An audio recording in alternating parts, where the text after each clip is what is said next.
female assistant informs Kang Ho-cheol that the national address is set to begin in precisely 1 minute, setting a tense atmosphere. Kang Ho-cheol glances at his wrist, his digital watch displaying 8:59 on Friday, July 20th, contemplating how quickly time has passed. A system announcement declares that power will be restored across the nation in 30 seconds, counting down from 3 as Chief Lee appears deeply distressed. The tense countdown continues, ticking down from 2 to 1, with Chief Lee's hands clasped tightly, reflecting the immense pressure. President Jang Won-taek addresses the nation, identifying himself and making an urgent request to his fellow citizens before proceeding with his critical announcement. President Jang Won-taek emphatically repeats his plea for everyone to ensure those around them are watching the broadcast, as a worried family huddles before their television. A young man frantically shouts from a balcony, realizing the president is ordering everyone to turn on their TVs, amplifying the urgency of the broadcast's message. President Jang Won-taek continues his address, expressing gratitude for the public's cooperation during the inexplicable lockdown, as his image is broadcast on massive skyscraper screens. With a grim expression, President Jang Won-taek declares a state of emergency martial law, detailing how the army has seized control of infrastructure and closed major roads. President Jang Won-taek begins to reveal the critical reason behind these drastic measures, as Kang Ho-cheol's hands clench the table in anticipation. Chief Lee dismisses concerns about the opposition party's fury, questioning why anyone would worry about such trivial matters in their current dire situation. Chief Lee lights a cigarette, the flame momentarily illuminating his hands as he prepares to elaborate on the true reason for the declaration of martial law. Chief Lee exhales a plume of smoke, a moment of somber reflection before delivering his grave message. Chief Lee, holding his cigarette, addresses the public directly, stating that by now, they must all understand the gravity of the situation. He reveals the terrifying truth. The scenario from the game Survival Life is unfolding in reality, as a fiery asteroid blazes through space. Chief Lee grimly names the celestial threat. The asteroid from the game, known as Unjambai, is now a real and present danger. In the military control room, distressed personnel witness the failure of the U.S. military to intercept Unjambai, as reports confirm the asteroid's unstoppable trajectory. The inevitable occurs. The asteroid Unjambai streaks across the night sky and crashes into the sea near Okinawa, unleashing a cataclysmic impact. The impact unleashes a devastating explosion, confirming catastrophic damage as the city is engulfed in a fiery shockwave. Chief Lee regretfully announces that the people of Japan are currently transforming into zombies, as a horrifying scene of devastation and infection unfolds in the streets. The origin of the contagion is revealed. Zombie spores are actively emanating from the core of the crashed Unjambai asteroid, a sinister red glow signifying its deadly power. With a look of profound distress, Chief Lee delivers the dire prophecy. The zombie spores will make landfall in their country today at precisely 1 p.m. Chief Lee gravely informs his citizens that the zombie apocalypse is unavoidable, but offers a sliver of hope. A small number of awakened individuals may possess immunity to zombification. He instructs the populace to make their way to time shelters installed at marked locations across the city, though these havens will only open a year from now for safety. Chief Lee presents a guide on how to confront the monsters appearing in the early stages, assuring the public that this vital information will also be distributed via aerial flyers. With a weary expression, Chief Lee announces the impending shutdown of all thermal power plants, reflecting on his own shortcomings but believing he acted decisively in these final moments. On a television screen, Chief Lee bows deeply, offering a final, emotional farewell to his fellow citizens, expressing his honor and hope to meet them again, alive and well. Chief Lee concludes his broadcast by thanking an anonymous informant for the crucial D-Day date, as Kang Ho-cheol sits quietly, a small white dog peacefully sleeping on his arm. With a heavy sigh, Kang Ho-cheol presses a button on his remote, lamenting his lingering hope that this catastrophic end would never truly arrive. Yet, as the world descends into chaos, a lone figure, the protagonist, stands firm. He clutches his gear, determined to face the inevitable, acknowledging that since the apocalypse is already here, survival is his only option. The confident smirk, the protagonist declares himself a veteran of this brutal new world, ready for whatever comes next, his loyal companion, a small white dog, barking its agreement. A few months prior, the world was already a desolate wasteland. Amidst the ruins, a group of survivors prepares for battle, one asking if the others are ready, receiving a confident affirmation in return. One player laments that losing this bet would mark his third consecutive defeat, while another, wearing bunny ears, taunts that being swept 3-0 would brand him as a yellow bean socially. A third player, donning cat ears and a strawberry apron, points out that the first player's reliance on brute force is why his kills are constantly stolen. The blonde antagonist, holding a bow, challenges the other two, asserting they are nothing without their flashy moves, questioning if he's wrong. Frustrated, one player snaps that he doesn't need any backseat gaming and just wants to start. Another enthusiastically shouts to wreck M, while a third dismissively offers a 1-minute head start. Bunny-eared players' eyes narrow, reflecting on the weight of those words, as a system box reveals the game's title, Survival Life. With a furious cry of, "You'd better not regret it," a player lunges into the fray, unleashing a battle roar as a system notification explains that this VR game, Asura, is an apocalyptic game. The bunny-eared player charges forward, his bat glowing with fierce red energy, as the system continues to describe Asura as a game mixing zombies and fantasy monsters. The scene erupts into chaotic combat, with players unleashing bright blue energy attacks against various monstrous foes. A system message highlights the game's insane difficulty, so challenging it made even hardcore Korean gamers flinch. One player screams in frustration after taking a brutal hit, cursing the pain. The game initially soared to the top of the charts upon release. One player grumbles about his bad luck, seeing another ally as merely a meat shield, while others frantically question what to do as danger looms. A hand slams down on a red button, and the blonde antagonist's voice rings out, declaring that the 1-minute head start is officially over. The game's popularity was destined to plummet just as fast. A massive explosion erupts, engulfing monsters and players alike in a blinding flash of orange and yellow. A year later, the game achieved the magnificent feat of having only 4 concurrent players, a stark indicator of its brutal difficulty and dwindling player base. Another player generously offers the blonde antagonist the final blow, to which he gratefully accepts, preparing his bow for the decisive shot. With intense focus, the blonde antagonist draws his bowstring taut, a shimmering purple arrow forming from pure energy, aimed precisely at his target. The blonde antagonist unleashes the powerful purple arrow, which slices through the air, a piece of shitty game. The arrow strikes with explosive force, radiating intense purple energy upon impact. Players lie sprawled across the desolate cityscape, one sighing in defeat, lamenting another lost game. Another asks if there's anything else to play, receiving a sarcastic reply that their stupid bets are proof there isn't. The consensus is that the game is utterly boring, with nothing left to do. One player remarks that it wouldn't be strange if the servers were shut down today, a sentiment immediately seconded by another, both weary from the repetitive gameplay. A bunny-eared player groans, craving excitement and dopamine, while the blonde antagonist smugly reminds him that he suggested taking things slow. When asked if they want to play another game, a player immediately declines, stating his body can't handle any more, a sentiment echoed by another with a laugh. Suddenly, the blonde antagonist calls out to the others, his attention captured by something on his chat screen, a hint of excitement returning to his eyes. Other players gather, commenting on a new player with a PC tag, realizing it signifies a genuine newbie. One eagerly declares he smells fresh meat, noting that 5 concurrent players means the game is booming. The blonde antagonist, annoyed, tells them to shut up, asserting he'll handle the situation. The blonde antagonist beams, looking at his screen, as a message from the newbie expresses gratitude for the guide and promises to connect after finishing the tutorial. The blonde antagonist's smile vanishes, replaced by a look of shock and disappointment as the newbie's message asks if this is truly the tutorial, then abruptly declares it's too hard and he's giving up. Player's cat paw boot brutally crushes a monster's head as a frustrated thought echoes, "Damn it, is this how it always ends? They just quit." 2 players stand, one questioning why the developers keep updating content but never consider lowering the difficulty. The other agrees, expressing curiosity about what goes on inside the developers' heads. Picking up from the discussion about game difficulty, a frustrated player in a blue jacket declares he's logging off for the day, clearly fed up with the relentless updates. The player in the strawberry costume waves goodbye, wishing everyone a good night. A fellow player acknowledges him, calling out, "Survivor 1 Nim." Kang Song-ho, in his game avatar, looks on with a hint of concern, asking if the departing player will be online again tomorrow. Kang Song-ho responds with a hesitant "probably," his expression revealing his uncertainty as the other players prepare to log off. The player in the blue jacket muses aloud, believing that other players, Rabbit Gongju and Duckbutt Peek Peek, must have felt the same mounting frustration. As the other players announce they are logging off, ready to dive back into real life, Kang Song-ho watches them fade, marking the journey's end for their group.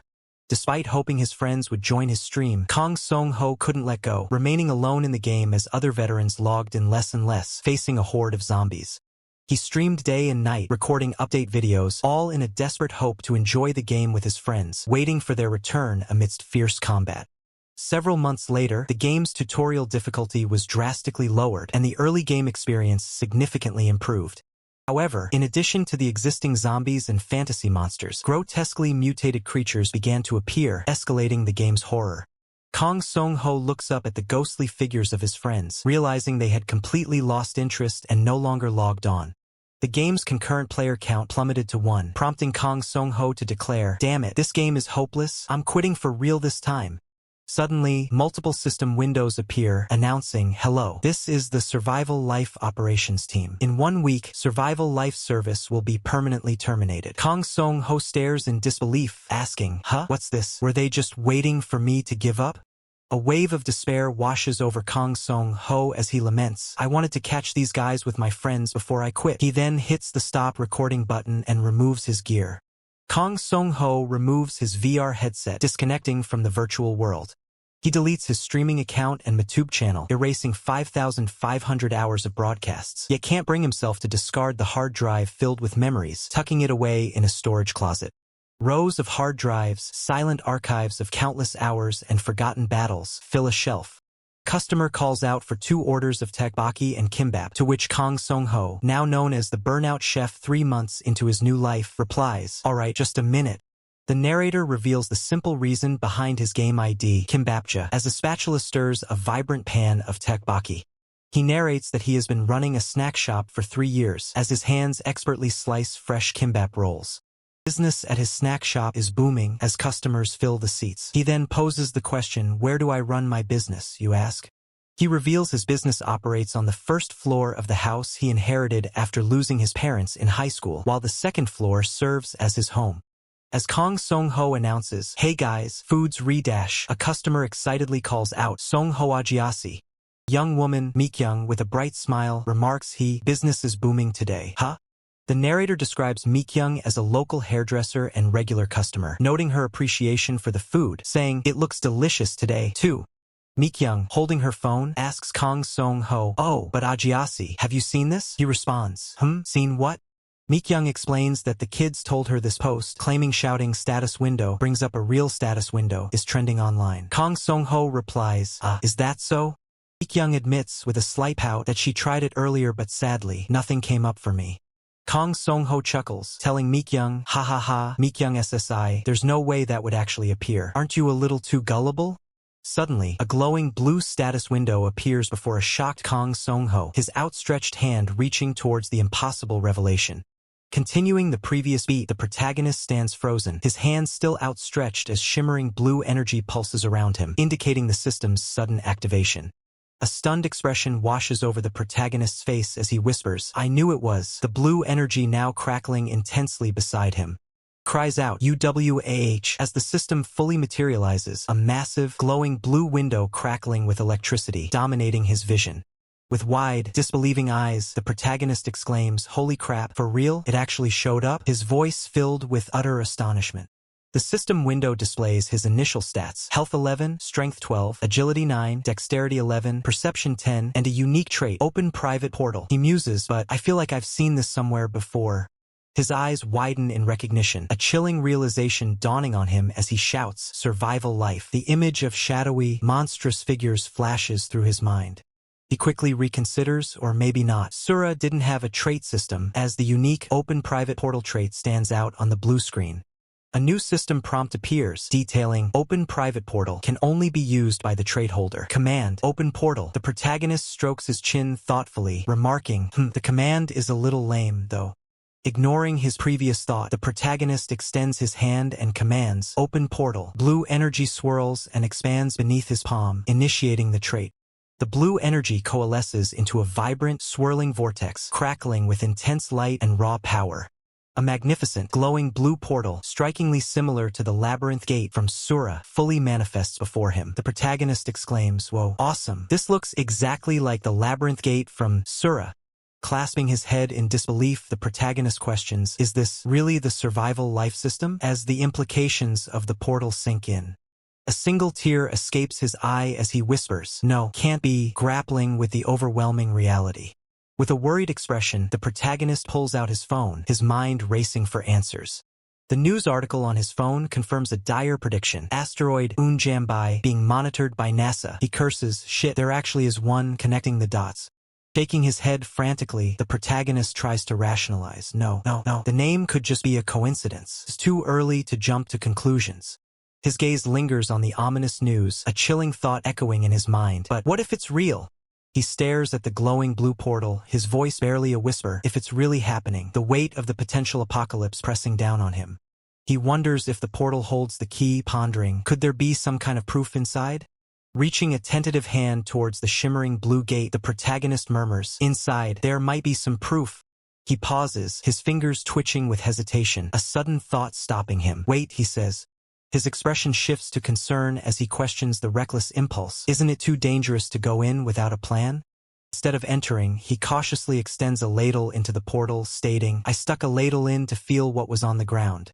Examining the dirt collected from the portal, he deduces, it's just dirt? That means the other side isn't a labyrinth, at least. He then theorizes, could this portal just be something like a warp that teleports me somewhere on Earth? The portal shimmers invitingly as he concludes, well then, since I've done a minimal safety check and preparation. With his backpack secured, the protagonist stands at the threshold of the glowing portal, poised to step through, asking himself, shall I go inside? The narrative plunges into the heart of the apocalypse, marking the beginning of a new chapter. Stepping through the shimmering gateway, the protagonist finds himself in an alien landscape, his eyes wide with disbelief as he utters, "Who?" He tumbles through a vibrant, ethereal space, surrounded by lush foliage and glowing particles, questioning the surreal reality. Is this for real? Landing amidst dense trees, the protagonist observes a small bird, pondering the peculiar atmosphere, remarking, anyway, the weather is a bit cold, isn't it? Quick glance at his phone reveals no signal, confirming his suspicions as he muses, and considering my phone has no signal, I can assume this place is, at the very least, a remote area that's hard for people to reach.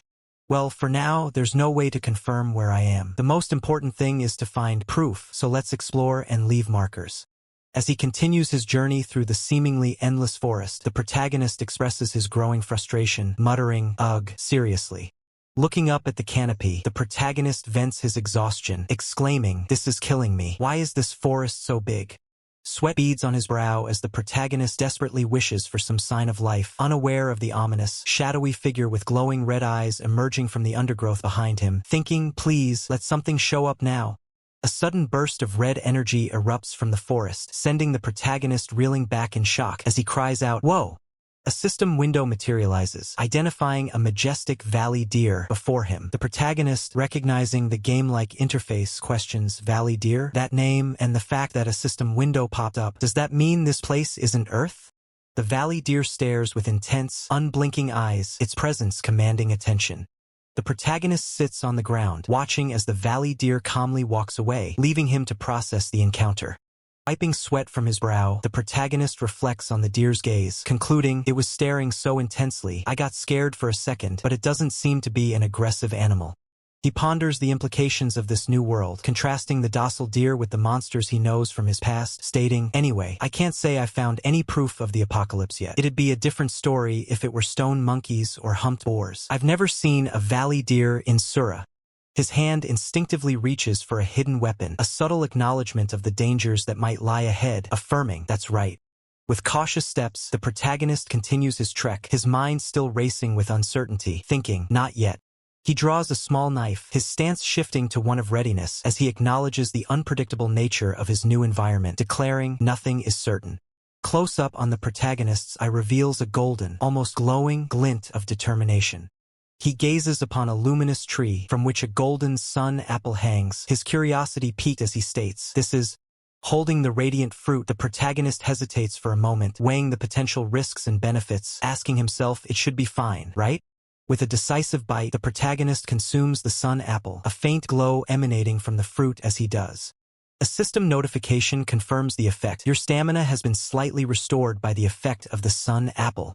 A golden aura envelopes the protagonist as he feels his stamina regenerate, exclaiming, holy crap, the effect is exactly the same as the sun apple juice they sold in the game's cash shop.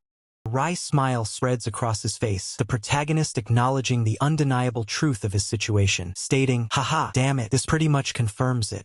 His gaze falls upon fresh goblin droppings nearby, further solidifying his grim realization, adding, and on top of that, goblin droppings. Clutching his head in despair, the protagonist finally confronts the reality of his predicament. His internal monologue accepting the harsh truth. Kong Song-ho, let's just accept it now. His eyes harden with a grim resolve, a red aura faintly outlining his form as the chilling realization settles in. The end is coming. Having processed the undeniable signs, the protagonist is shown back in his room, seated at his computer, having left the portal to begin his preparations for the impending apocalypse. The protagonist, back in his room and seated at his computer, reflects on the game that has now become a horrifying reality. He silently laments that his casual streaming passion is now being used as a blueprint for the impending apocalypse. A critical system display reveals the alien asteroid Unjambai struck Okinawa on July 20th, instantly devastating the region and triggering a zombie outbreak. The Iron Death disease followed, and with the current date being June 18, 20XX, only 32 days remain until the full-scale apocalypse. As the protagonist reviews the game's mechanics, his hand rests on the mouse. He notes how survival life was always filled with incredibly unfriendly and annoying challenges, a stark contrast to his casual streaming days. Amidst a desolate, ruined street, a damaged car and a discarded gun are covered in dust and smoke. A devastating reminder emerges. The most infuriating and unfair aspect of the game, the Iron Death disease, now threatens to become a real-world plague. The Iron Death disease is described as a phenomenon that literally causes all metal to crumble away. It sweeps through zombie-infested areas like a deadly aftershock, striking 5 hours after the initial spore outbreak. This catastrophic disease instantly reverts human civilization back to the Stone Age, leaving behind a world of rubble and shattered structures. However, the Iron Death disease eventually subsides. For the protagonist, this catastrophic Iron Death disease no longer holds meaning, as he has obtained the unique trait of a private portal, granting him an unforeseen advantage. Having completed his initial analysis, the protagonist immediately utilized his savings to acquire a comprehensive array of survival supplies, including weapons, food, essential tools, and critical medicine. He also secured various equipment necessary for self-sufficiency. Checking the Awakened community forum on his phone, the protagonist sees a mix of skepticism and boasts from others, prompting him to think, geez, how carefree can they be? Very next morning, the protagonist wasted no time, heading out to purchase even more diverse supplies from a supermarket, preparing meticulously for the looming disaster. On his way home, the protagonist completed a private sale, acquiring a powerful 60-pound hunting bow. The seller thanks him for the smooth transaction, to which the protagonist replies that he was the one who truly needed it, expressing his gratitude. Carrying his new hunting bow in its case, the protagonist bids the seller farewell with a wave, telling him to take care, sir. Looking up at the clear sky, the protagonist muses to himself, acknowledging that if the apocalypse doesn't arrive, he'll simply have to endure a struggle for another 2 or 3 years. To avoid wasting any precious time, the protagonist puts up a temporarily closed sign on his shop, stating it will be shut for a few months for remodeling, as he prepares for what's to come.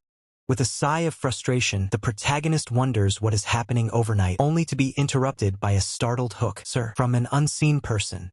The young woman, Gau Kaa, directly asks if he's closing down the shop. The protagonist quickly reassures her, explaining with a slight laugh that the shop is merely old, and he's planning some remodeling. Gau Kaa playfully suggests he must have made a lot of money to afford remodeling. The protagonist humbly dismisses it, reiterating that the shop is simply old. The protagonist, excusing himself, states he has something important to do. As he turns to leave, Gau Kaa quickly calls out, sir, by any chance? Gau Kaa, hesitating for a moment, dismisses her thought, saying, it's nothing, before quickly adding, see you later. As Gau Kaa walks away, the protagonist looks after her, silently wondering, what was she trying to say? The protagonist acknowledges that he could have easily pressed her for more information, but he chose not to, his gaze firm. Instead, he purposefully kept his mouth shut, prioritizing his urgent preparations over casual conversation. Back in his room, surrounded by a swirling blue aura, the protagonist declares that there are serious tasks he needs to accomplish, and with a focused command, he activates his unique trait, Open Portal. Blinding surge of blue energy erupts from the ground, crackling and swirling upwards as the portal begins to manifest with immense power. The protagonist's gameplay style has always been that of a meticulous planner, one who devises detailed strategies to overcome any challenge as he manipulates a holographic monster projection. This strategic approach, however, meant that among the seasoned veterans, the protagonist often lacked raw physical combat skill, a fact highlighted by this grim vision of fallen foes and a red, ominous glow. A rhetorical question hangs in the air, surrounded by the same mystical blue energy that heralds his portal. Why, you ask? In this world, known as Sura, stats are not simply granted by leveling up. Instead, they are meticulously earned through the tangible results of arduous hunting and extensive exploration, a truth the protagonist now embodies as he practices with his bow. The protagonist draws the bowstring, a deep breath escaping his lips as he questions, "Who will this work?" before a sudden realization makes him exclaim, "What the?" A relieved smile spreads across his face as he effortlessly draws the bow, realizing, "It's easier to draw than I thought." He then eagerly declares, one more again, concluding that if his aim is true, this might be doable. The enthusiastic voice from the system urges him, "Now take a shot." The protagonist, still processing his newfound ease, internally confirms, so that means shoot now, right? He expertly knocks an arrow, his hand steady as the bowstring glows with a faint light, ready to unleash its power. With precise form, the protagonist raises the bow, the arrow perfectly aligned, a bright gleam reflecting off its tip as he prepares to fire. The protagonist holds his breath, muscles taut, as he pulls the bowstring to its maximum, his gaze locked on an unseen target. His determined gaze sharpens, a flash of an arrogant blonde antagonist appearing in his mind's eye, fueling his resolve to strike true. The arrow slices through the air with incredible speed, striking the distant target with a resounding impact, perfectly on course. A stunned expression crosses the protagonist's face as he marvels at his own accuracy, an internal thought surfacing. "What the? Was I Legolas in a past life?" The system notes, "Look at that talent." Examining his hand, the protagonist acknowledges his current limit, thinking, "I can only draw the string properly about 5 times, but it's not bad." He resolves, "Starting today, I'm gonna go hard on strength training." With his initial archery practice complete, the protagonist declares, "Having finished the basic preparations, I moved on to the next step." His first objective is clear. First, I need to find out if I can hunt as much as I want. He then outlines his second priority. Second, I need to build a hideout here where I can store my supplies. He reminds himself to exercise caution, stating, "Of course, until the weapons and supplies I ordered arrive, I won't do anything stupid." He mentally concludes his cautionary thought, like trying to take over a nest. His attention then shifts to a lucky find, exclaiming with a grin, "Damn, my luck is insane." His meticulous planning continues, preparing for every situation and for the future ahead. The protagonist carefully examines the marked tree, a subtle O carved into its rough arc, a sign of his deliberate preparation. The narrator comments on his experience. "That's the reason I was able to remain a veteran in Sura." Meanwhile, the protagonist scans his surroundings, thinking, I'm sure I saw it around here." His eyes snap open, a clear thought forming. Found it. His gaze falls upon a distinct trail on the forest floor, and he identifies it with a keen eye, goblin droppings. The narrator clarifies his deduction. "The reason I specifically looked for goblin droppings was simple. Goblins are monsters that originally live in groups, so a single pile of droppings lying around was abnormal." Analyzing the droppings, the protagonist deduces the fact that its only seeds suggests it hasn't been eating properly. He concludes, "Just as I predicted, there's a high chance it's an outcast from its group." With a resolute expression, the protagonist determines, "I have to find this guy, whatever it takes." He sees this as an opportunity, adding, "It's not often you get a chance to test yourself in a real fight." Looking up at the darkening sky, the protagonist curses, "Damn it, it's already starting to get dark." He listens carefully to the distant howls, concluding, "Still, hearing the wolf's howl means I must be getting closer to the valley." Peeking from behind a tree, the protagonist's eyes narrow as he spots his quarry. It's a goblin.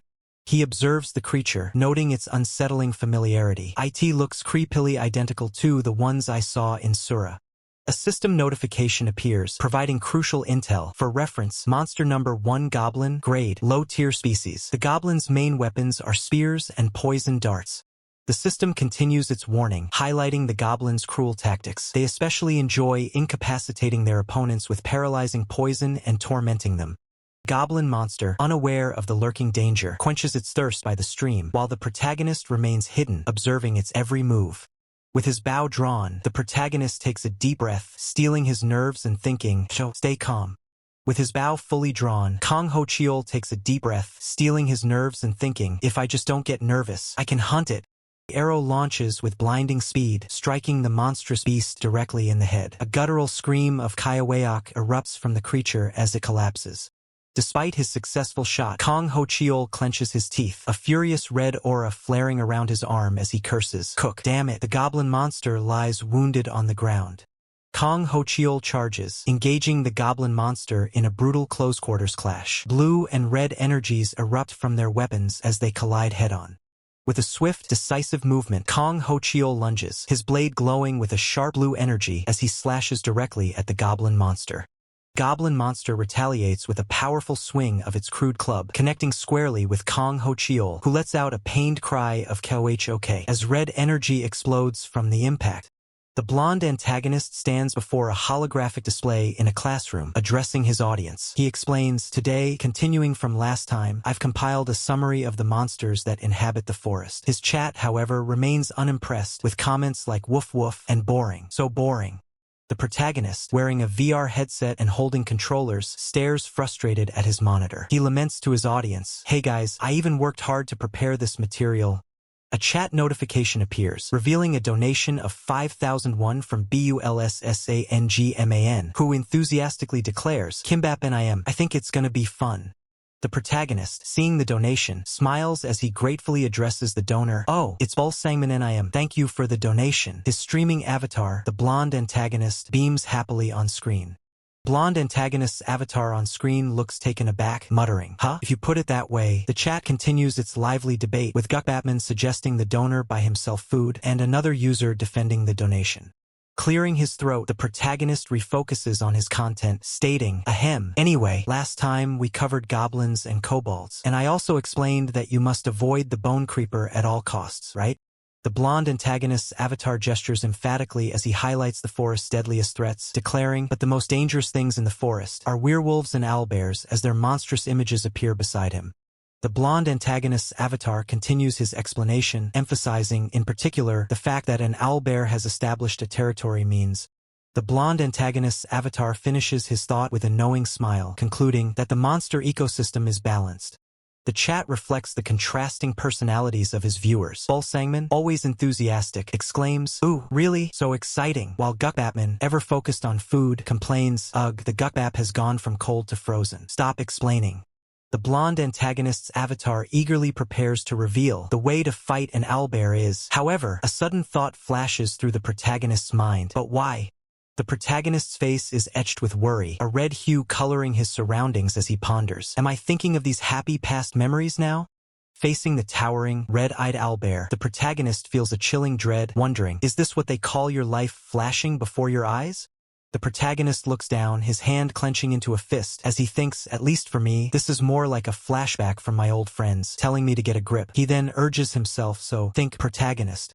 The protagonist observes the owlbear's imposing stance, recalling, owlbears have a habit of tearing apart anything they see when they're hungry. He quickly deduces, but the fact that it's just standing there means it's not hungry.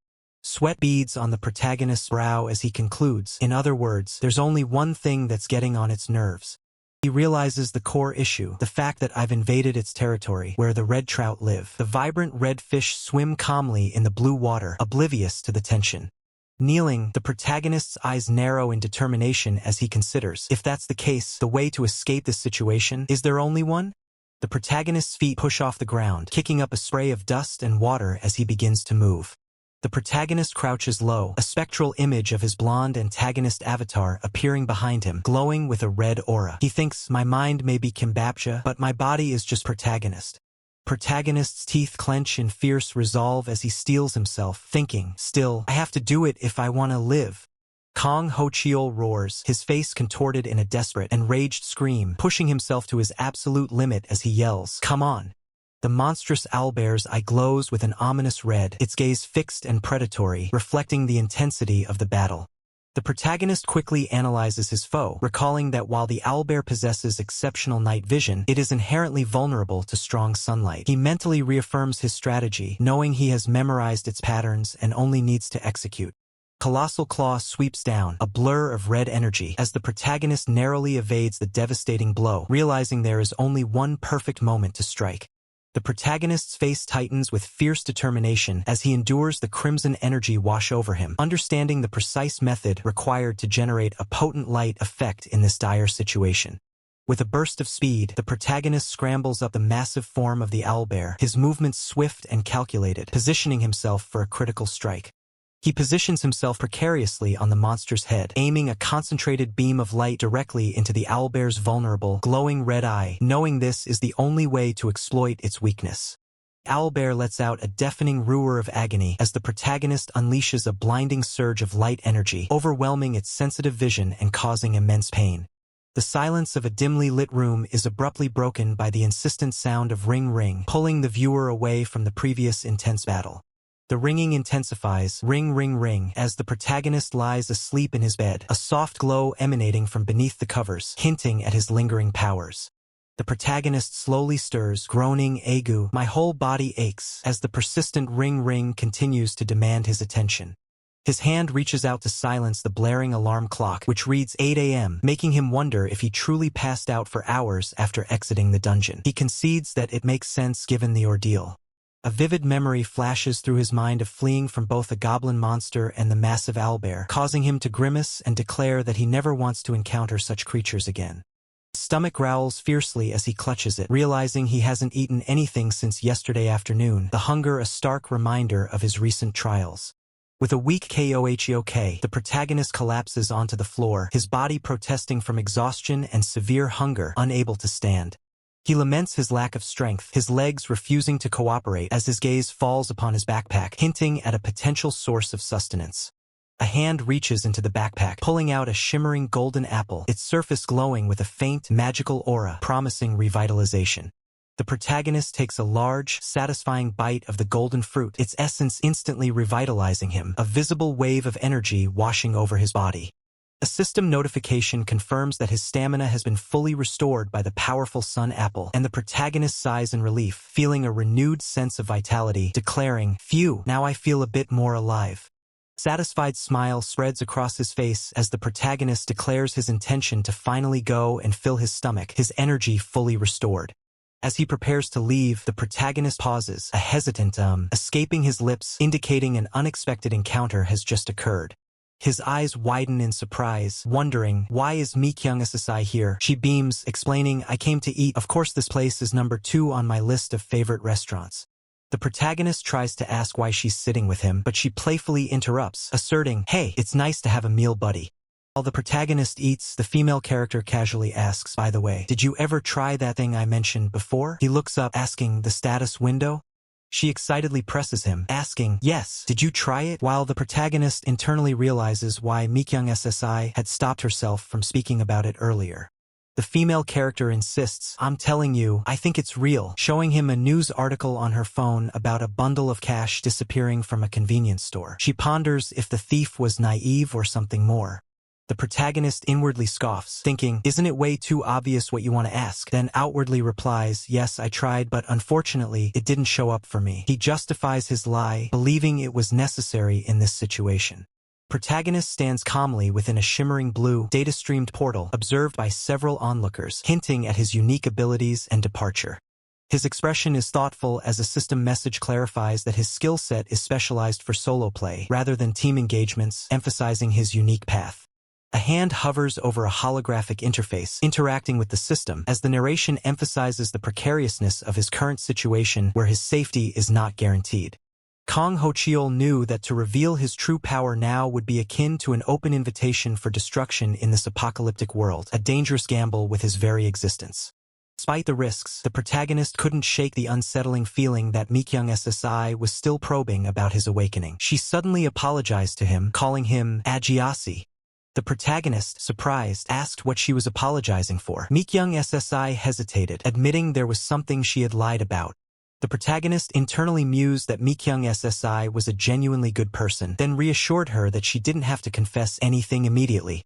He offered a comforting smile, telling her they still had time, and she could share her truth whenever she felt brave enough.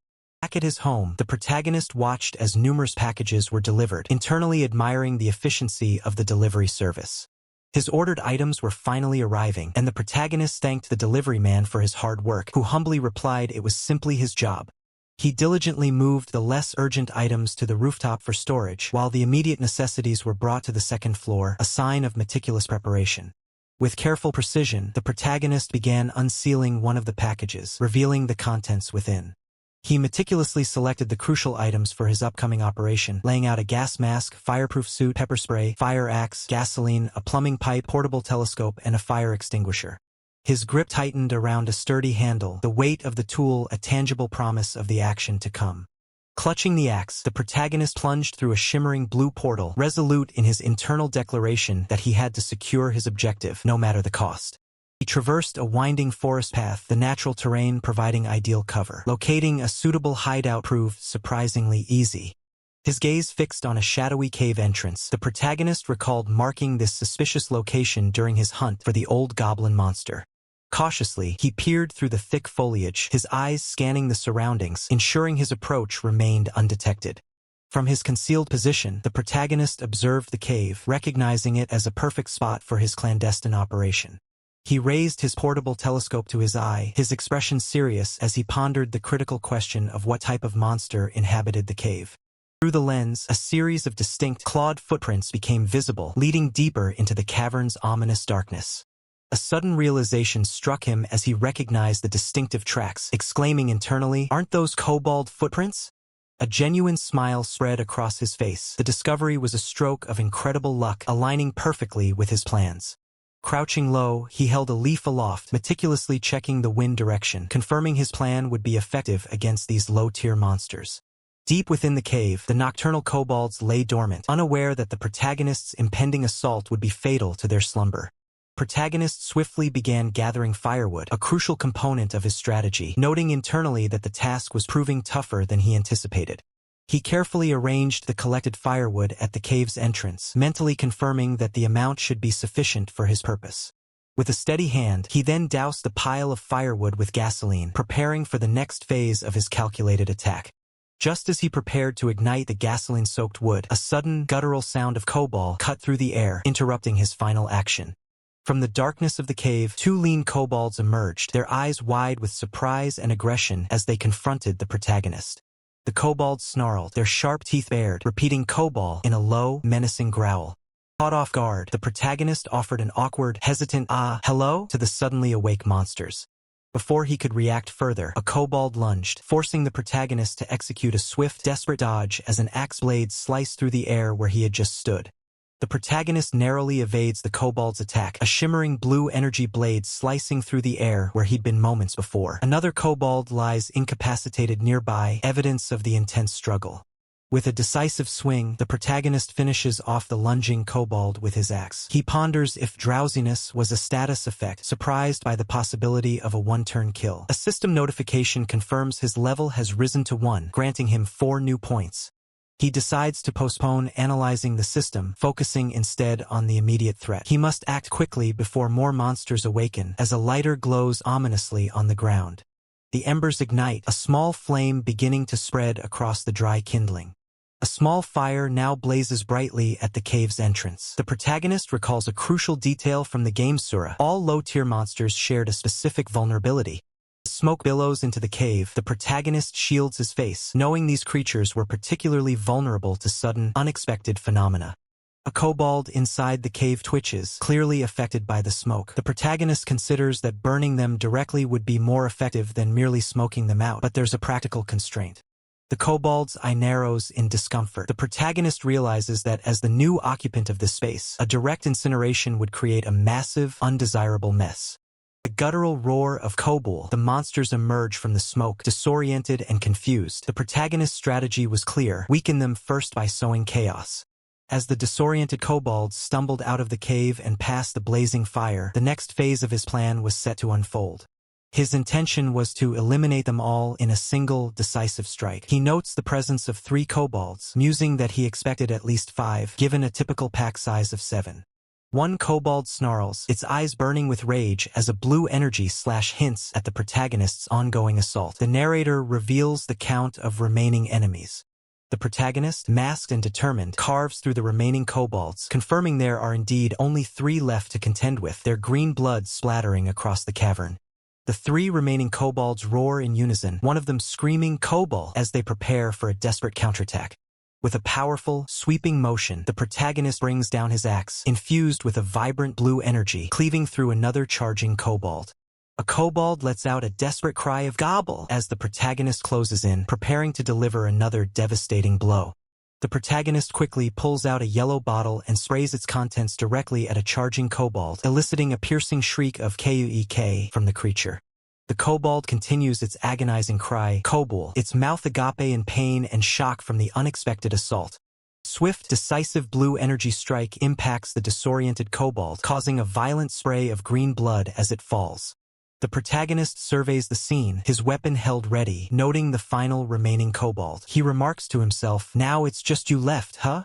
The final kobold, its leader, cowers in terror. The protagonist dismisses its pathetic display with a final, chilling goodbye.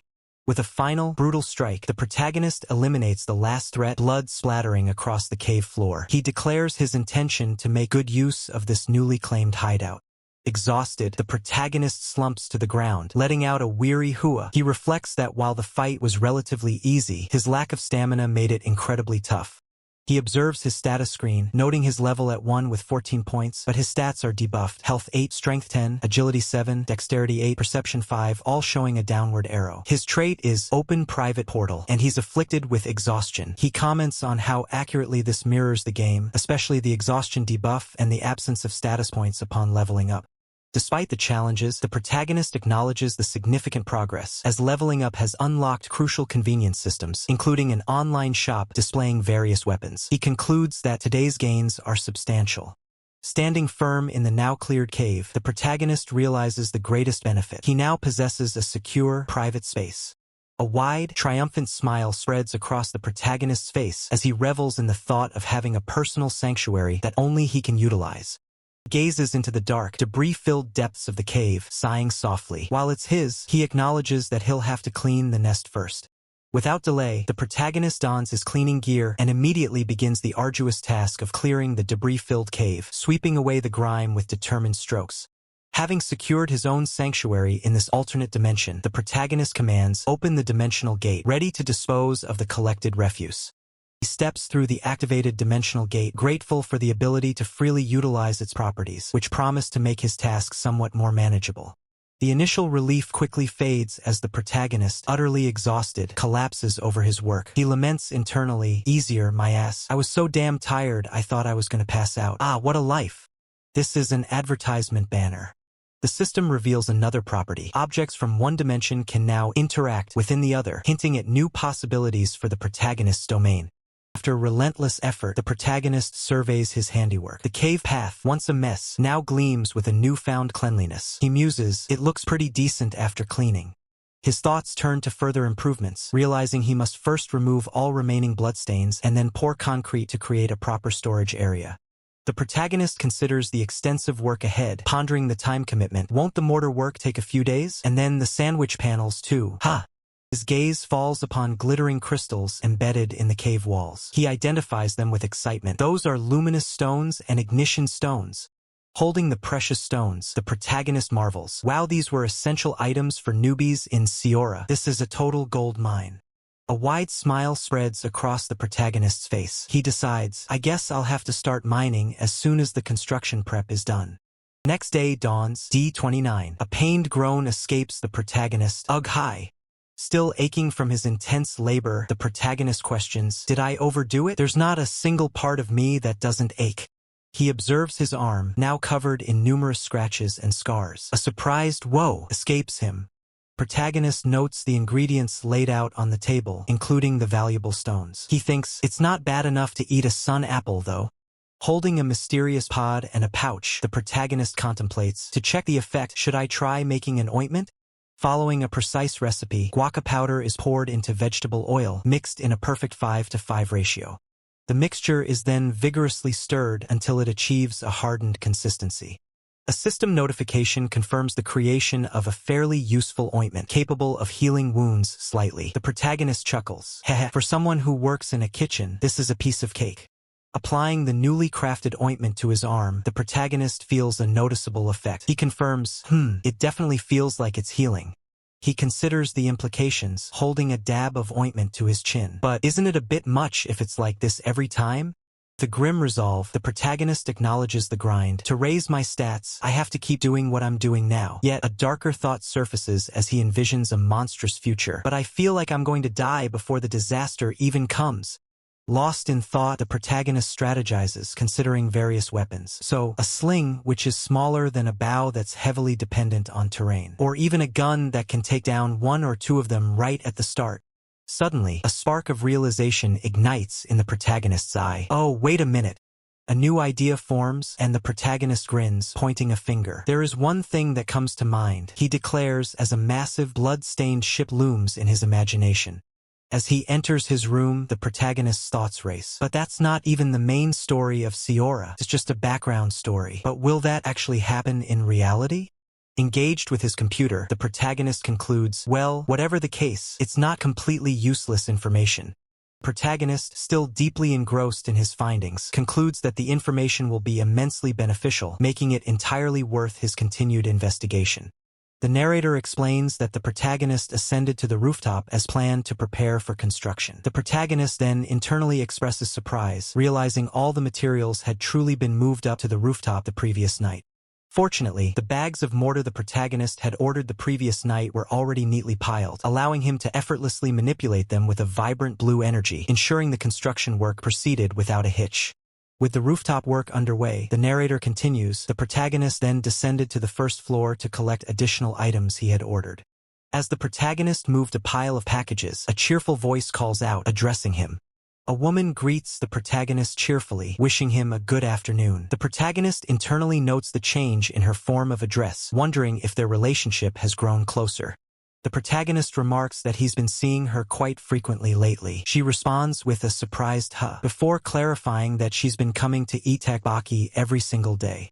The protagonist offers an apologetic laugh, explaining that he's been incredibly busy with the store's remodeling. The woman internally observes that his appearance indeed reflects his busy schedule. Protagonist asks for clarification, confused. The woman then casually remarks that he used to visit for a haircut only once every 3 months.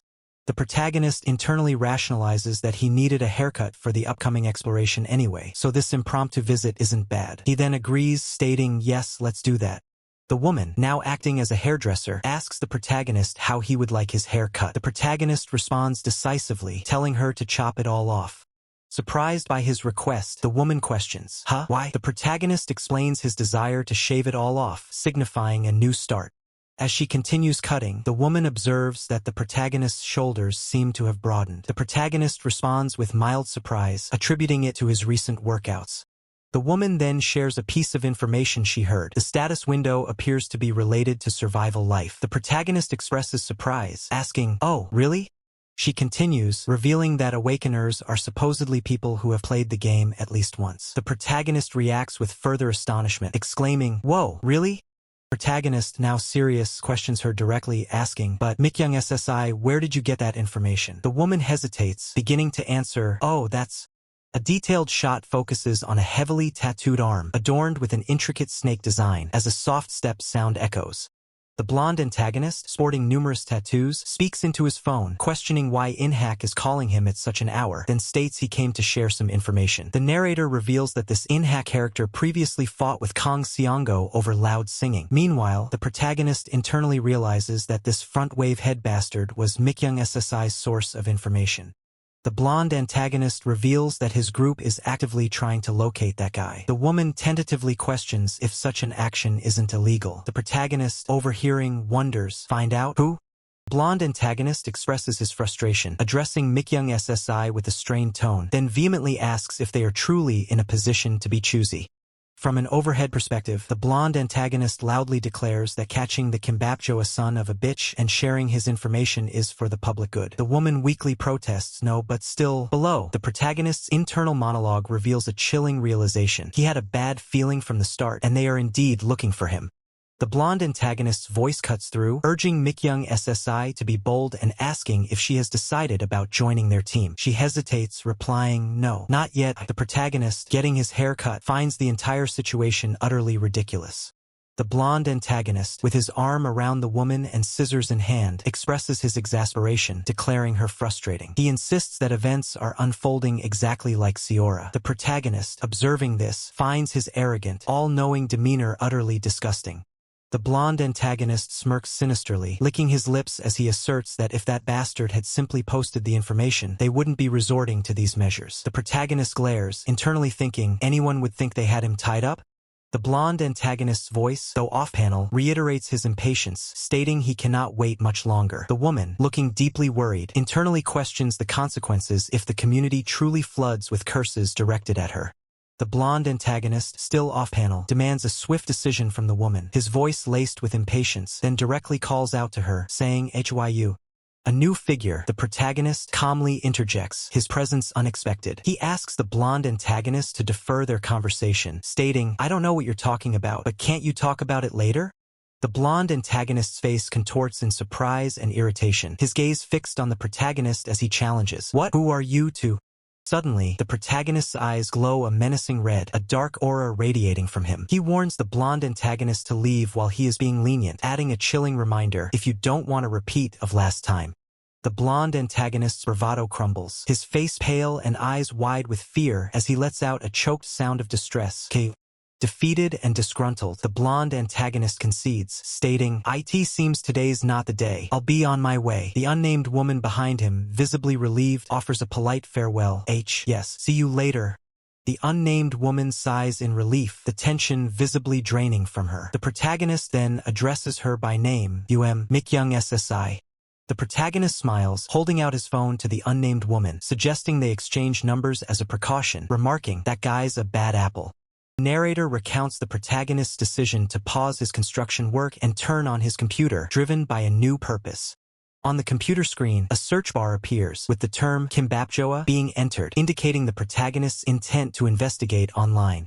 The screen displays a chaotic, real-time board flooded with angry comments, curses, and demands for information on Kimbapjoa, revealing the extent of the online outrage and the woman's implied suffering.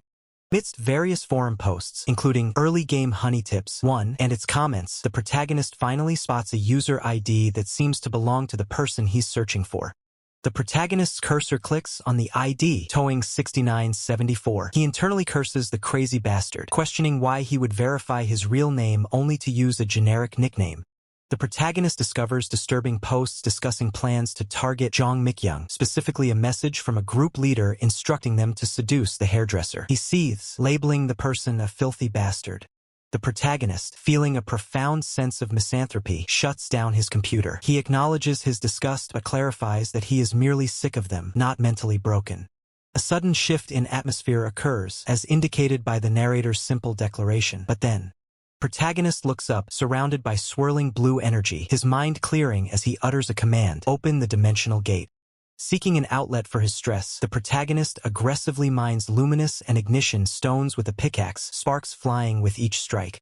He then proceeds to pour and spread mortar mixed with water onto the ground, focusing on the task. With practiced precision, the protagonist uses a tool to smooth out the freshly laid mortar evenly. Upon completing his work, the protagonist steps away, waiting for the mortar to dry in the quiet surroundings. As he gazes at the full moon shining in the darkness, a profound thought unexpectedly crosses the protagonist's mind.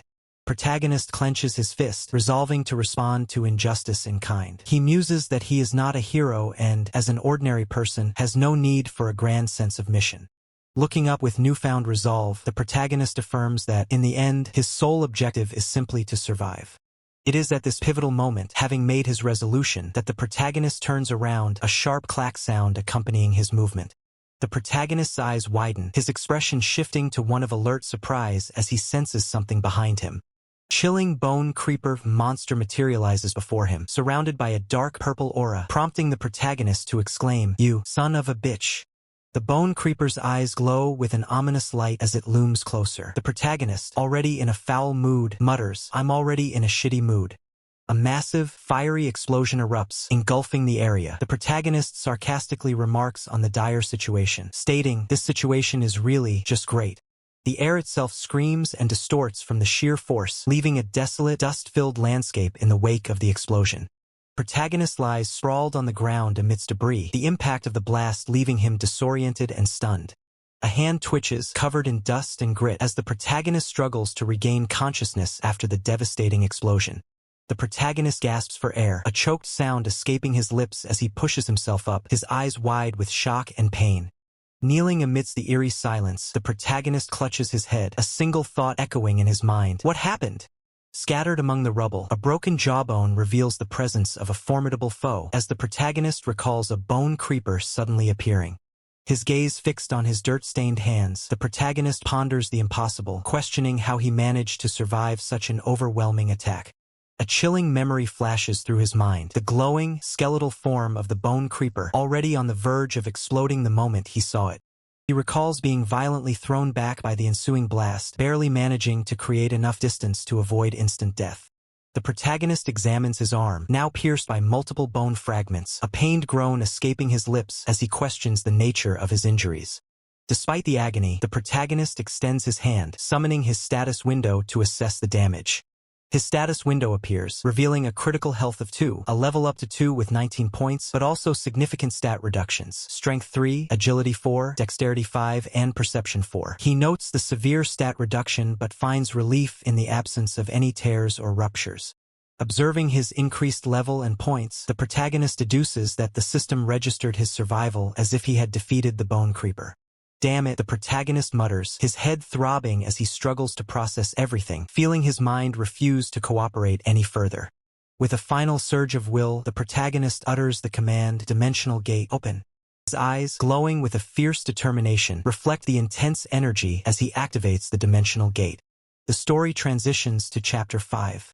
Back in a safe space, the protagonist immediately begins treating his wounds, a small first aid kit laid out before him.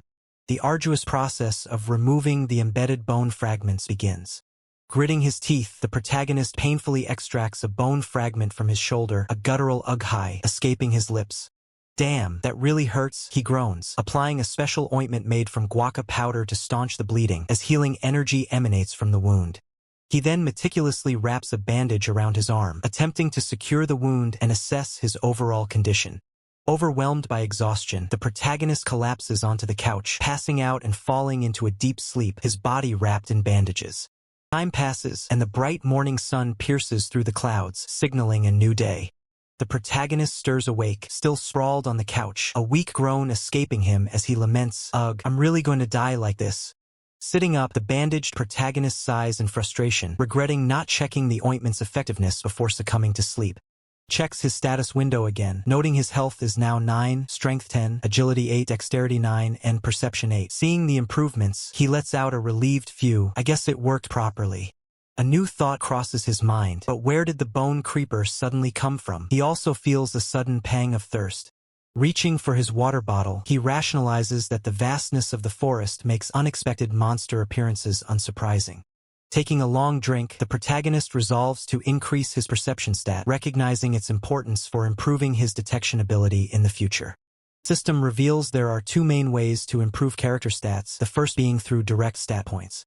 The narrator explains that the first method, using stat points, allows direct boosts to attributes, exemplified by a triumphant chibi character gaining STR up after defeating a monster.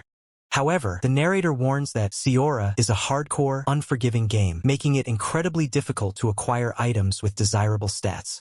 The chibi protagonist, facing a giant monster, desperately wishes for an item with agility, lamenting that this is already the 10th random attempt.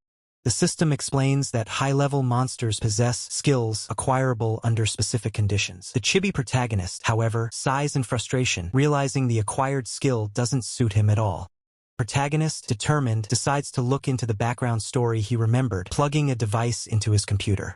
The computer screen reveals the game's lore, detailing the preliminary phenomena that transpired before the world-altering Silver Rain event.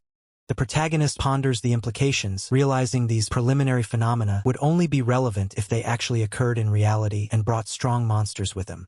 A mouse cursor clicks on history, revealing a screen filled with monstrous figures, their red eyes glowing menacingly. The protagonist learns of 3 precursor events, noting the Russian ship as the most recent and a hobgoblin incident before that, though information on it is scarce. Another click on Story reveals an image of a deceased orc-like creature in a forest surrounded by several individuals, hinting at a past event. The system details the Yurisan orc incident, an orc's corpse found on June 26 at 5 p.m., a discovery quickly suppressed by the government. The protagonist realizes this is indeed the earliest precursor event. Calculating the timing, the protagonist determines he must depart on the night of the 25th to arrive at dawn on the 26th, ensuring he encounters the orc while it's still alive.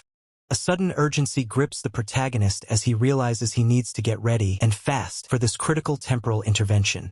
His phone suddenly rings, displaying an incoming call from Mikyung, prompting the protagonist to wonder why she's calling at such a late hour. The scene shifts to the exterior of a charming establishment, Cafe Star Bin, where the protagonist's unexpected meeting is set to take place. Inside the cafe, Mikyung, looking concerned, asks the protagonist if he is all right, noting his sudden change in demeanor. Mikyung points out his unusual expression and the fact that he's wearing a long-sleeved shirt in hot weather. The protagonist, with a smile, dismisses it, claiming he doesn't feel the heat much. Mikyung speculates if his state is linked to Oin Hakessi and a past haircut incident, but the protagonist quickly denies it, stating that's definitely not it. A visible sigh of relief escapes Mikyung as she admits she was a little scared by his previous behavior. The protagonist chuckles, then agrees, stating that he genuinely doesn't like that bastard Mikyung mentioned. The protagonist recalls the man's past misdeeds, including causing a ruckus with an illegally modified tow truck and fighting a frail old man, confirming his poor character. Mikyung expresses her surprise, stating she had no idea he was such a person. The protagonist explains that it's understandable, as the man always caused trouble in the early hours. The protagonist then asks Mikyung the real reason for their meeting. Mikyung, looking hesitant, asks if she could have a private word with him. Mikyung leans in to whisper a shocking secret. "I'm an awakener." The protagonist, visibly surprised, wonders internally why she chose to confide this in him. The protagonist decides to go with the flow, then jokingly expresses his jealousy, admitting he hasn't awakened any powers himself. Mikyung apologizes for lying, explaining that she felt bad. The protagonist quickly reassures her, stating he understands and knows Mikyung isn't that kind of person. The protagonist concludes their conversation by thanking Mikyung for confiding in him and for her continued openness. Protagonist, feeling a sense of relief and calm, leans forward with a gentle smile, the recent conversation clearly lifting his spirits.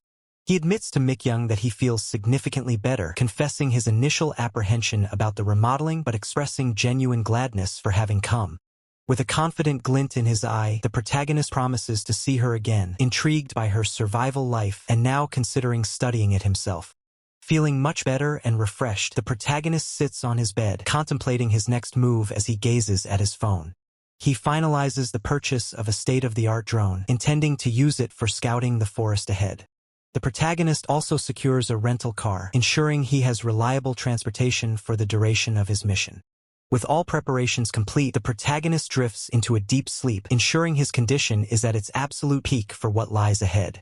As dawn breaks, the protagonist begins meticulously crafting essential materials, preparing specifically for the impending orc hunt.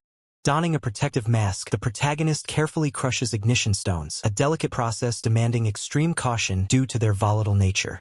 Just as he warned, a small flame erupts from the stone as he strikes it, making the protagonist exclaim in surprise at the sudden burst. Next, his gloved hand carefully handles luminous stones, their inherent glow already radiating intensely.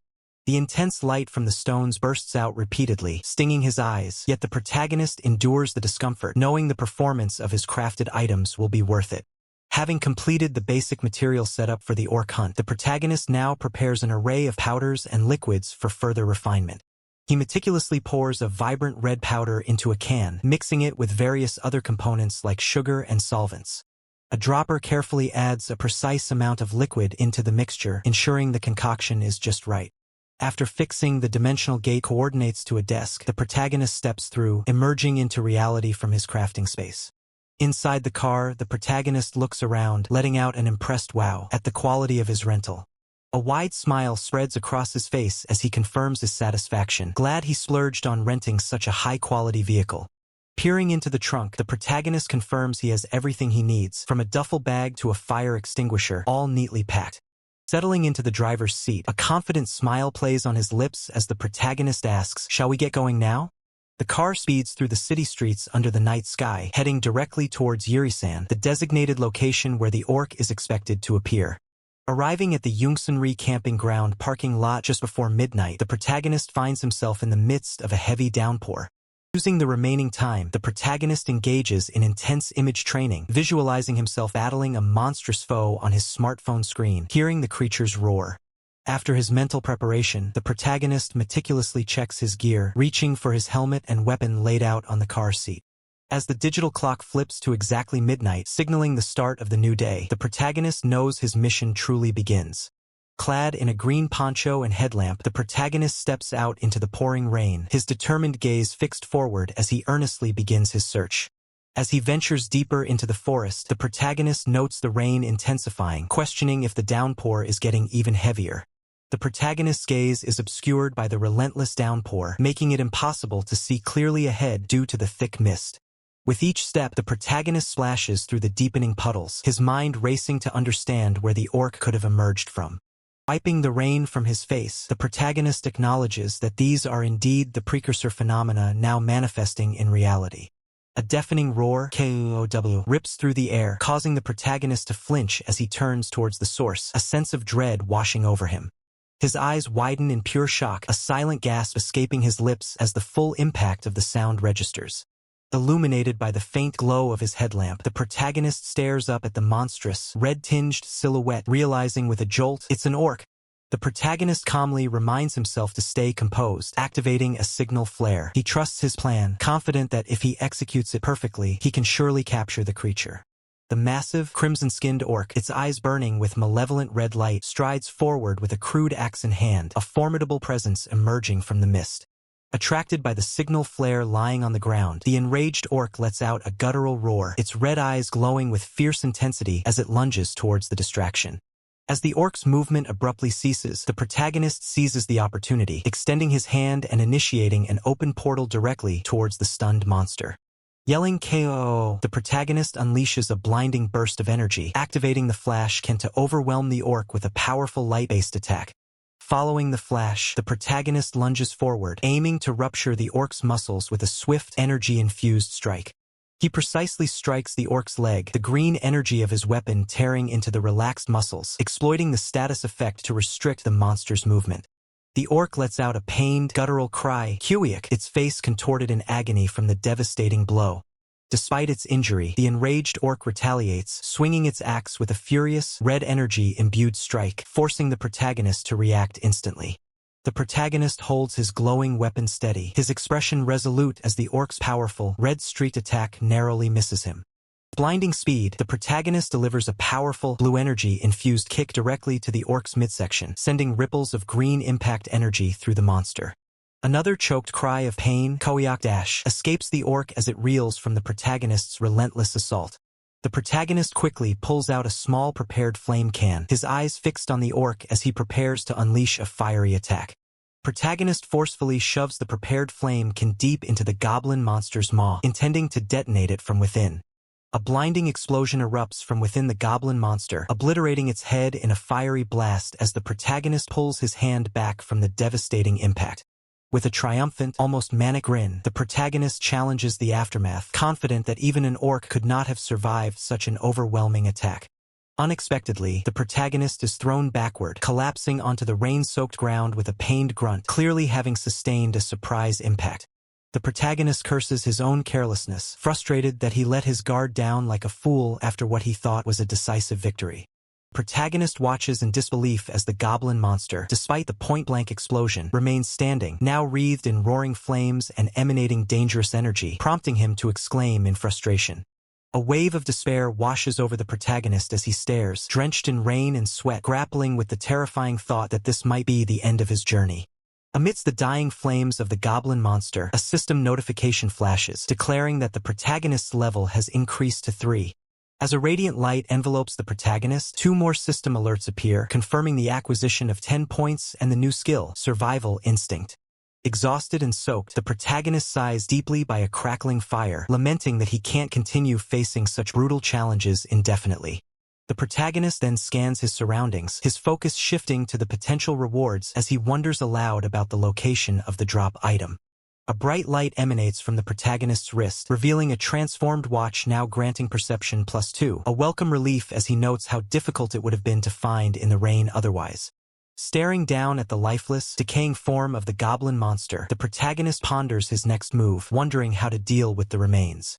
Lost in thought, the protagonist recalls the embargo surrounding the MT Yuri Orc incident, questioning the wisdom of revealing the information he now possesses. The protagonist's mind drifts to a conversation with Miss Meekyoung, recalling her theory that the awakened are those who have played a specific game at least once, and considering the implications if her words were true. He visualizes the staggering reality. If the theory holds, then thousands, if not more, have awakened, standing as silent, hooded figures around him. A worried expression crosses the protagonist's face as the sheer number of potential awakened weighs heavily on his mind. His thoughts then turn to individuals like Oh In-hak, the blonde antagonist, who grins with sinister intent, revealing a tattooed arm against a chaotic red backdrop. The protagonist imagines a grim future where such individuals would tear down existing systems and laws for personal gain, inciting widespread riots and chaos. A stark system prompt appears, highlighting the gravest concern of all. Kneeling beside the goblin monster's decaying body, the protagonist realizes that abandoning it would allow it to transform into a bone creeper by tomorrow, posing a direct threat to innocent people. His eye widens in a sudden, horrifying realization as he questions why he hadn't considered the possibility of becoming a zombie himself. A chilling image of his own face, half normal and half zombified, flashes through his mind as he acknowledges that even as an awakened, he's not immune to infection by spores. A critical question hangs in the air, demanding a decision. What is the right choice? Lying on the cold, wet ground, the protagonist admits that the weight of the decision was too heavy, and he couldn't bring himself to make a choice in that moment. As a swirling blue portal manifests from his outstretched hand, the protagonist declares the command to open portal, knowing that one certainty remained amidst the chaos. Standing resolute before the glowing portal, the protagonist acknowledges that, for the sake of the few who might survive, the world must face an orderly end. With a frustrated grunt, the protagonist drives a shovel into the earth, beginning the arduous task of digging. The protagonist, already deep in his self-made grave, questions the daunting task, wondering when he'll ever finish digging and bury the monstrous remains. A bloody, clawed foot lies starkly in the foreground. He grunts with exertion, lamenting his weakened state and the grueling, dog-like existence he's forced to endure. A system interface flickers into view at the bottom of his vision. Just as his limits are reached, the system activates survival instinct. This powerful skill instantly boosts his will to fight, stamina, health regeneration, and perception significantly, granting him a desperate surge of power. A golden aura erupts around the protagonist as he roars, fueled by the activated skill. He curses his situation, resolving to finish the arduous task quickly. Driven by the survival instinct, the protagonist moves with impossible speed, a golden blur of motion as he rapidly excavates the earth, knowing he has no other choice but to finish the job as fast as possible. The golden aura still radiating, the protagonist reflects that survival instinct appears to be an incredibly overpowered skill at first glance, but there's a catch. Open portal, the protagonist commands, his glowing form being drawn into a shimmering blue gateway. He knows that once the effect of survival instinct wears off, the consequences will be severe. The protagonist drives a vehicle at high speed, his glowing body still straining from the exertion. He knows that after the skill's intense burst, his body will require significant time to recover and regain movement. The golden hues of sunset cast long shadows over a bustling city street, a peaceful contrast to the earlier chaos. A snack bar sign glows invitingly, marking a return to everyday life. The protagonist stands in his room, pulling up his shirt to examine his torso. He expresses surprise, questioning if the actual time is truly what he sees. Checking his phone, the protagonist's expression turns thoughtful. He notes that, according to his schedule, he should have already been constructing the defensive line.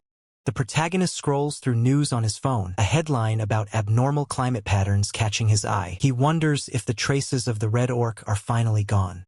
Deciding it's an inconvenient time to start any major tasks, the protagonist considers checking his online community and inspecting the goods that arrived earlier in the morning. He walks past a wooden crate. The protagonist eagerly opens the wooden crate, revealing its contents. He lets out a surprised, delighted exclamation. Inside the crate, an arsenal of weapons awaits. A shining sword, a sturdy mace, a familiar shovel, a sharp knife, and a unique wooden club. "This is it," the protagonist exclaims, his eyes gleaming. Holding the distinctive wooden club, the protagonist acknowledges that in reality, this is the only weapon he can currently wield. However, he finds solace in knowing he can utilize his entire arsenal in the otherworld, which is not a bad trade-off. As he looks back into the now partially empty crate, a puzzled expression crosses the protagonist's face. He wonders aloud why a few of his ordered items appear to be missing. A formal notice from customs is shown, informing the protagonist that clearance has been denied for several weapons, including a spear he ordered, due to their classification. He sighs, realizing that even when ordering from a weapon importer, some items inevitably get held up by customs. Squatting by his open doorway, engrossed in his phone, the protagonist hears a sound. Assuming it's another delivery, he calls out, instructing the driver to simply leave the package at the front. Soft thud indicates a presence just beyond the door, the sound of footsteps barely audible as they pause outside. The protagonist turns his back to the door, a thought bubble appearing above his head as he wonders if the supposed driver didn't hear his instructions. The protagonist's hand reaches for the doorknob, his voice trailing off as he begins to repeat his instructions to the driver about leaving the package at the front. The door clicks open, revealing an unexpected sight. The protagonist's eyes widen in surprise as he utters a confused "huh?" The protagonist's thoughts race, wondering why Miss Meekyoung is at his door. She quickly apologizes, explaining that it's been a while since they last met and she truly wanted to speak with him today. Meekyoung holds up a plastic bag, her hands slightly nervous as she continues. "So, if you're okay with it." With a hopeful smile, Meekyoung finishes her invitation, asking the protagonist if he would like to eat ribaki together, clearly holding the meal in the bag. Protagonist's mind races, reflecting on Meekyoung's invitation and wondering if she's truly inside his house right now. A blush creeps across his face as the protagonist considers the ridiculousness of the situation, yet a flicker of hope or suspicion remains. Could this truly be happening? Meekyoung, beaming, urges Mr. Song-ho to hurry and eat, offering him a piece of sausage. The protagonist eagerly confirms he's eating. As they share the ribaki, a question hangs in the air. What exactly did Meekyoung want to do? She hesitates, searching for the right words.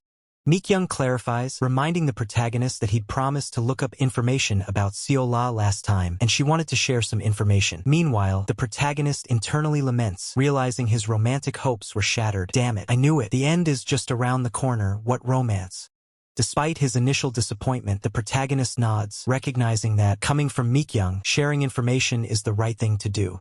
Meekyoung beams, asserting that good people are essential for survival in the apocalypse. Protagonist declares he'll quickly take out the trash and return, while Meekyoung confirms she'll get ready. They gather around a laptop, as the online community provides the best way to share vital information while keeping the protagonist's awakened status a secret. The protagonist began detailing the metal death plague, explaining that groups of 6 or more significantly increase the risk of detection by zombies and monsters. He also emphasized the critical importance of the perception stat for survival, illustrating how a lack of it could lead to encountering terrifying creatures like giant spiders. Meekyoung notes that perception must be the most crucial stat, a point the protagonist confirms, reminding her that the game's ultimate goal is survival. As the protagonist prepares to reveal his next discovery, Meekyoung calls his name, interrupting him. Meekyoung points out that Kimbaplover is receiving a lot of criticism, as Mr. Oh In-hak mentioned. The protagonist acknowledges her observation. Meekyoung questions why Kimbaplover isn't sharing information, to which the protagonist admits he doesn't know, never having played the game himself. The protagonist asks if Meekyoung has any theories. She pauses thoughtfully, then reveals that she actually understands the situation quite well. Meekyoung explains, with a knowing smile, that everyone has their own reasons and circumstances that justify their actions. Meekyoung then casually mentions that she rejected Mr. Oh In-hak's offer to join his party, prompting the protagonist to ask why. The protagonist listens intently as Meekyoung begins to explain, hinting that her meeting with Mr. Oh In-hak's party members was less than ideal. The phone plays a recording of a tense conversation. One voice urges patience, saying, "Hey, keep your manners and wait. She's bound to come soon anyway." Another responds, "No, I agree with that, but the leader bastard is talking SHT, so..." The recording continues, revealing a man's disgusted profile as a voice snarls, "Trash bastard." The protagonist observes, reflecting on the recording, that many people will inevitably reveal their true colors in desperate times. He advises her not to trust anyone, but Meekyoung quickly interjects, asking about his own trustworthiness. Looking him directly in the eyes, Meekyoung makes a bold declaration. She wants to form a party with him. At her unexpected proposal, the protagonist is left speechless, a silent ellipsis hanging in the air. His fist clenches subtly as the narrator explains he couldn't readily speak, grappling with the weight of her words. The narrator reveals the protagonist's strategic goal: to reach level 10 and unlock the online shop before the tutorial even begins, gaining a crucial advantage. However, a significant problem arises. In Seola, the system dictates that the rank of respawning monsters scales with the player's level. This grim reality makes it terrifyingly clear that if Mikyung were to accompany him, she would undoubtedly meet a horrific end. Despite the grim reality of the world, the protagonist manages a playful grin, asking Mikyung what would happen if he were to become a zombie. Mikyung, matching his lightheartedness, assures him that it would be perfectly fine. Suddenly, Mikyung begins to glow with a vibrant purple energy, her form pixelating as she demonstrates her unique ability, Blink, to the protagonist. Mikyung explains to a wide-eyed protagonist that her special trait is Blink, allowing her to dodge any threat, even if he were to try and bite her as a zombie. The protagonist, flustered, tries to tell Mikyung not to casually reveal her abilities, but she counters, explaining that she only showed him as a profound sign of trust. With a sincere expression, Mikyung proposes that if they both survive the apocalypse without turning, they should cooperate, even if they can't be a formal team. The protagonist then shifts his focus to practical survival, noting that building a sturdy fence was not as difficult as it seemed, as he lies on the ground, surrounded by construction materials. His first step in constructing the defensive perimeter involved vigorously hammering support posts deep into the earth, securing them firmly in place. Next, the protagonist meticulously wrapped barbed wire around the newly installed posts, ensuring a double layer for enhanced security against any potential threats. He then carefully secured the barbed wire, tightening it firmly around the posts to create an unyielding barrier. Finally, infrared sensors were strategically installed along the completed barbed wire fence, transforming it into a formidable defensive line. The protagonist marvels at his work, pondering if such dexterity should earn him a stat point. With the mortar work and defensive line complete, the protagonist considers his next task, moving the vital packages into his newly secured area. Inside his cavernous new base, surrounded by stacks of wooden crates, the protagonist confirms that all necessary supplies have been successfully relocated. He begins to plan the internal layout, envisioning how to divide the space using sandwich panels to complete the rough design. His thoughts are abruptly interrupted as the protagonist lets out a sudden, powerful sneeze, a clear sign of the cold environment. Shivering, the protagonist realizes that the other world is unexpectedly chilly, feeling more like late autumn weather, confirming his need for warmth. He acknowledges that he will soon have to sleep in this cold environment and must devise countermeasures, his mind already formulating plans for a heater. While planning for warmth, the protagonist also considers replacing the temporary blackout curtain at the entrance with a more robust, proper door. With a confident smile, the protagonist holds a pen and notebook, ready to jot down his detailed plans for the base's improvements. After visiting a nearby woodworking shop to commission custom items, the protagonist receives his order with a polite farewell from the shop owner. On his return journey, the protagonist walks through the quiet streets, meticulously checking his phone for potential looting spots before the impending metal death plague spreads. Muttering his mental checklist of places to visit, hardware store, pharmacy, motorcycle shop, the protagonist is suddenly interrupted by a familiar voice calling his name, Songho. The protagonist looks up, surprised, to see Oh Hyung-jun, a muscular man who greets him warmly, exclaiming, "Long time no see." An info box appears, detailing Oh Hyung-jun's background. Oh Hyung-jun immediately notices the protagonist's troubled expression, asking if something is wrong. The protagonist admits there's a lot going on, but then remarks on Oh Hyung-jun's renewed physique. Oh Hyung-jun proudly flexes, claiming his muscle memory is returning. The protagonist chuckles, explaining he's been quite active lately due to remodeling his environment. Changing the subject, the protagonist asks Oh Hyung-jun what's been happening with him. Oh Hyung-jun grimly replies that it feels like the world is truly ending.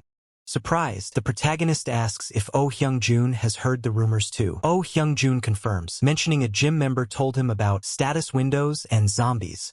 Oh Hyung-jun then directly asks the protagonist if he believes these wild tales. The protagonist admits he didn't initially believe it either when he first heard the news. Oh Hyung-jun, still animated, recounts how a friend told him to watch closely before suddenly levitating, prompting the protagonist to question if these wild tales were truly real.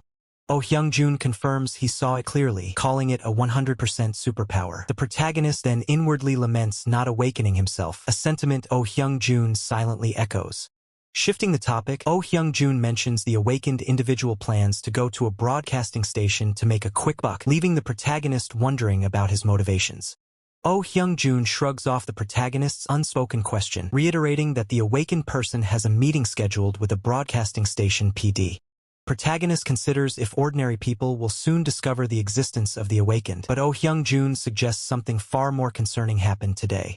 As the protagonist presses for details, Oh Hyung-jun reveals the alarming news of the Uido shootout, his expression grim. The protagonist reacts with stunned disbelief to the mention of a shootout, while Oh Hyung-jun expresses surprise that he hadn't watched the news that morning. The protagonist explains he was preoccupied, prompting Oh Hyung-jun to suggest he check the online petition board for more information. The screen displays a petition titled "Demand for Truth" regarding the Uido shootout, detailing how breaking news of the incident vanished shortly after it was reported. The petition concludes by accusing media control and demanding clarification, with numerous online comments echoing the call for truth. The protagonist is aghast, declaring the situation crazy media control and recalling how he almost fainted watching the news disappear in real time. The protagonist asks if there were any follow-up reports as Oh Hyung-jun pauses, preparing to share what he'd seen on the news earlier. Oh Hyung-jun explains the government's flimsy cover story about a deserter, questioning its credibility, and reveals the entire Uido area is currently under military and police lockdown. As Oh Hyung-jun begins to articulate his suspicion that they're hiding some the protagonist abruptly interrupts him, calling out Hyung. The protagonist makes a hasty excuse about remembering something he needed to do and flees, leaving Oh Hyung-jun calling after him, jokingly demanding protein as payment for more information next time. Returning home, the protagonist spends a long time organizing his thoughts amidst the quiet cityscape at dusk. Deep in thought at his computer, the protagonist connects the shootout to the recent orc incident, realizing the government's coordinated media response indicates prior knowledge. He navigates his computer, the mouse cursor hovering over folders labeled Survival Life_061 and Survival Life_062, a sound effect indicating a click. Viewing a video about the discovery of Mt. Yuri or corpse, the protagonist questions how anyone could know the exact timing of the first precursor phenomenon. He recalls his own efforts to ensure an orderly end, having personally buried the red or corpse beyond the dimension. Despite his efforts, a shootout occurred at this precise timing, leaving the protagonist with a deep sense of unease and suspicion. He considers a chilling possibility that someone leaked crucial information to the government early on, deliberately initiating action with the first precursor phenomenon, all recorded in a top-secret investigation file. The protagonist further speculates, what if that someone doesn't have an offensive trait like me? He visualizes different non-offensive abilities, a blue glowing figure in a martial arts stance, a green glowing figure manipulating nature, and a red glowing figure with hypnotic, mind-controlling eyes. Protagonist concludes that such a person wouldn't reveal themselves directly, but he's certain someone is pulling strings from the shadows. A shadowy figure in a dark suit stands with his back to the viewer, enveloped in a dark, unsettling atmosphere. The man, revealed as Kang Ho-cheol, turns slightly, a sinister expression on his face, a dark red aura emanating from behind him, confirming his role behind the government. Above Kang Ho-cheol, a terrifying hooded figure with glowing red eyes and a wide, malevolent grin emerges, revealing the true mastermind controlling events. The game board of reality is laid bare, revealing the pieces of power. A fractured red bust, representing the creator, stands targeted amidst other broken figures, signaling a ruthless strategic move. A shadowy hand descends, crushing the red bust with cold precision. The mastermind's voice echoes, declaring that after much deliberation, they have eliminated the creator. Circuitry lights up, illustrating a digital reality. The narrator muses that while the method remains unknown, the end of the game is unfolding in reality, implying the world's builders and the system itself are the true villains. The protagonist, seated with a thoughtful expression, considers the implications. He internally reasons that if the creator had government backing, they would never have allowed him to kill an orc. His gaze falls upon his rough sketches of three distinct individuals, a rabbit-eared figure, a stern man, and a cat-eared girl. He concludes that, for now, these three are the most likely suspects. The pen in hand, the protagonist circles the sketch of the cat-eared girl, wondering if she is indeed Survivor One after all. He continues his internal monologue, theorizing that if his assumptions are correct, he wouldn't need to share information with the government himself. Kang Ho-cheol and Chief Lee are visible in the background, reinforcing his thoughts on government involvement. Frustration washes over the protagonist as he leans back, exhaling sharply. He admits he doesn't know what to make of the situation. He reflects that even he acts differently within the game compared to real life, adding another layer of complexity to his deductions. A wave of nostalgia hits the protagonist as he thinks of his veteran friends, their cheerful faces appearing upside down in his mind, a stark contrast to his current solitary struggle. Leaning forward with determination, the protagonist asserts that sharing information wouldn't stop a catastrophe anyway, and it's not yet his time to step in and face an orderly apocalypse. 2 days later, a bright, sunny day greets a hidden bunker entrance covered in lush greenery. The protagonist exclaims with a sound of effort, ready to continue his preparations. Inside, the protagonist efficiently sorts through a massive stockpile of food supplies, declaring the task complete as he pushes a trolley laden with boxes. An overhead view reveals the organized layout of his shelter, with designated areas for food storage and an armory. He confirms the first shelter setup is complete, awaiting the generator's arrival. The protagonist outlines his next steps for Phase 2, planning to install steel logistics trays and drill through the wall with a hammer drill. A close-up on the protagonist's face shows a slight frown as he realizes there's less space than he initially thought. He notes that the basement waterproofing is progressing, but until it fully heals, he cannot store anything down there. The protagonist, standing resolute, decides he will figure out the remaining construction details during Phase 2. His attention shifts to a drone and VR headset on his desk. He states there's something more important to do right now. The drone ascends, revealing a vast, untouched wilderness stretching far into the distance. The protagonist exclaims at the sheer scale, wondering if it's Amazon level in size. The drone hovers above the dense tree canopy as the protagonist declares that drones are totally OP, recognizing their immense utility. Gripping the drone controller, the protagonist explains the advantage. No worries about getting ambushed while exploring.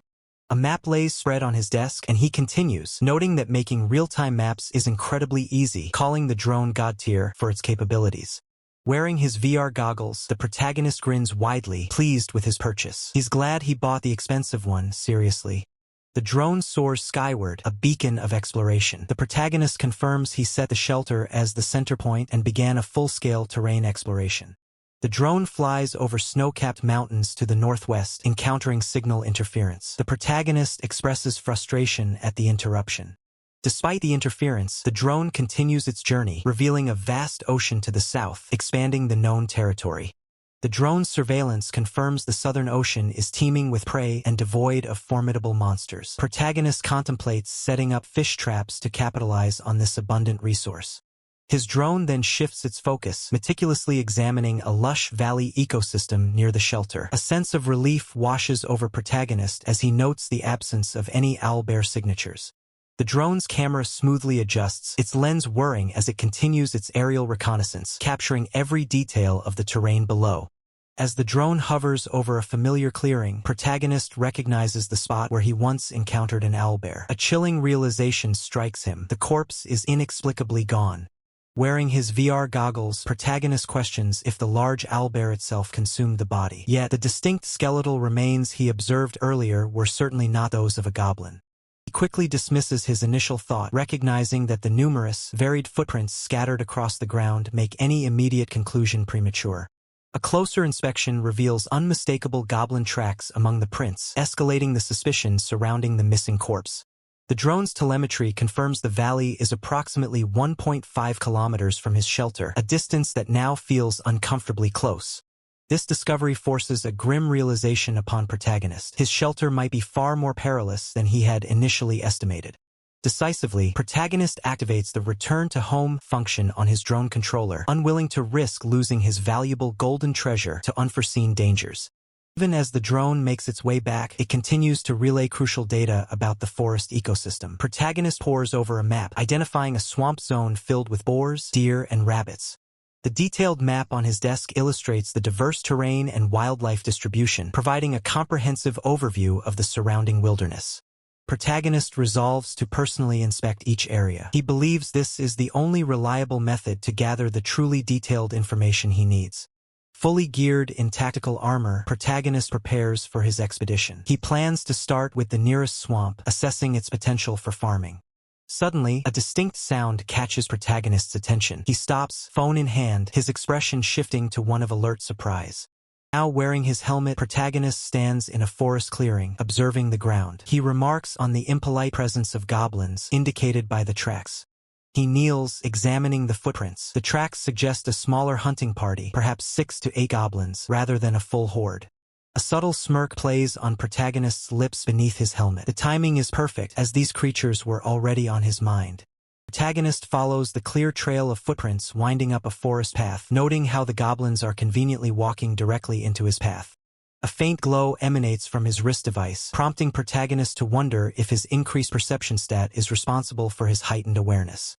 The rustling sounds in the tall grass seem unusually loud, drawing his attention to a small insect perched on a blade, amplifying the sense of heightened perception. And finally, protagonist's keen senses pinpoint the source of the disturbance as he intensely gazes into the dense foliage. Hidden among the trees, protagonist successfully spots the goblin monsters, having expertly concealed his presence. Two of the creatures are visible below, one with its mouth agape. A group of goblin monsters squabble over a meager meal, a small rabbit, their primal instincts driving them to fight amongst themselves. Protagonist takes aim with his bow, acknowledging the perfect ambush angle he has secured, his eyes sharp with predatory focus.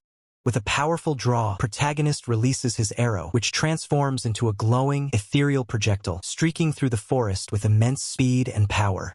The glowing arrow strikes a goblin monster with brutal force, piercing its forehead in a critical hit. The creature screams as green blood splatters, its eyes glowing red in agony. The impact sends green liquid spraying as the arrow embeds itself deep within the goblin monster's head, leaving the surrounding goblins stunned and momentarily disoriented. For goblin monsters recoil in shock, their expressions quickly shifting from surprise to enraged fury as they process the sudden attack. With a guttural roar, the remaining goblin monsters charge forward, their eyes burning red with aggression, brandishing crude clubs as they rush towards protagonist. The protagonist unleashes a swift, powerful strike, a blue energy surge ripping through one of the charging goblin monsters, sending it reeling. The remaining goblin monsters let out a guttural kyudack as they continue their relentless assault, their crude weapons raised.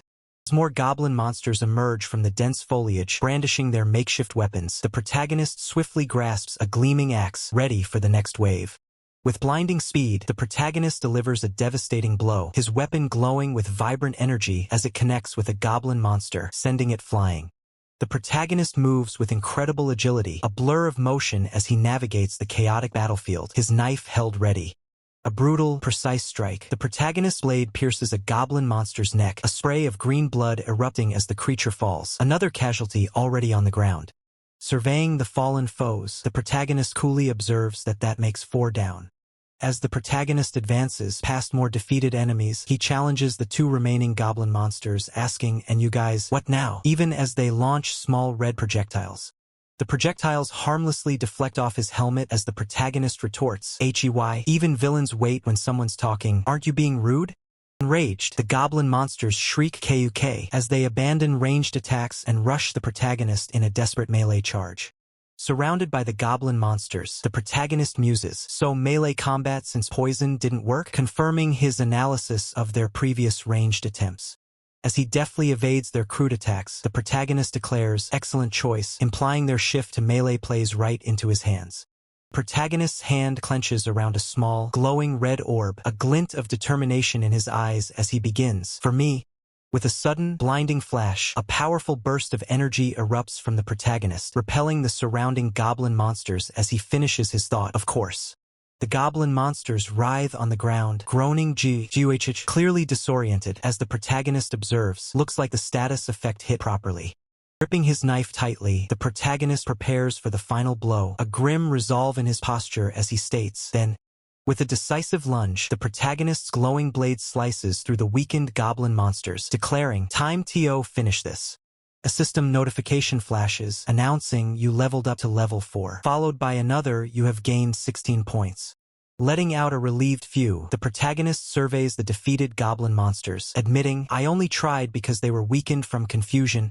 Removing his helmet, a look of genuine surprise crosses the protagonist's face as he holds his bloodied knife, exclaiming, "But wow, it actually worked?"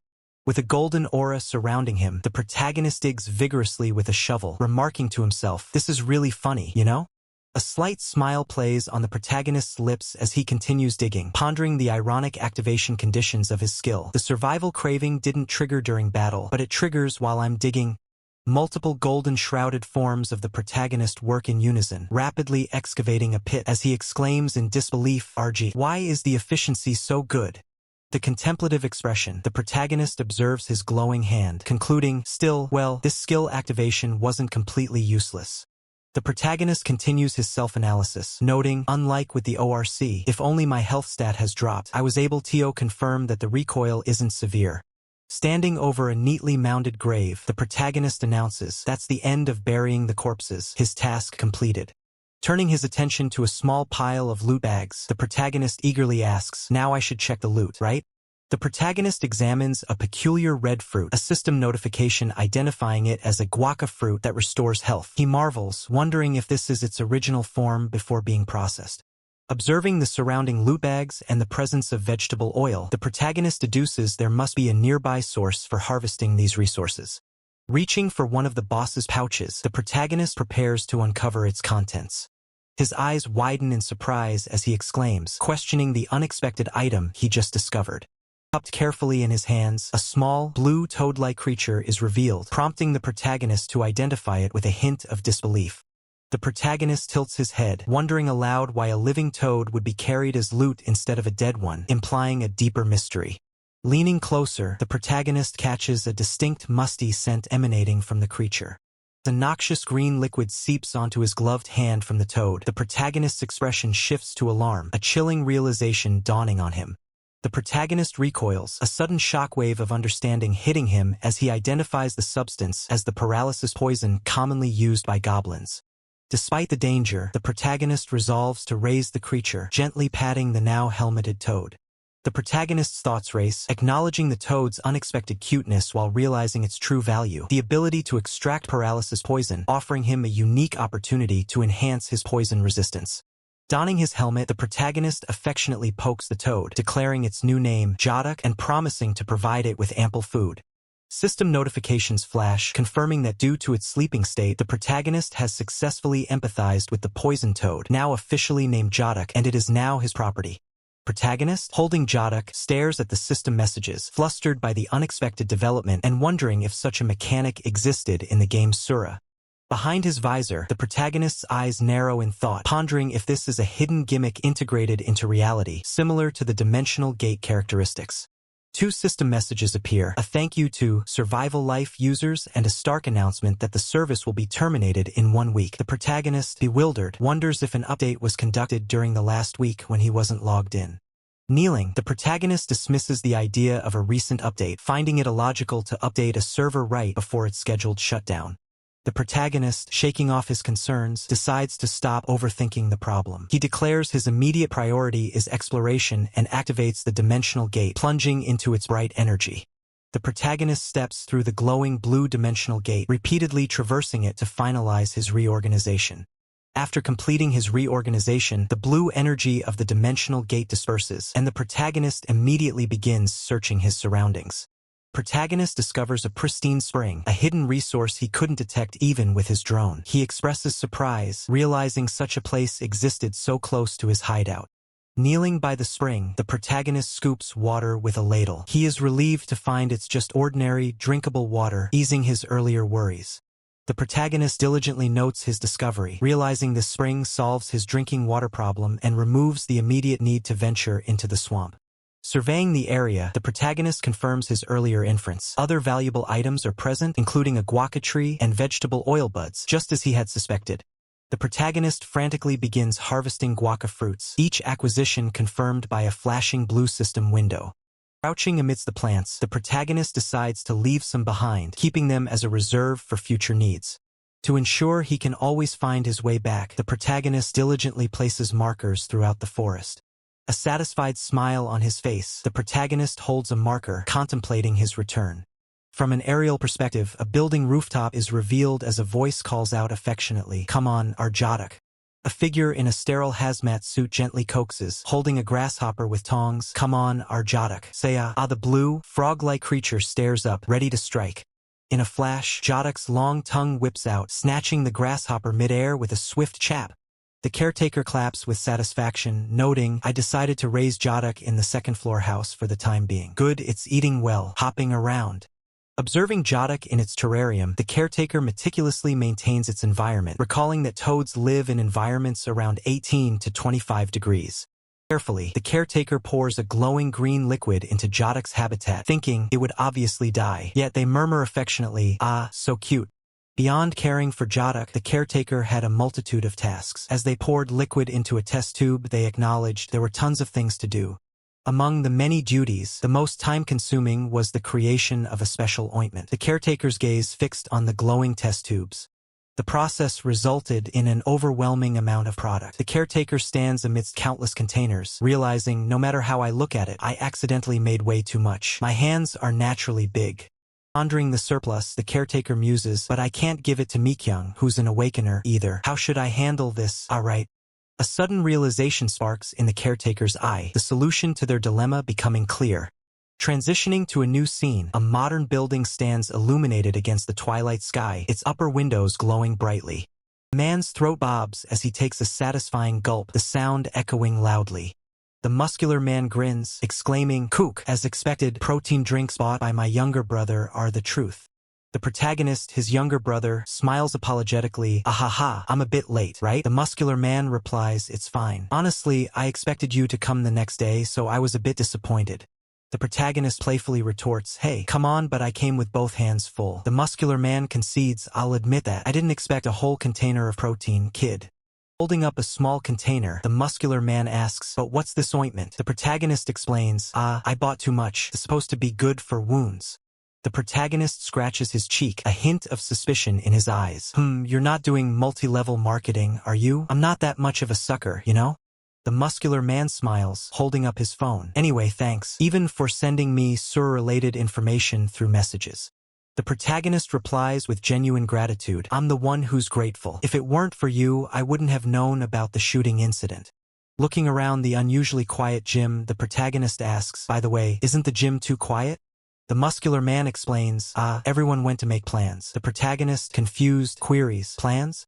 As they stand by the door, the protagonist presses, "What kind of plans?" The muscular man reminds him, "There was that guy going to the broadcasting station, right?" The muscular man reveals, "Looks like he spread information to the members before leaving. So at the members' request, we decided to make a base here." Shocked, the protagonist exclaims, "What? How many people?" The muscular man casually replies, "About 20? The protagonist's concern mounts, "No way. Did you read the information properly? More than 6 people is dangerous." The muscular man, resolute, states, "What can we do? We have to try somehow." With a determined expression and a faint purple aura, the muscular man declares, "They're all our members. We can't abandon them." The protagonist internally acknowledges. As expected, he's a man of loyalty despite his appearance. The muscular man then asks the protagonist, more importantly, "Song-ho, what are you going to do?" The protagonist replies, "I'm going to think about it more." Smiling reassuringly, the muscular man offers, "Really? You're also non-awakened, so if you really have nowhere to go." A sudden scream shatters the calm. The muscular man questions, "That was a scream, right?" The protagonist, already moving, shouts, "Hey, let me open the window." The protagonist, already moving, shouts, "Hey, let me open the window." He violently shoves the window open, a desperate urgency etched on his face as the sound of shattering glass echoes. His eyes widen in horror, a cold dread washing over him as he processes the scene unfolding outside. Below, a woman lies motionless on the pavement. The protagonist's voice rips through the air, a desperate cry of Mikyung escaping his lips. A faint groan escapes Mikyung's lips as her eyes flutter open. The protagonist urgently calls out, "Are you conscious, Mikyung?" Mikyung, still disoriented, questions, "Songho? Why am I?" The protagonist, looking down at her, replies, "That's what I want to ask. Do you remember what happened?" Mikyung, leaning on the protagonist, struggles to recall, I don't remember well, but someone suddenly attacked me." Songho clenches his fist, enraged, muttering, "What a fucking bastard." The protagonist instructs Songho, "You stay with Mikyung." Songho, surprised, asks what? The protagonist urges, "Hey, don't get excited, let's figure out." But Songho cuts him off, stating, "It's fine, I'll check the entire area." He walks away decisively. A sigh escapes the protagonist as he turns to Mikyung, asking, "Mikyung, do you remember their appearance?" She shakes her head, "I don't know, everything suddenly went dark."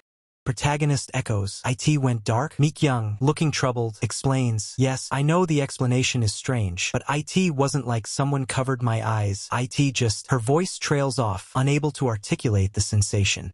A dark realization dawns on the protagonist, his jaw tightening. He thinks, damn it, have they already started moving? The protagonist sternly warns Mikyung, if something like this happens again, use blink immediately. Mikyung reacts with shock. What? But he insists you have to use it. I'll send you self-defense equipment, so make sure to carry it. The grave expression, the protagonist warns Mikyung, from now on, you really have to be careful. Behind him, shadowy figures with glowing red eyes emerge, one of them a blonde antagonist, hinting at the true danger. The harsh truth is revealed. If 5 people gather, one of them is definitely trash. The narration confirms, that's right, everywhere in the world trollers exist, as a masked figure stands amidst a crowd, a sinister smile hidden beneath. The problem is exacerbated in the world of Asura, where there is no interference other than patches, which made the problem even worse. Players file reports, but they won't even catch them anyway. Explaining their tactics, the narrator reveals, so, trollers would join a team pretending to be ordinary users, and then the masked figure confidently declares, I know this area inside and out, so just follow me. A gullible player responds, I trust only you, falling into the trap. The narrator continues to expose their treachery. They would lure the party into a place swarming with monsters and wipe them out. The masked figure watches as his victims are cornered by a horde of glowing red-eyed monsters, a sinister voice echoing, welcome, as the trap closes. The masked man, a hidden knife gleaming behind his back, offers deceptively, want me to carry you? The naive bald man, thinking good person, exclaims, OMG really? The masked man reveals his true nature, plunging the knife into the bald man's back. He mockingly thinks, LOL idiot, falling for this, as he steals the victim's belongings. The trollers' insidious methods are further detailed. They committed all sorts of strange actions, such as creating conflicts between parties to make them fight, as the masked figure observes the ensuing chaos from afar. The masked man cackles, lol, reveling in the destruction he caused. The narrator reflects all those antics, and this game, the game, which was unpopular enough as it was, struggles with a mere 5,415 simultaneous users.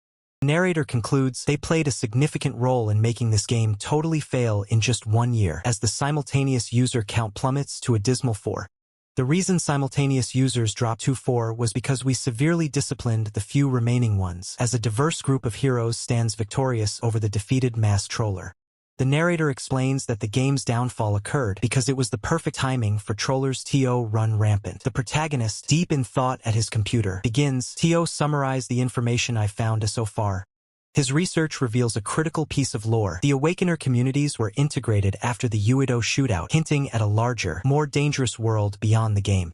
Real-time board reveals a darker side to the integrated Awakener communities, with posts ranging from recruiting parties to outright plotting bank robberies, indicating these are not just information hubs but also grounds for illicit schemes.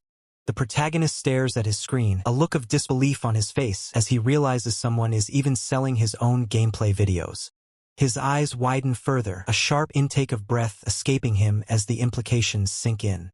The board displays a listing for his video, offered for 10 million won by a user named Dawajuzum, whom the protagonist immediately recognizes as a notorious troll. The advertisement claims to show the protagonist carrying the seller during their newbie days, a blatant fabrication that sparks immediate confusion and denial from the protagonist.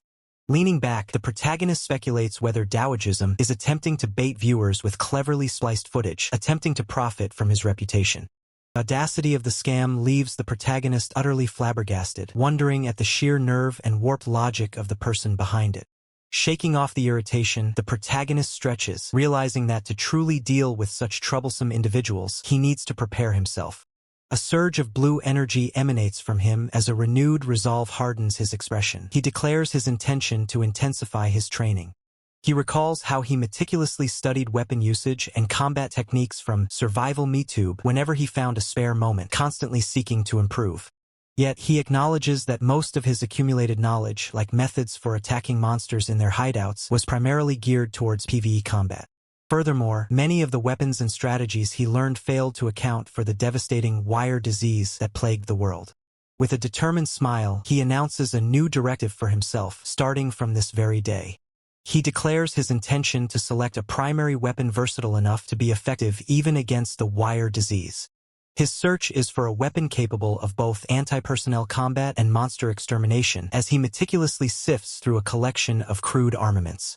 Gazing at the array of primitive tools, an Indian war club, a wooden slingshot, ochre clay beads, and a stone axe, he realizes that few meet his strict criteria. He decides to start with the slingshot, his hand gripping its wooden frame.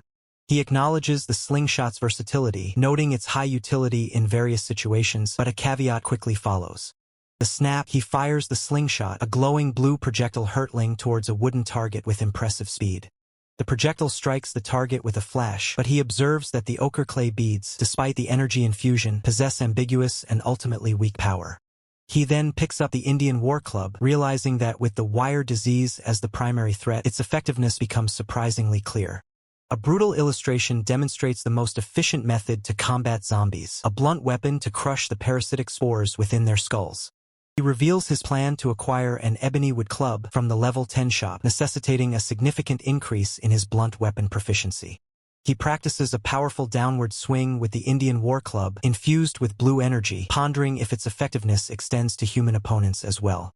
He executes a wide, sweeping arc with the club, a trail of crackling blue energy following its path, demonstrating its raw power. Worried expression crosses his face as he imagines facing a psychic awakener, fearing he wouldn't even be able to lift a finger against such a formidable foe. His grip tightens on the club, a surge of determination overriding his apprehension. He resolves not to simply stand by idly. He exhales slowly, recalling a chilling game mechanic in Survival Life. Killing another human awarded a significant 50 points. He lets out a sigh, standing in a shimmering purple grid arena, facing a bald, armored man enveloped in dark, swirling energy. While a murderer status would debuff players, the sheer guts required to kill another player for points was immense, as shown by the bald man's triumphant stance before the protagonist unleashes a powerful, red energy-infused club swing. The protagonist's powerful red energy club swing connects, raising the question in his mind, who would risk the demerits to kill other players for points? After the intense confrontation, the protagonist lets out a heavy sigh, catching his breath as he surveys the quiet forest path ahead. Wiping sweat from his brow, the protagonist muses that it's probably best to avoid further conflicts until he finishes farming items and skills. He considers dismantling his entire store and installing a detector on the second floor when a sudden, guttural roar echoes, cutting his thoughts short. Turning to look back into the dense forest, the protagonist wonders why a wolf's howl would pierce the quiet at this unusual hour. A look of alarm crosses his face as he clutches his phone, realizing the sound came from perilously close to his hideout. Donning a helmet, the protagonist stares ahead in disbelief, questioning the reality of the sight before him. He observes the massive, fallen gray wolf, noting its impressive size and thinking it's large enough to ride. A closer look confirms the grim truth. The gray wolf's breath has already ceased, its life extinguished. More critically, the protagonist's thoughts race, pondering if the wolf was merely a stray or if it had been attacked and fled to die near his secret hideout. To uncover more details about its demise, the protagonist decides to examine the wolf's wounds. Kneeling beside the massive creature, the protagonist gently runs his hand over its fur, beginning his investigation.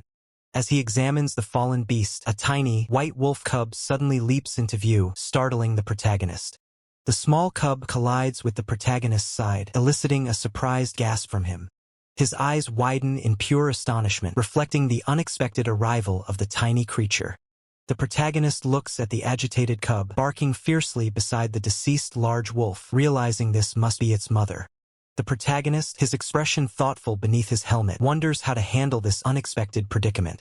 Watching the cub affectionately lick its deceased mother, the protagonist admits to himself that he can't simply force them apart. Despite his reluctance, he knows he must quickly bury the mother wolf. As he digs, the protagonist explains that if the deceased wolf was a monster, it would transform into a bone creeper, and if not, its carcass would simply attract more dangerous monsters.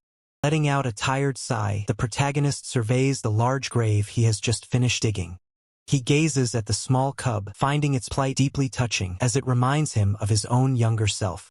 The cub also brings back memories of Munchie, the dog he raised when he was a child. With a resigned sigh, the protagonist gently scoops up the cub, making a firm decision. Holding the small creature, the protagonist softly tells the cub to listen to what he has to say. He explains to the cub that its mother will be sleeping here now, indicating the grave. He reassures the cub, promising to even bore a dog hole in the hideout door so it can visit its mother whenever it misses her. And with a gentle motion, the protagonist reaches into his pocket. He offers the cub a piece of meat, promising to ensure it won't starve until it's fully grown. The protagonist finalizes his proposal, telling the cub that in return for his care, its excellent sense of smell will be put to good use. He then directly asks the cub for its decision, holding the enticing piece of meat closer, inquiring, "How about it?"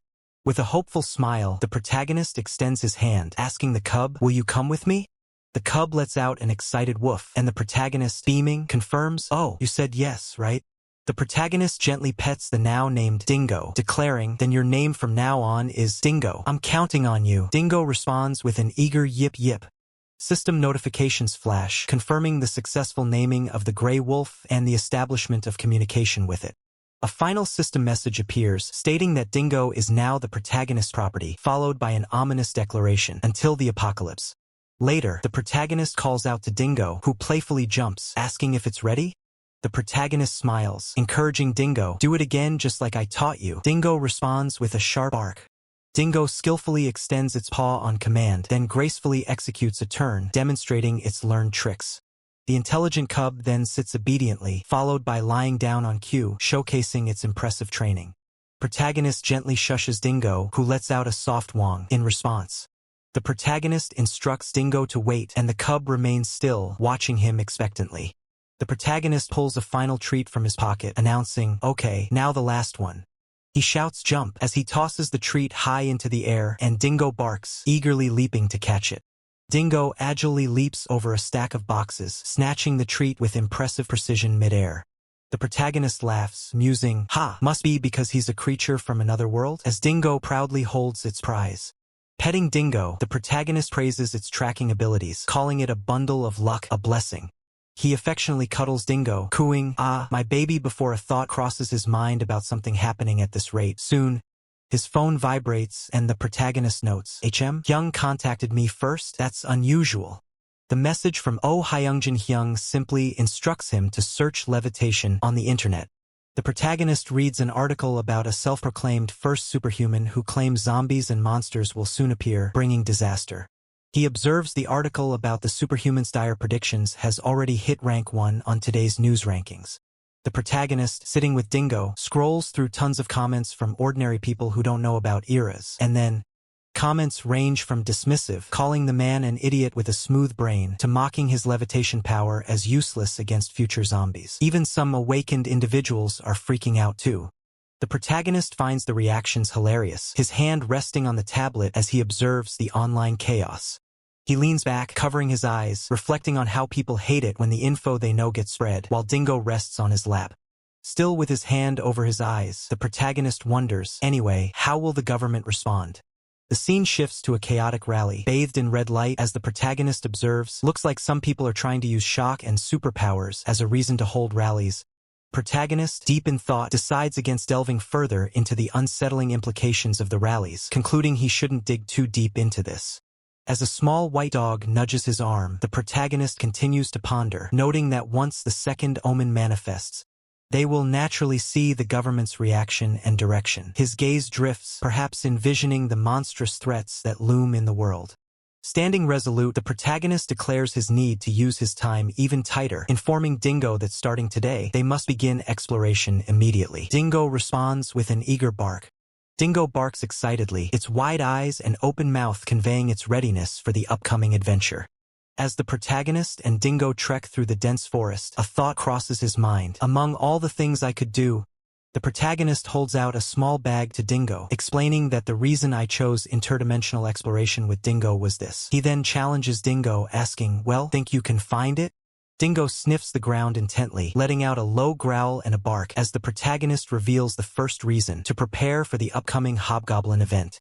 Behind, the protagonist watches Dingo bark in the distance, explaining his need for Dingo to imprint the scent of goblins properly. Dingo sniffs a red ribbon on the forest floor, its tracking ability proving better than expected at finding a hiding spot just from a lingering scent. Crouching beside Dingo, the protagonist calls its name, explaining his second objective, to see whether Dingo could stay calm in live combat. Dingo whines in response. As Dingo dashes forward with impressive speed, the protagonist's thoughts continue, and follow my commands. Small white rabbit with glowing blue ears and feet sits camouflaged in the tall green grass. As the narrator explains, currently, we are. The rabbit continues to munch peacefully on the lush green grass, unaware of the impending hunt. Dingo pounces on the rabbit with a burst of energy, earning a proud "good job, Dingo" from the protagonist. He then reveals the final objective, trying to confirm whether hunting is possible in the other world. The protagonist approaches Dingo, who stands over its catch, remarking that last time it ran away, so I didn't check properly. The protagonist holds the rabbit by its ears, examining its glowing blue claws, noting, judging by the size, and the claws. Holding up the captured creature, the protagonist smiles, concluding that animals here are definitely stronger. Dingo barks in agreement. With their objective confirmed, the protagonist and Dingo continue their journey, venturing deeper into the verdant forest. As they walk, a new question arises in the protagonist's mind. What would Dingo's cognition be if converted into stats? Protagonist decides to test his theory, thinking, might as well test it, let's head toward the valley. Suddenly, a system notification flashes. Health has increased by 1. The protagonist looks surprised, exclaiming, already? A wide smile spreads across the protagonist's face as he notes Dingo's rapid growth, considering his own pure health stat was 170 as Kimbapjoa. He marvels, he's growing crazy fast. The protagonist calls out, "Hey, Dingo," as his companion dashes ahead, reminding him, "I told you not to move alone in the forest." The protagonist holds out a water bottle and a bowl to Dingo, who pants with its tongue out, clearly parched from their journey. Dingo laps eagerly at the water in the bowl as the protagonist considers, so that burning sensation. Holding up a vibrant green chili pepper, the protagonist questions Dingo, "Is it because you ate this?" A wide smile spreads across the protagonist's face as he exclaims, "Holy, finding this here." A system notification identifies the item as a bull pepper. Protagonist continues his work, praising Dingo for its help in this unexpected harvest, promising treats later. For the curious and growing Dingo, the world is full of wonders, like a large red fish leaping from the water, sparkling under the sun. With a cheerful smile, the protagonist declares it's time to finalize preparations for Phase 2 construction and head home, as Dingo barks in agreement. The narrative shifts to the next day, as an unseen individual calls out, "Boss!" The protagonist gazes into the empty space of a demolished building, admitting that seeing it torn down hits kind of hard. Dingo sits quietly beside him. As the protagonist walks away, his expression solemn, he acknowledges that the demolition, despite the difficulty, was a necessary choice. Observing the ongoing looting of a shop, the protagonist mentally concludes that such actions are a natural consequence of the situation. The protagonist, with Dingo by his side, surveys the scene, initially thinking he should clean up, but then notices others, realizing with a surprised, "Oh wow," that everyone seems to have the same idea. Protagonist exclaims in surprise, recognizing the approaching man as Hyungjin Hyung, wondering why he's there, especially after protagonist himself had left only the bare minimum equipment the day before. Hyungjin Hyung playfully ruffles protagonist's hair, explaining that he came to check on him, having been left behind the previous day, as Dingo adds a bark of agreement. Hyungjin Hyung, surprised by Dingo's appearance, asks if protagonist always had a husky. Protagonist clarifies that his previous pets passed away long ago. Protagonist introduces Dingo as his new pet, to which Hyungjin Hyung responds with delight, finding the creature adorable as he squats down to greet it. Protagonist reiterates his question about Hyungjin Hyung's presence, who firmly repeats his concern for protagonist's well-being. Protagonist challenges Hyungjin Hyung's answer with a knowing smile, prompting Hyungjin Hyung to sheepishly admit there's more to his visit than just worry. Hyungjin Hyung's expression turns serious as he confirms his genuine concern for protagonist. With a determined gaze and arms crossed, Hyungjin Hyung reveals that he has identified the individuals responsible for attacking Ms. Mikyung. Protagonist begins to articulate his understanding of Hyungjin Hyung's revelation, a table with drinks and snacks between them. Protagonist confirms his understanding, asking if the group led by Kim Cheol-jun was behind the attack on Ms. Mikyung. Hyungjin Hyung confirms, adding that the disliked tow truck driver is also part of their group. Hyungjin Hyung points towards the distant mountains, revealing the redevelopment site there as the enemy's base. Protagonist, intrigued, asks how he uncovered such detailed information. Hyungjin Hyung simply states that it all just clicked, leaving protagonist to echo his words in confusion, a questioning look on his face. Hyungjin Hyung continues to explain, revealing that when he previously inquired, the individual had already encountered Kim Cheol-jun and his group. He elaborates that all three of them were aggressive and their personalities clashed, leading to the refusal of any offers made. Hyungjin Hyung slams his hand on the table, frustrated, stating that after the Mijaeong incident, it's not unusual for female members to threaten to leave the group. He recounts asking the women why they were behaving that way, and they all admitted to receiving offers from another Awakeners group. Hyungjin Hyung asks protagonist if he understands the situation, concluding that unlike Ms. Mi Jaeong, these women were likely seduced by the offers.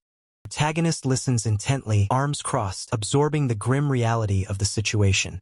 Hyungjin Hyung acknowledges that it makes sense, given that only 2 of them in their current group are awakened.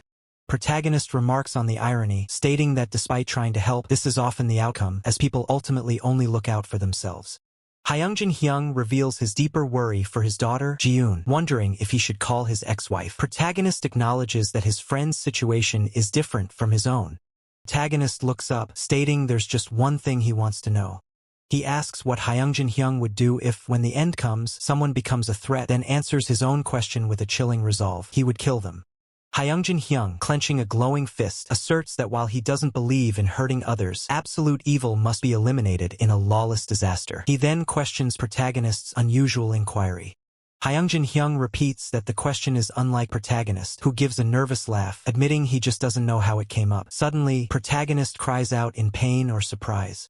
Hyungjin Hyung exclaims in surprise as a small dog barks and a device held by protagonist under the table beeps, having startled them both.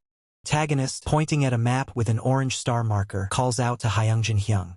Hyungjin Hyung looks at a small device glowing orange, expressing immediate concern for someone named Mi Jaeong. The blonde antagonist, identified by a system prompt as Owen Hack, the head thug, issues a command for someone to get down, stating there's no time for drama. Blonde antagonist, growing impatient, dismisses any attempts at reconsideration and declares he will now do things his own way. Kim Cheol-jun, identified as the leader and Hack-eye, warns that if they want gentleman treatment they should come down while they still can. Ma Jong-in, the skinny support, is also present, as Kim Cheol-jun emphasizes their isolation in a redevelopment area. Kim Cheol-jun, with a sinister grin, taunts his unseen opponent not to waste their strength, reminding them that his group also possesses powers. Kim Cheol-jun announces he will count to 3 as protagonist, concealed in a helmet, observes the 3 antagonists from an alleyway. The countdown continues as protagonist, hidden behind a corner, meticulously loads a slingshot, preparing for a surprise attack. As Kim Cheol-jun shouts 3, a blinding blue energy beam erupts, slicing through the air towards him just as he prepares to swing his bat. The blinding blue energy beam connects, striking the thug leader directly as he attempts to swing his bat. A pained gasp escapes his lips. The thug leader collapses to his knees, clutching his injured arm as his bat clatters to the ground. The blonde antagonist, startled, demands to know who attacked them. Before the blonde antagonist can react, a dark, swift figure blurs past him, moving with incredible speed. The protagonist, his helmet obscuring his face, sharply retorts to the blonde antagonist's inquiry, refusing to reveal his identity. With a powerful swing, the protagonist's wooden club connects with the blonde antagonist's head, crackling with blue energy, sending him flying backward with a grunt of pain. The blonde antagonist is launched into the air, a clear testament to the protagonist's raw power, as Thug 1 watches in stunned disbelief. Terrified shriek echoes as Thug 1 witnesses the unfolding chaos, purple energy beginning to emanate nearby. Thug 1's eyes widen in terror as he stares at the protagonist's hand, now enveloped in a sinister, swirling purple energy. Thug 1 is lifted helplessly into the air by the protagonist's purple energy. Thug 1 reels, dazed and disoriented, an impact mark visible on his head from the protagonist's precise strike. Protagonist leaps with agile grace, soaring over the now defeated Thug 1, leaving a shimmering trail of blue energy in his wake. Even after his swift assault, the protagonist, still helmeted, shows a hint of fatigue, a bead of sweat tracing his neck. From above, a woman shouts a desperate warning to Seongo, while the protagonist, looking up, calls out to Mikyung, his concern evident. The thug leader, now wielding his bat infused with a dangerous red glow, lunges at the protagonist, who barely has time to react. The thug leader's red-charged bat slams into the protagonist's helmet, instantly cracking the visor as a pained grunt escapes him. Protagonist's helmet is visibly cracked from the unexpected damage, even from a glancing blow. The thug leader smirks, confirming the protagonist's identity as Kang Seongo. The thug leader, brimming with confidence, taunts the protagonist, declaring his intent to cripple him today. The thug leader, with a menacing grin, orders his accomplices, Thug 1 and the blonde antagonist, to prepare for a full assault. The blonde antagonist's hands crackle with electricity as he confirms his readiness to the thug leader, who commands them to show no hesitation, even against unawakened opponents. The blonde antagonist, now fully charged with crackling electricity, gloats about putting the annoying prick in his place. The protagonist's expression hardens as he considers his dire options, the possibility of activating the dimensional gate looming. The blonde antagonist lunges, declaring his intent to finish the protagonist just as a small, white, furry creature streaks across the ground. With surprising ferocity, the small white creature clamps its jaws onto the blonde antagonist's arm, eliciting a guttural scream of agony as yellow energy bursts around the impact. As the wolf pup stands its ground, the thug leader and thug one stare in utter disbelief. New thug, holding up a phone displaying an emergency call, warns the others to back off if they don't want the situation to escalate, proposing it as a deal. The thug leader, after a moment of silent consideration, reluctantly agrees to retreat for the day, his companions looking dejected. As the thugs retreat, the thug phone watches them go. The thug phone turns to the protagonist, asking if he is all right, while purple energy begins to dissipate around the protagonist. A worried woman, grasping the protagonist's helmeted face, anxiously asks if he is hurt anywhere as he softly utters her name, Mikyung. The woman observes the protagonist's cracked helmet with deep concern. The thug phone jokingly offers to carry him, to which the woman reacts with a confused huh. As the woman's concerned huh lingers, the protagonist, his helmet severely cracked, finds his mind momentarily adrift. He questions why the two figures before him, perhaps reflections of his own past or current companions, suddenly evoke memories of someone else entirely. The woman urgently insists they go to a hospital, her hands raised in concern for the protagonist's injured state. But the protagonist firmly refuses, stating he cannot afford to rest. Another character, addressing the protagonist, asks if his group is now down to 4 members and if they could take in Mikyung. The protagonist casually agrees, adding that it's fine by him if Mikyung is okay with it, noting their existing closeness. He then asks Mikyung if she's alright with the arrangement. The protagonist declares that he has things to do, beginning to walk away. A small white puppy barks excitedly, trotting along behind him. He, perplexed, wonders aloud why the protagonist is acting so suddenly. She, equally puzzled, admits she has no idea. To clear his mind, the protagonist initiated phase 2 of his setup, pushing ahead of schedule. The drill bites into the wall, signaling his intense focus. His gaze sharpens as the protagonist realizes he has no choice but to depart in haste. Observing the two together, a profound desire surges within the protagonist to share his power to protect them. Yet the protagonist acknowledges that he cannot make such a choice just yet. To maximize the potential of his dimensional gate, he understands a crucial path lies ahead. A level-up notification flashes across his vision amidst various skill icons. He resolves to level up, acquire skills, and farm gear faster than anyone else, aiming to crush opponents through sheer gear power. His past encounter with those mountain thugs made this path painfully clear. The protagonist meticulously installs a large pipe, his mind calculating. If his endgame strategy succeeds, he anticipates being at least 3 levels ahead of the competition.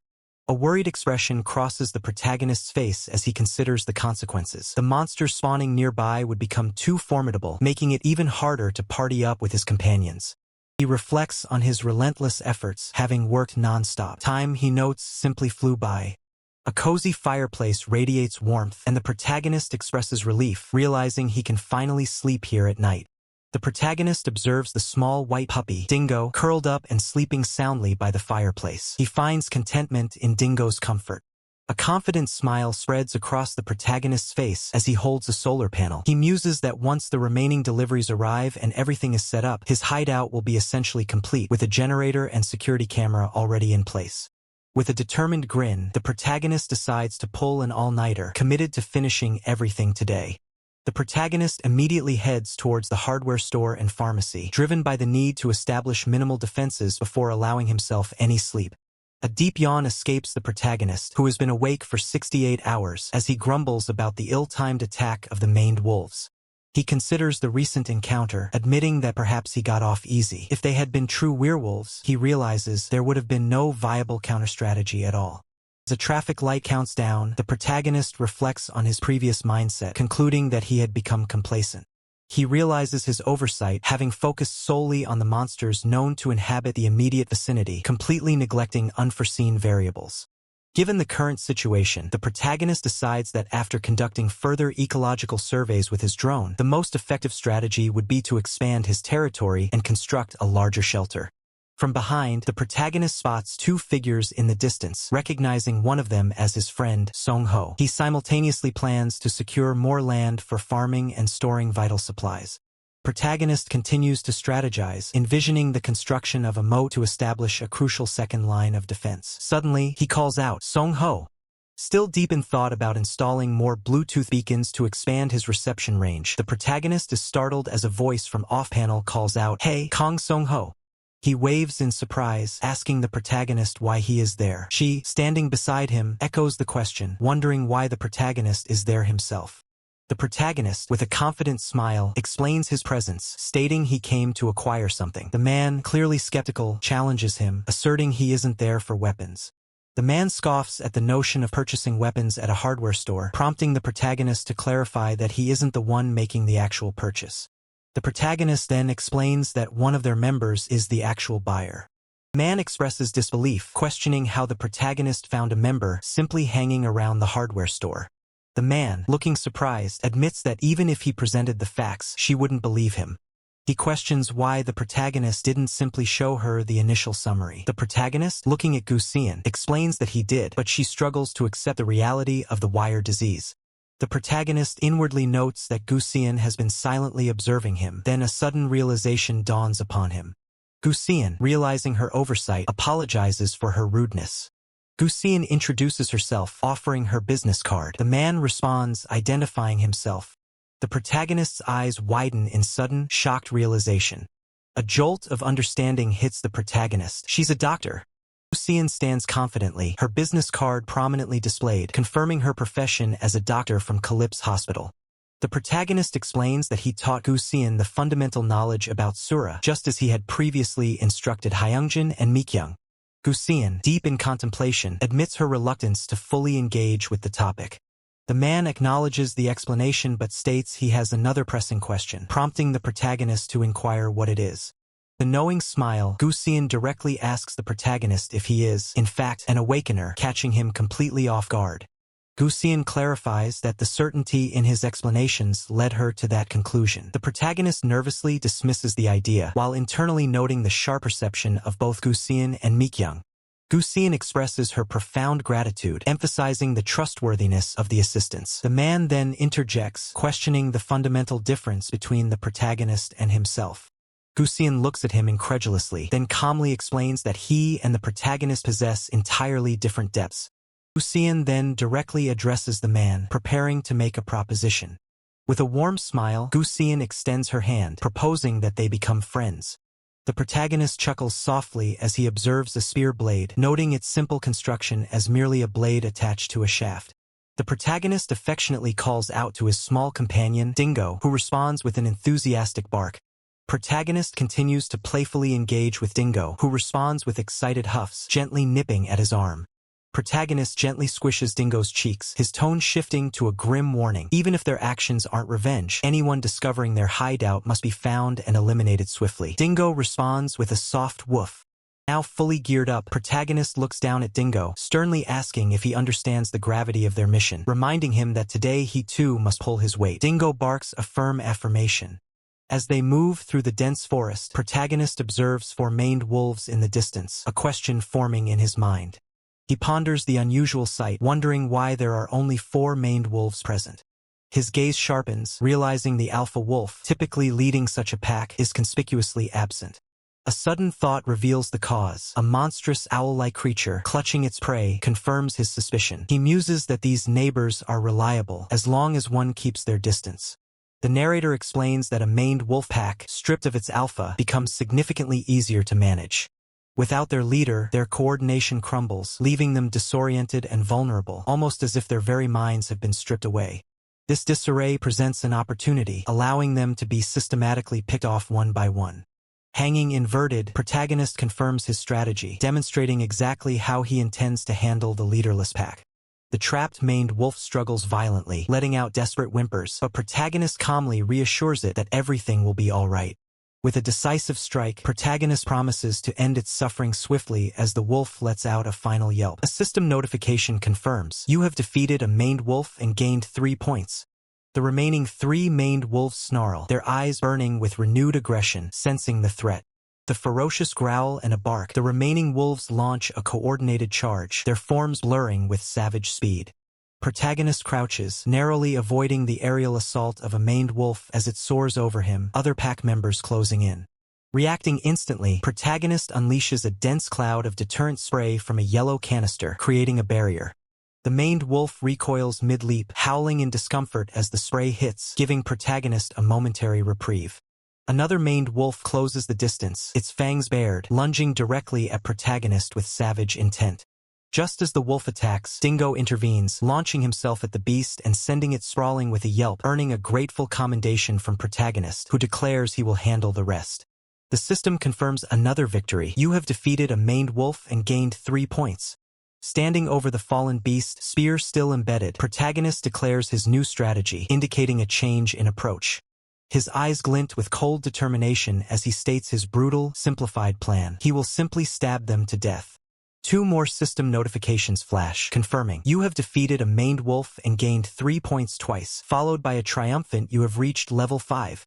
Protagonist, now holding his helmet, looks up in surprise at a new system message. Additional effects have been added to your trait. He questions aloud, "Huh? What's this now?" The system reveals 2 new effects: dimensional door transparency, making the door invisible to others, and dimensional door projection, allowing him to see and hear the projected location unilaterally. Protagonist reacts with disbelief. Additional effects were added to the trait. With a surge of blue energy emanating from his gloved hand, protagonist activates his new ability, commanding Open Dimensional Door. Protagonist gasps, a single word escaping his lips, amazing. He realizes the incredible scope of his new ability, observing, I can actually see inside my real-world house. A new thought strikes him as he examines the portal's properties. Does the transparency apply as well? Protagonist's smirk grows, acknowledging the sheer power of the skill. He reflects on his past concerns, noting how this ability eliminates the inconvenient parts and basically compensates for a lot of the weaknesses. His thoughts race, contemplating the skill's potential. He wonders if this effect came at level 5, doesn't that mean more additional effects could be added, as various dimensional windows float around him? A realization dawns on protagonist, making him acknowledge, I never thought the level I wasn't paying attention to would become this important. He concludes that it's even more critical not to miss the remaining omens. His eyes harden with resolve, acknowledging his immediate priorities. Of course, before that, there's plenty to do. Surveying the fallen fanged wolves, protagonist decides, for now, I need to bury these guys first. 2 days had passed since the fanged wolf subjugation, and during that time, a lot of things had happened. First, back in the other world, protagonist deployed a drone to conduct another ecological survey of the area. The survey confirmed that within a radius of about 1 kilometer, only various mundane animals were present. Protagonist confirmed once more that the area was clear of any monsters. Then, protagonist obtained intelligence revealing a goblin nest 3 kilometers away. He muses that a nest of that size probably has hobgoblins too, so it'd be tough right now. After gaining confidence in the safety of their current location, protagonist addresses Dingo, asking, shall we begin? Dingo responds with an enthusiastic bark. Protagonist began clearing the surrounding bushes and trees to flatten the area, intending to transform the hideout into a shelter. With Dingo's assistance, protagonist established a large circular perimeter 30 meters in diameter, laying down barbed wire fencing. Protagonist planned to set up 2 layers of circular barbed wire fencing and to dig a moat outside. He considers, I think we need to dig down about 2 meters to have a synergistic effect with the barbed wire. All the while, protagonist monitored the situation in real time through the dimensional gate, observing a news report that the government announced plans to begin an investigation into awakeners. Protagonist began by acquiring various materials from a distant hardware store, stocking up on essential construction supplies. He also visited a large home improvement store to procure a commercial-grade toolset. On the way home, protagonist discreetly checked on Kim Cheol-chun's party's hideout, observing their activities. He also acquired a motorcycle for transportation and a 008 mini excavator, which he planned to use after some training. Thanks to Jidoki's encouragement, protagonist successfully accumulated enough paralytic poison, despite daily injections for resistance, to be used on a weapon. Staring at his computer screen, protagonist mutters, this is bullshit, right? On the screen, a forum post announces, everyone, please congratulate us. We've recruited Survivor 1 Nim, who has 4,500 hours of playtime. Protagonist reacts with shock, questioning, Survivor 1 joined? Protagonist begins to connect the dots, pondering, does that mean the Uedo shootout and the government's media control? He continues his line of thought, considering and the president's behavior of not leaving the official residence, and then asks himself, are all just coincidences? Protagonist reveals his deeper suspicions, stating, "The reason I judged that Survivor 1 would be beside the president wasn't just because I guessed he would know about the precursor phenomena." The protagonist's suspicions deepen as he considers Survivor 1, an item collector, would have demanded a giant shelter in exchange for any crucial information they possessed.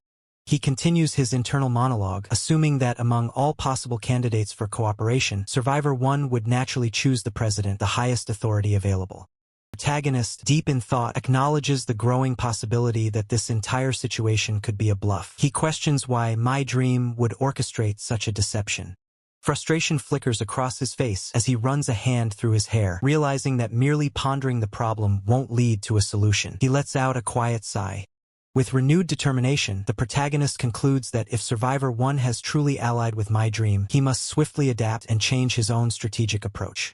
The protagonist is seen intently focused on his computer screen, wearing a cap and glasses, preparing for his next move in the digital realm. He internally confirms that he has successfully completed the creation of both a new score ID and a VR ID, setting the stage for a virtual encounter. A chat window displays a message from Unknown asking to meet in VR chat. The protagonist wonders if he will receive an immediate reply. He considers the timing, thinking that if too much time passes, he will have no choice but to postpone the meeting. Suddenly, a flurry of messages appears. The protagonist is surprised by the rapid response, questioning if My Dream is unemployed given the quick reply. My Dream suggests meeting in the White Room and confirms desktop mode is sufficient. Behind, the protagonist prepares to enter the VR chat, determined to verify if My Dream is a genuine contact or merely a fake. He resolves to check it out. Blue data streams envelop the protagonist's face as a system notification confirms player My Dream has logged into the White Room. In the stark white virtual room, My Dream, clad in a trench coat and hat, thanks Unknown Nim for the invitation. The protagonist's duck-masked avatar simply responds with a curt sup. My Dream expresses that the situation isn't very pleasant. The protagonist's avatar off-panel inquires why. Protagonist's duck-masked avatar, with a stern expression, apologizes for the unpleasantness but asserts that My Dream won't gain anything by being overly chummy. My Dream asks if this implies the protagonist is a veteran. The duck-masked avatar cryptically replies, could be not. My Dream raises 3 fingers, declaring that he will pose 3 questions. If all are answered correctly, he will acknowledge the protagonist. The duck-masked avatar confidently accepts the challenge, saying, "Bet, bring it on." My Dream presents the first question, asking about the maximum vertical jump height of a werewolf, while a blue holographic werewolf materializes above his hand. The protagonist's avatar immediately answers, 3 meters. The second question, My Dream asks about an oral bear's weakness, as a glowing blue oral bear hologram appears. The protagonist's avatar, seemingly annoyed, retorts, "Are you kidding me? It's bright light." My Dream then probes about the evolution stages of zombies, displaying several zombie forms. The protagonist's avatar explains that Asura zombies consume nutrients, not infect, evolving into enhanced zombies before becoming ghouls. My Dream poses a final trick question. How many precursor phenomena are there? The protagonist's avatar, realizing the deception, challenges him. "You said 3, why are you asking about 4? My Dream dismisses the protest, asking if the protagonist would reveal such information if their roles were reversed. My Dream smiles slyly, acknowledging the protagonist's veteran status. The protagonist's avatar curtly tells him to shut up, clearly not amused by the praise. My Dream concedes that the protagonist has provided enough proof and suggests simply calling Survivor 1. The protagonist's avatar states his condition. "If it's real, I'll join too." My Dream, surrounded by a blue glow, regretfully informs the protagonist that he cannot contact Survivor 1, Nim, at this moment. The protagonist's avatar reacts with an exasperated, "What the FK kind of nonsense is that?" My Dream pulls down his hat, a knowing smirk playing on his lips, hinting that something is about to happen. Back at his computer, the protagonist looks suspicious, thinking that My Dream is merely sprouting nonsense to buy time. A sudden realization dawns on the protagonist, his eye widening behind his glasses as he thinks, "Wait, don't tell me this guy." My Dream bids a final goodbye as his avatar dissolves into blue pixels. The protagonist's internal thoughts race. Was he tracking my IP all this time? New scene opens in a bustling office. A blonde woman in the foreground greets someone with a cheerful welcome, while the protagonist is visible in the background, seemingly having arrived at a new location. The blonde woman watches Kang Ho-cheol command his men to block the door, a wave of unease washing over her as she questions his intentions. Meanwhile, Kang Ho-cheol, with an air of authority, simply orders his subordinates to secure the exit, receiving an immediate yes in response. The blonde woman attempts to redirect them, explaining that time charges are handled at a different counter, but Kang Ho-cheol curtly dismisses her, his thoughts already revealing a deeper understanding of their surroundings. A PC bang. Kang Ho-cheol grabs the startled blonde woman by the arm, declaring their true purpose. They are not here for games, but to find someone. He mentally scolds her for drawing attention, emphasizing the need for discretion in their hunt. A sinister purple aura erupts around Kang Ho-cheol as his eyes glow crimson, compelling the blonde woman to cooperate. Under his powerful influence, her eyes also glow purple, and she robotically agrees. Seated at a computer, the protagonist, clad in a cap and green hoodie, realizes the urgency of the situation, knowing he must act fast to evade capture. The protagonist casts a wary glance towards the restroom, his mind racing with the grim understanding that if caught, he would become nothing more than a puppet. Moving towards the toilet door, the protagonist pulls down his cap, quietly preparing to open the dimensional gate as his escape strategy. A hand, presumably one of Kang Ho-cheol's men, lands on the shoulder of an unsuspecting patron as Kang Ho-cheol directs his search over there. With glowing red eyes and a purple aura, Kang Ho-cheol interrogates the controlled patron, asking if he is the elusive unknown Nim, only to be met with a terrified no from the man under his influence. Kang Ho-cheol clicks his tongue in annoyance, realizing this isn't their target. He then directs his attention, concluding that the only place left is over there, as one of his bodyguards signals a negative. Chilling declaration echoes through the air as Kang Ho-cheol's voice rings out, "It's nice to meet you, unknown Nim," signaling a direct confrontation is imminent. Kang Ho-cheol stands in the sterile environment of a public restroom, his back to the viewer, confidently calling out, "Stop joking around. You'd better come out now." A slight smirk plays on Kang Ho-cheol's lips as he peers into one of the stalls, deducing, "Ah, are you perhaps a stealth-type ability user?" Kang Ho-cheol's hand turns on a faucet, filling a blue bucket with water as he reveals his experience, stating, "I've dealt with stealth-type monsters before, so I know." Kang Ho-cheol splashes water across the restroom, explaining his tactic. You splash water to find spots where the moisture remains unevenly, or if he can grab them somehow, it's instant game over for them. With a confident gesture, Kang Ho-cheol demonstrates his method. Meanwhile, the protagonist, hidden from view, breathes a sigh of relief, realizing he narrowly avoided detection by summoning his dimensional gate flat against the wall. A blue energy field crackles around the protagonist, barely visible to Kang Ho-cheol, who has his hand raised. The protagonist internally acknowledges, "That was too close. I was almost caught, narrowly escaping the trap." Kang Ho-cheol, now holding a walkie-talkie, reevaluates the situation, realizing, "So you're not a stealth-type ability user," as he observes the faint blue energy around the protagonist. Speaking intently into his walkie-talkie, Kang Ho-cheol changes his assessment. He's a movement-type specialist. Search the entire area now. He emphasizes the target's importance, promising whatever you want for his capture alive. The protagonist's internal reaction is a concise, "How bitter," reflecting his frustration at the escalated pursuit. Protagonist, still in his helmet and hoodie, sits at a computer, pouring a glowing green liquid onto a long staff, silently thanking MYDRM for the assistance. Reflecting on his past, the protagonist acknowledges his previous hesitation despite numerous resolutions. He asserts that thanks to recent events, his thoughts are now completely clear. Against a dramatic red and black backdrop, the protagonist, weapon now fully charged, announces his fierce determination. "I will thoroughly respond to fire." This is an advertisement banner. Kang Ho-cheol, deep in thought, considers the protagonist's abilities, musing, even if their trait really is movement-based, there must be more to it. His hands rest near a sink, water dripping, as Kang Ho-cheol continues his internal monologue, pondering the playtime he's endured. As Kang Ho-cheol contemplates, there's gotta be something more, the protagonist, his glowing weapon casting a red light, suddenly appears behind him, calmly greeting, "Hi there." Kang Ho-cheol cries out in surprise, a hand recoiling from an unseen impact. A sharp blade slices through the air with lethal precision. Kang Ho-cheol's face contorts in a grimace of pure agony and shock as the impact registers. Kang Ho-cheol, clutching his wounded face, stares back at the protagonist, acknowledging him as an unknown threat. The protagonist simply responds with a chilling, "Wow." Before Kang Ho-cheol can fully turn, the protagonist delivers a brutal blow, questioning, "Who said you could turn around?" The protagonist, his helmet obscuring his expression, continues to speak, starting with a casual "anyway." The protagonist's voice rings out, taunting Kang Ho-cheol. How's it feel getting poisoned? Kang Ho-cheol struggles, trying to articulate his pain. Damn, is this dash? But the protagonist cuts him off sharply. You'd better not say any more. Protagonist's hand tightens on his sheathed blade as he clarifies. Neither apocalypse nor tutorial has started yet. The protagonist's grip shifts to a handgun, stating, the killer system isn't active. The protagonist's eyes gleam behind his visor as he delivers his chilling conclusion, which means if I kill you, there won't be any penalty for it. A glinting knife presses against Kang Ho-cheol's throat, eliciting a choked H of terror. The protagonist casually pats Kang Ho-cheol's side, remarking, see, that's a real veteran for you, gets it fast. Looking down at the incapacitated Kang Ho-cheol, the protagonist queries, you're conscious but can't move, huh? So why'd you sell out Survivor 1 and target good people? As the protagonist searches Kang Ho-cheol, he adds with disdain, and now you honestly look more like a lootable monster than a person.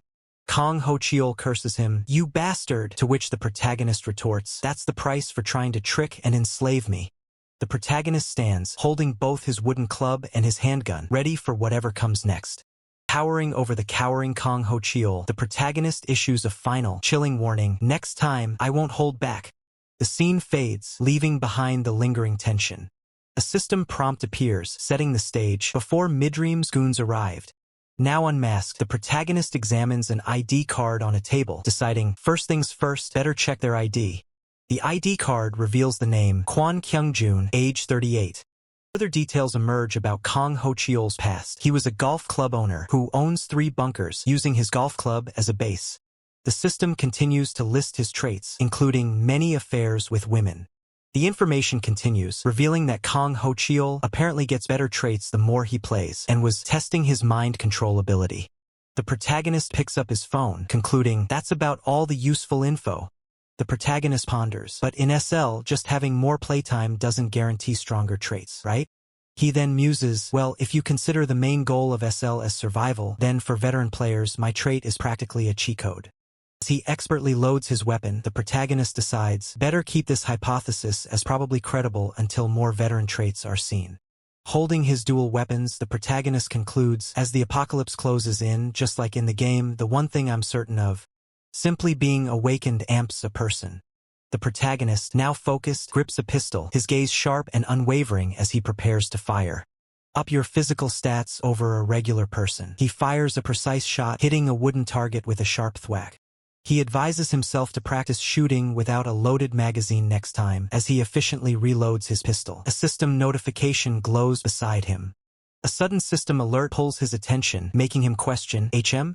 He stares intently at the glowing blue system screen that has materialized before him, displaying a cascade of digital information. Confused, the protagonist leans over the strange glowing anomaly, wondering aloud, what is...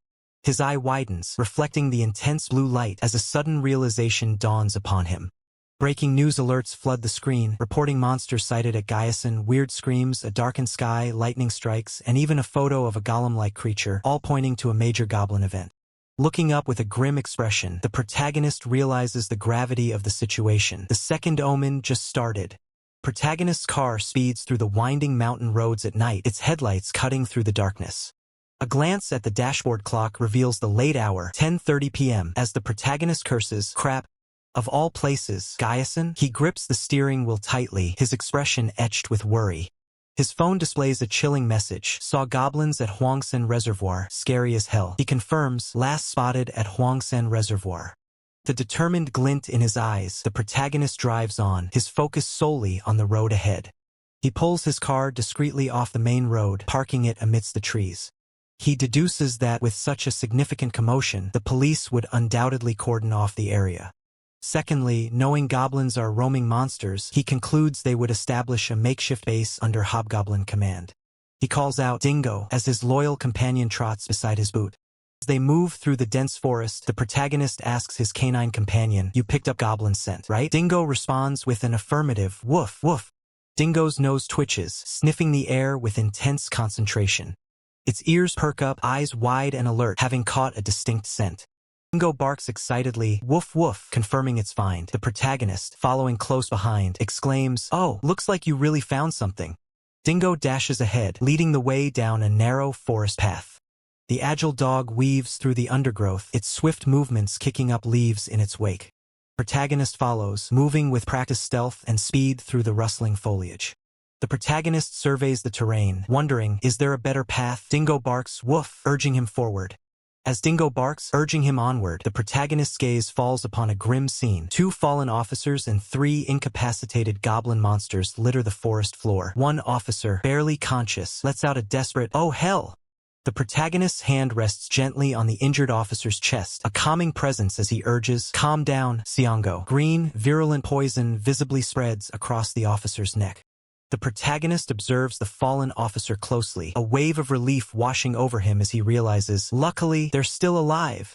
The officer lets out a pained "hh" as the protagonist's thoughts confirm, no obvious wounds either, just paralyzed by poison.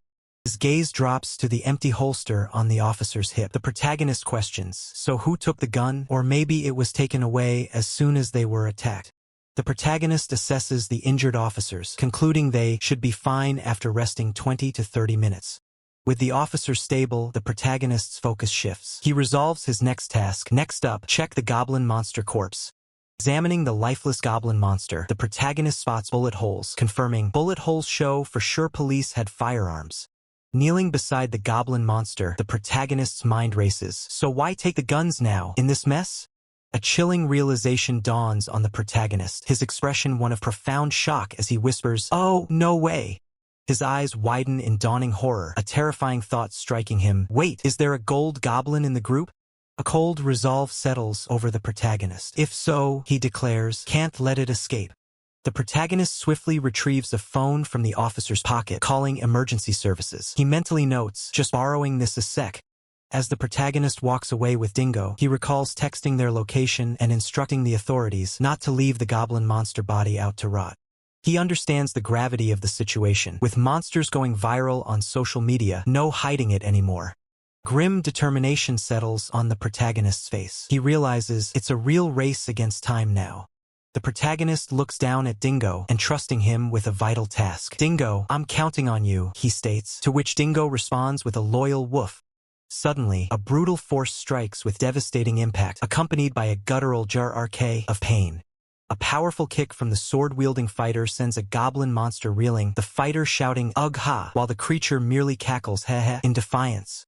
3 goblin monsters loom menacingly as the sword-wielding fighter, dual blades in hand, turns to his superior, questioning, "Boss, is this right?"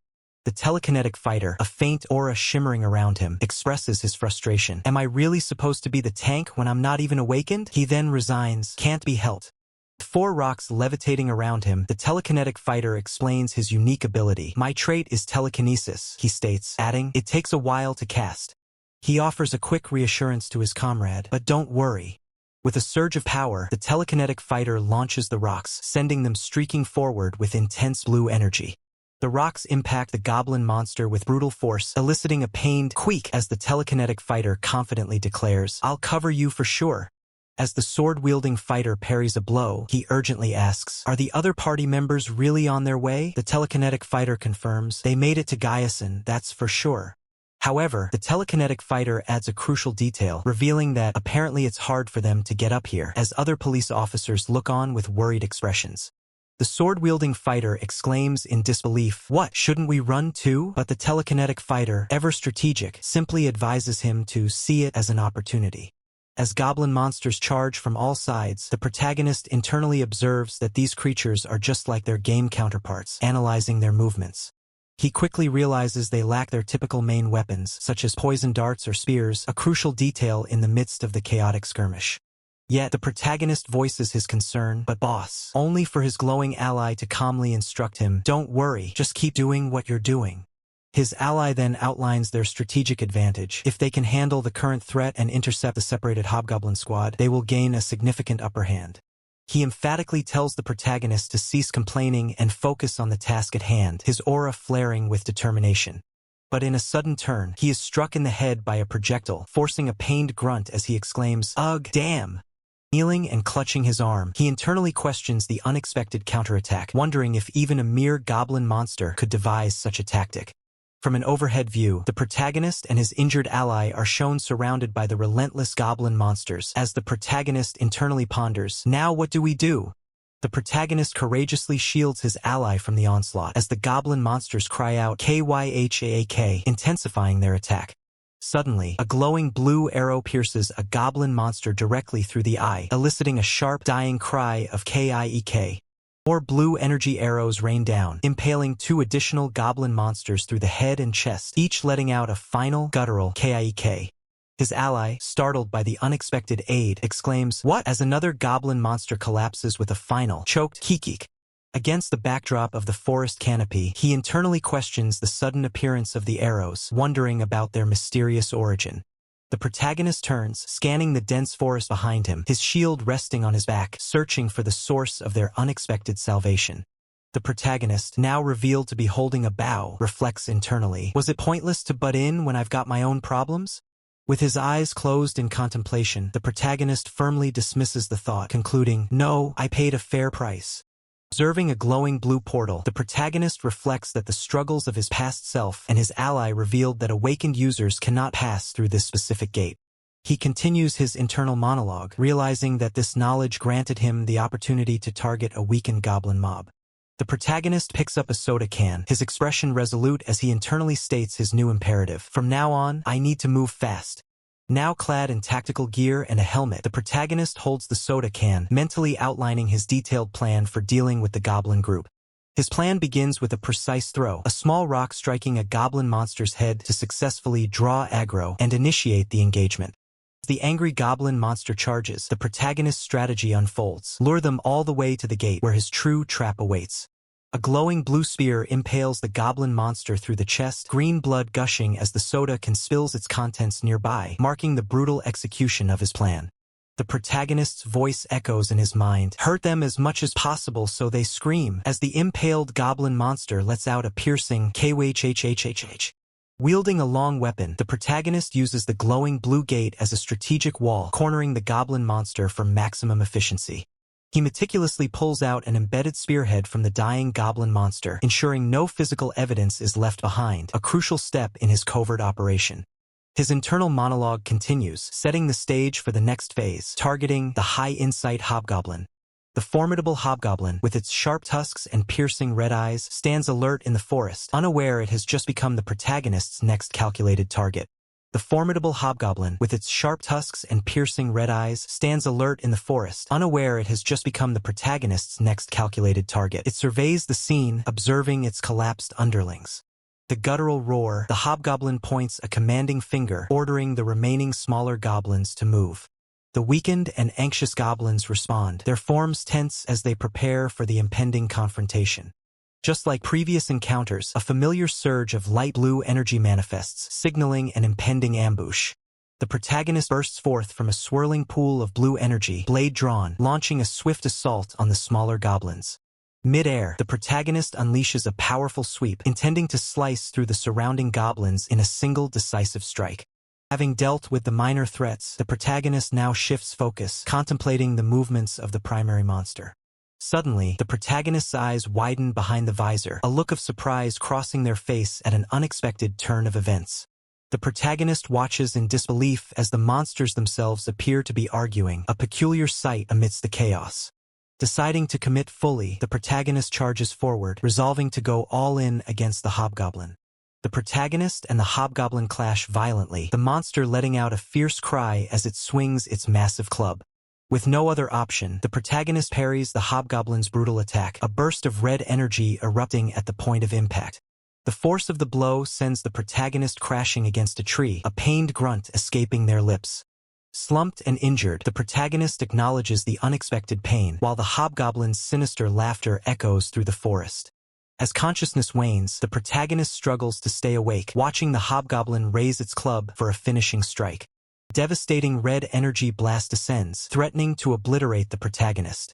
A system notification flashes, health decreased sharply, survival craving, skill activating. The protagonist's eyes ignite with a fierce yellow glow, the survival craving skill fully activated. The hobgoblin's attack is abruptly deflected by a burst of red energy, its momentum halted. Enveloped in a golden aura, the protagonist moves with blinding speed, leaving a luminous trail as they reposition. The protagonist swiftly aims a pistol, its barrel pointed directly at a new target, eyes still glowing with activated power. smaller goblin, adorned with a crude crown, is struck by the protagonist's shot, green ichor splattering as it recoils. The protagonist efficiently collects loot from the fallen goblin, declaring the first round of acquisitions complete, much to the enraged bellow of the hobgoblin. The protagonist raises the pistol, ready to face the enraged hobgoblin, who charges with its club, determined to strike back. Multiple glowing blue projectiles pierce the hobgoblin's body, green blood erupting from the impacts as the protagonist unleashes a volley of shots. Despite the hits, the hobgoblin snarls defiantly, taunting the protagonist and questioning their belief in victory. With a surge of renewed energy, the protagonist declares it is now their turn, preparing a powerful, wide-arc swing of their blade. The hobgoblin lets out a final, pained gasp as the protagonist's decisive attack lands, its eyes wide with shock and agony. Protagonist's system immediately registers the kill, announcing a level up to 6 and granting 18 points. A new skill, Terrain Sense, is unlocked. He lets out a relieved breath, the intense fight finally over. The system details the newly acquired Terrain Sense skill, explaining its ability to sense and respond to every feature in his field of view. The protagonist recognizes its immense value, recalling its usefulness in earlier game stages, knowing it will be a significant asset. A system notification appears, indicating his gloves granted a Dexterity +2 bonus. As he observes the light emanating from his hands, he notes that even the loot from the fallen monster counts as item drops. Suddenly, an urgent beep blares, drawing his attention to a specific direction. The protagonist's gaze sharpens, observing a distant light source. He internally questions if the search party has already managed to reach this remote location. The surge of blue energy around his hand, the protagonist swiftly decides to gather all remaining items. He then commands, "Open gate," preparing for a quick exit. Standing before a shimmering blue portal, the protagonist resolves to retreat to his hideout, intending to lay low until the search operation concludes. The protagonist lies bandaged on a makeshift bed, a small, fluffy white creature resting on his chest. He lets out a pained groan, clearly recovering from his recent ordeal. A close-up on his wrist reveals a watch, indicating the passage of time. The protagonist realizes he has slept through an entire day, a testament to his exhaustion. As the small white creature nuzzles against his bandaged chest, the protagonist resolves to avoid activating survival craving unless it's an absolute emergency, understanding the toll it takes. Sitting up, a slight smile graces the protagonist's face as he announces his intention to examine the loot he acquired from the recent battle. The small white creature remains by his side. The protagonist stands over a table laden with items, several small bags, 2 revolvers, and a distinctive knife. He remarks that the loot from a golden goblin is indeed exceptional. His hand hovers over the items, appreciating the quality of the revolver. However, his attention is particularly drawn to something else. Holding the unique knife, the protagonist expresses his surprise at finding an indestructible weapon, one that remains unaffected by the dreaded metal death plague. He ponders aloud, questioning how a simple goblin could possess an item valued at 100 points in the shop, a significant amount.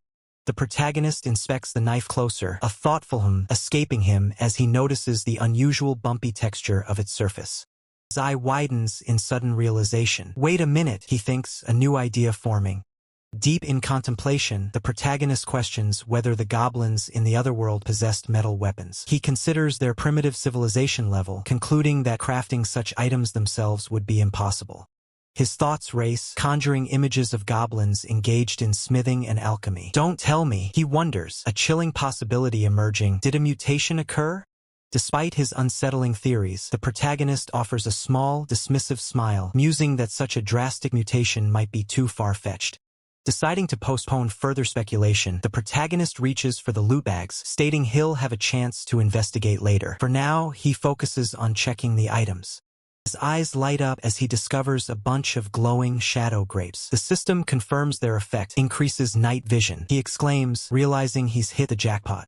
A knowing smile spreads across his face. He connects the dots, realizing that the shadow grapes explain how the normally diurnal goblins were able to operate freely at night. Finally, he brings up his status window. The detailed display shows his level 6 with 77 points. His core stats are visible: Health 12, Strength 12, Agility 9, Dexterity 11 +2, and Perception 10 +2. His traits include Open Dedicated Portal, and his skills are Thirst for Survival and Terrain Sense. Wide grin spreads across the protagonist's face as he observes the system screen. He notes with satisfaction that his growth rate is significantly faster than what he experienced in the game. With a final, satisfied smile and a hand glowing blue, the protagonist declares he has finished checking everything. He then commands open portal. The protagonist steps through the shimmering blue portal, returning to his own world. As soon as his phone regains signal, a flood of text messages immediately pours in. A close-up on his phone screen reveals numerous messages from different contacts, including Hyung-Jun-Hyung, Mi-Hyung, and Soo-Yun. He wonders aloud if he's ever been this popular in his entire life. Standing amidst a lush, green environment, the protagonist smiles, holding his phone. He decides his first order of business is to head to the fitness center. A stark title card emerges, marking the beginning of Chapter 18. His destination, a modern fitness center, gleams under the bright sun, its sleek architecture hinting at the state-of-the-art facilities within. As protagonist steps through the doorway, he begins to greet someone, only to be enthusiastically interrupted by an off-panel voice calling out, "Song-ho, you're here." A muscular man, radiating relief, rushes forward, exclaiming how worried he was, while a cheerful woman adds her enthusiastic greeting, "Mr. Song-ho." Protagonist, with a slight smile, apologizes, "Haha, I'm sorry." Protagonist, still slightly bewildered, asks the muscular man about the new faces. The muscular man, in turn, introduces them as his party members, then asks if they recognize Song-ho, the snack bar owner. Standing poised, a young man introduces himself as Lee Kyung-hoon, while a woman beside him, with a friendly wave, introduces herself as Kim Bo-ra. The protagonist then confirms his identity as Kang Song-ho. Protagonist then turns to the muscular man, recalling that there was supposed to be one more person. The muscular man explains that their missing companion went to a large camping gear discount store. The woman from earlier, with a bright smile, confirms the store is nearby, adding that it's a state-of-the-art establishment, having only opened a month ago. The muscular man's voice fills the air, asking protagonist if he had checked all the news about yesterday's incident. Protagonist, with a confident expression, confirms he meticulously checked every detail on Matube. The news recounted how the doctor who dissected the goblin found on Gaia Mountain had issued a dire warning, urging humanity to prepare for the end. Furthermore, President Jang Won-taek convened a National Security Council meeting to address the escalating crisis. The meeting's agenda included verifying the whereabouts of Survival Life's creator and gathering crucial opinions from the awakened. Back in the fitness center, the muscular man asks protagonist what his next move will be, prompting protagonist to ask for clarification. About what? The muscular man explains that since protagonist possesses so much information, he wishes to seek his advice, only for Lee Kyung-hoon to loudly interject, "No, Hyung-nim." Lee Kyung-hoon reminds the muscular man that he had already offered advice earlier, emphasizing that goblins only yield points anyway. Lee Kyung-hoon continues, arguing that even if an awakened caught a goblin, they would gain only 1 or 2 levels at most, reiterating his advice to simply stock up on supplies. Protagonist, observing this, silently questions the nonsense Lee Kyung-hoon is spouting. Protagonist addresses Lee Kyung-hoon directly, asserting that his understanding is incorrect, then politely adds, "Excuse me." Protagonist challenges Lee Kyung-hoon, asking if he has played Survival Life. Lee Kyung-hoon admits he hasn't, but claims he searched the community, only to be cut off by protagonist's pointed "C." Protagonist then emphasizes his point, stating that over-relying on communities is detrimental, and asks Lee Kyung-hoon if he understands. Kim Bo-ra then interjects, voicing a question that has long bothered her. When exposed to zombie spores, who turns into a zombie and who survives? Kim Bo-ra further questions if there are specific conditions for turning into a zombie upon infection. Lee Kyung-hoon hesitantly offers a theory: at least those who came into contact with an awakened will be safe, a statement that leaves Kim Bo-ra and the muscular man bewildered. Lee Kyung-hoon dramatically poses a rhetorical question, asking why they think he awakened, implying his own significance. With a confident smile, Lee Kyung-hoon explains his awakening is a direct result of playing Survival Life, meaning he made contact with the system. Lee Kyung-hoon then extends his theory, asserting that the non-awakened who have made contact with him are also safe. Kim Bo-ra gasps in realization, finding his logic surprisingly sensible. Kim Bo-ra, now convinced, declares her intention to stick with Lee Kyung-hoon from now on. He confidently boasts, telling her to trust only him, before protagonist interjects, stating he has a question too. Protagonist turns to Kim Bo-ra, asking if she perhaps cleared the incredibly difficult tutorial, catching her by surprise. Lee Kyung-hoon flexes, confidently declaring he will protect everyone, while protagonist watches him with a skeptical, internal question, "What the hell is with that guy?" Protagonist, in his thoughts, acknowledges Lee Kyung-hoon's hypothesis as somewhat credible, but critically observes that there is absolutely no evidence anywhere to suggest that awakened individuals are immune to spores. This critical observation brings a wave of despair as protagonist internally declares the situation to be utterly hopeless. Protagonist reflects, suspecting that Hyung had called him because he didn't trust that troll either, hinting at deeper machinations. Deciding it's time to move, protagonist thinks, let's get up for now. The other man, however, tries to persuade him to stay a bit longer. Protagonist walks down the street, meticulously revising his farming locations and considering whether to add a camping gear discount store and remove the convenience store, all in preparation for the impending metal death plague. The narrative shifts as protagonist recalls meeting Cho Soo-yeon, who was waiting for him. Suddenly, Gu Seon greets him with a cheerful wave, calling out to Mr. Song-ho. Gu Seon approaches protagonist, explaining she has something to give him and asking for a moment of his time, to which protagonist hesitantly agrees in his thoughts. As protagonist receives a black first aid kit, he wonders about its contents. Gu Seon clarifies, stating it contains prescription-only painkillers and antibiotics. Protagonist expresses surprise and concern about receiving such valuable items, but Gu Seon confidently assures him it's fine, implying they can always acquire more if needed. Gu Seon reminds protagonist of their mutual understanding, emphasizing the importance of knowing each other's locations, to which protagonist readily agrees. Gu Seon announces her departure, mentioning her plan to visit the director, and protagonist bids her a safe journey home. As Gu Seon walks away, she calls back to protagonist, addressing him as Mr. Song-ho. Gu Seon, with a playful smile, reminds protagonist to keep his promise and not forget the address, emphasizing her words. Protagonist diligently constructs a sandwich panel warehouse in the otherworld, systematically stocking it with essential supplies.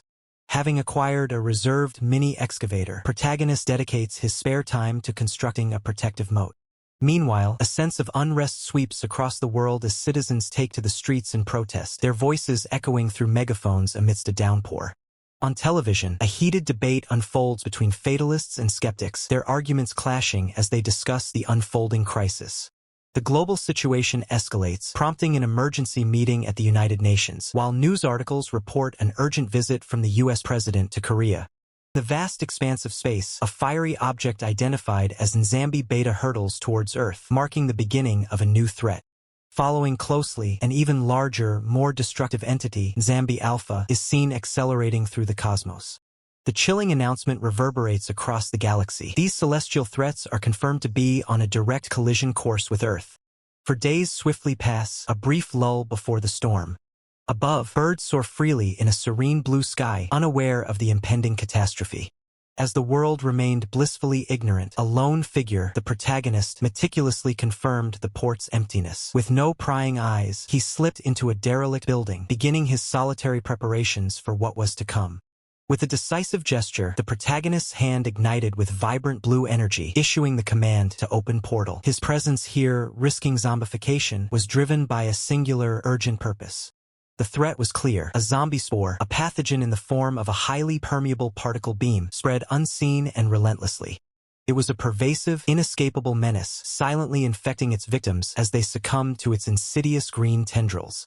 With a grunt of effort, the protagonist pushed a heavy, wheeled craft, contemplating the grim reality that his transformation into a zombie was merely a matter of when, not if. Shimmering blue portals stood open, revealing a path to another world. He considered the stark alternative, living in solitude there, completely alone. But what purpose would such an isolated existence serve? What meaning could life hold if lived entirely alone, devoid of human connection? His preparations were finally complete, the inflatable boat laden with essential supplies. Yet, despite the overwhelming odds, the protagonist harbored no intention of simply dying. He wasn't suicidal. He had simply chosen a different path, embracing the philosophy of high risk, high return. After all, wasn't that the very essence of life itself? A gamble, a constant pursuit of reward despite the inherent dangers. His gaze then shifted, pulling out his smartphone, a device that still connected him to the rapidly collapsing world. Screen displayed urgent patch notes, a 10-point weapon for the tutorial, decreased zombie durability, and diversified point acquisition methods. The protagonist surmised the weapon was an ebony club, but questioned the extent of the zombie's weakened state and the new point system. The mention of Nzambi Beta triggered a chilling realization. It was as if the system's administrators had foreknowledge of the apocalypse. His thoughts were abruptly cut short by a piercing beep from his phone. His eye flashed with an ominous red glow, a glitching square appearing in his pupil as a chilling thought echoed, "Damn, it started." The phone screen blared an emergency disaster alert, a tsunami warning south of Busan, confirming the Nzambi beta impact. This was it, the third omen. Across the city, towering loudspeakers shrieked a deafening, drawn-out alarm warning of the impending catastrophe. The sea, an unnatural calm preceding the storm, began to recede dramatically, leaving frantic fish flopping on the exposed seabed as birds scattered from the lighthouse. Fishing boats, once afloat, now lay awkwardly stranded on the suddenly barren ocean floor, testament to the ocean's terrifying withdrawal. Then, from the horizon, a colossal wave, a monstrous wall of water, rose to engulf the unsuspecting city, roaring with destructive power. The sheer force of the tsunami was unimaginable, lifting and tossing massive ships like toys amidst a maelstrom of churning water. The colossal vessel then slammed back down with bone-shattering force, a devastating impact that sent a torrent of water crashing over the coastal buildings. The city was swiftly consumed, buildings disappearing beneath the relentless, churning waves as the tsunami carved a path of utter devastation. Witnessing the apocalyptic scene unfold, the protagonist could only utter a raw, stunned expletive, his face etched with disbelief. The city transformed into a watery graveyard, cars bobbing like toys in the flooded streets. He found himself wishing for the relative simplicity of fighting zombies instead.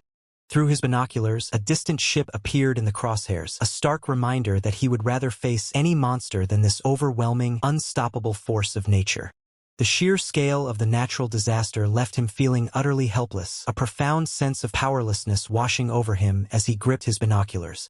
Despite the crushing despair, a flicker of resolve ignited. He looked towards his prepared boat, knowing he had to move to act. His gloved hand gripped the edge of the Cena 200 boat, a silent vow to survive echoing in the chaos as he prepared to face the new, terrifying reality. Right now, as quickly as possible. Before the government agents arrive. He leaps into the fray, the wind rushing past as he prepares to finish everything. I have to finish everything. Securing the rope, the protagonist confirms, so far, everything is going according to plan. By the way, clinging to the side of the massive ship, the protagonist observes the strange green growths. Just as Lee Kyung-hoon predicted, it seems awakened ohms don't turn into zombies. I don't even feel anything icky. Well, good is good. Let's go for now. Two figures emerge from the shadows, their faces contorted in a monstrous snarl. Grara. Nice to meet you, zombies. Have you been well? The zombies in survival life were a bit special. Instead of having the ability to infect with a virus as per the game settings, they consider everything as their prey, and have a habit of getting stronger the more nutrients they absorb. Protagonist swings his weapon with blinding speed, the zombies lunging forward. Oh chooch, don't you dare bare those teeth at me. One of the zombies bares its teeth, its eyes burning with malevolent intent. Clench your molars tight. Protagonist unleashes a devastating blow, a surge of blue energy engulfing his weapon as it strikes true. Didn't they nerf them too hard? You have acquired 4 points. Originally, even with a steel weapon, it took 1 or 2 more hits to kill them. Even so, I shouldn't let my guard down like I did with the orcs. As a veteran player, making a mistake once is enough. Protagonist surveys the scene, his gaze sweeping over the fallen foes. The weight of his experience settles upon him. Wow. Look at all of them. The zombies shamble down the hallway, their eyes glowing red with hunger. Then, I should clear out the ones in the hallway. You have acquired 2 points. You have acquired 2 points. I need to go to where the pistol is likely located. To the wheelhouse. Was that a gunshot? There's still someone alive. That means an unawakened person, without contact with an awakened, might be able to survive even if exposed to zombie spores. Let's save them first. That way, I can confirm this. The interior of a dark room, with bunk beds and a general sense of disarray. Was I too late? A hand holds a blood-stained photograph of a young woman, her face marred by the gore. Close up on a person wearing a helmet and a life vest, their face obscured. Probably won't be much comfort, but thank you for your help. Then, protagonist, clad in a helmet and life vest, stands before an open doorway, holding a case. I guess things like this will happen often after the apocalypse, right? Of course. A close-up on a shoe stepping onto a surface, casting a shadow. There will also be times when I have to kill people to survive. What the? To think someone as crazy about farming as I am. 2 small boats speed across the water, leaving wakes behind them. The 2 boats are in close pursuit, the riders focused and determined. Anyway, let's just consider it travel practice. Because half-assed hypocrisy is just nauseating. Next day at dawn, buildings are silhouetted against the early morning sky. Still, News report, where in the world is the survival life developer? Amid the appearance of zombies at Gamcheon Port today, while public power is being used regardless of ruling or opposition parties, public opinion is forming that the whereabouts of the survival life developer must be secured immediately. As I thought, it's better to contact the countermeasures headquarters. Seeing the decisive actions shown by the president after obtaining proof of zombies, the government is taking emergency measures. Breaking news scrolls show Blue House summons Seoul National University faculty. Blue House convenes emergency meeting with KDCA. Blue House summons all Army commanders division level and above. Blue House holds emergency strategy meeting with USFK. Blue House summons Hankook construction executives. I've practically confirmed that his thinking is similar to mine. Since I'm doing this, I might as well include various information. Yes, this is Lee Woo-byum, administrator at the countermeasures headquarters. I know the exact time of D-Day. Excuse me, sir. First, consent to unblocking caller ID. Didn't the hobgoblin have a gunshot wound on its shoulder? Don't tell me you are. I don't intend to speak for long. The exact D-Day is July 20th at 1300 hours. And around this afternoon, a package will arrive. Wish you the best of luck. This is the title card for Apocalypse's Goin' Dolls by Endolphin Studio, art by Overmoon, and story by Sung. The president's decisiveness was impressive. Bye guys. Power and internet will be cut in 2 minutes. A friend of mine says they might shut down the power plant too. Of course, since I can only check information via SNS, I can't say it's completely accurate. This is an announcement.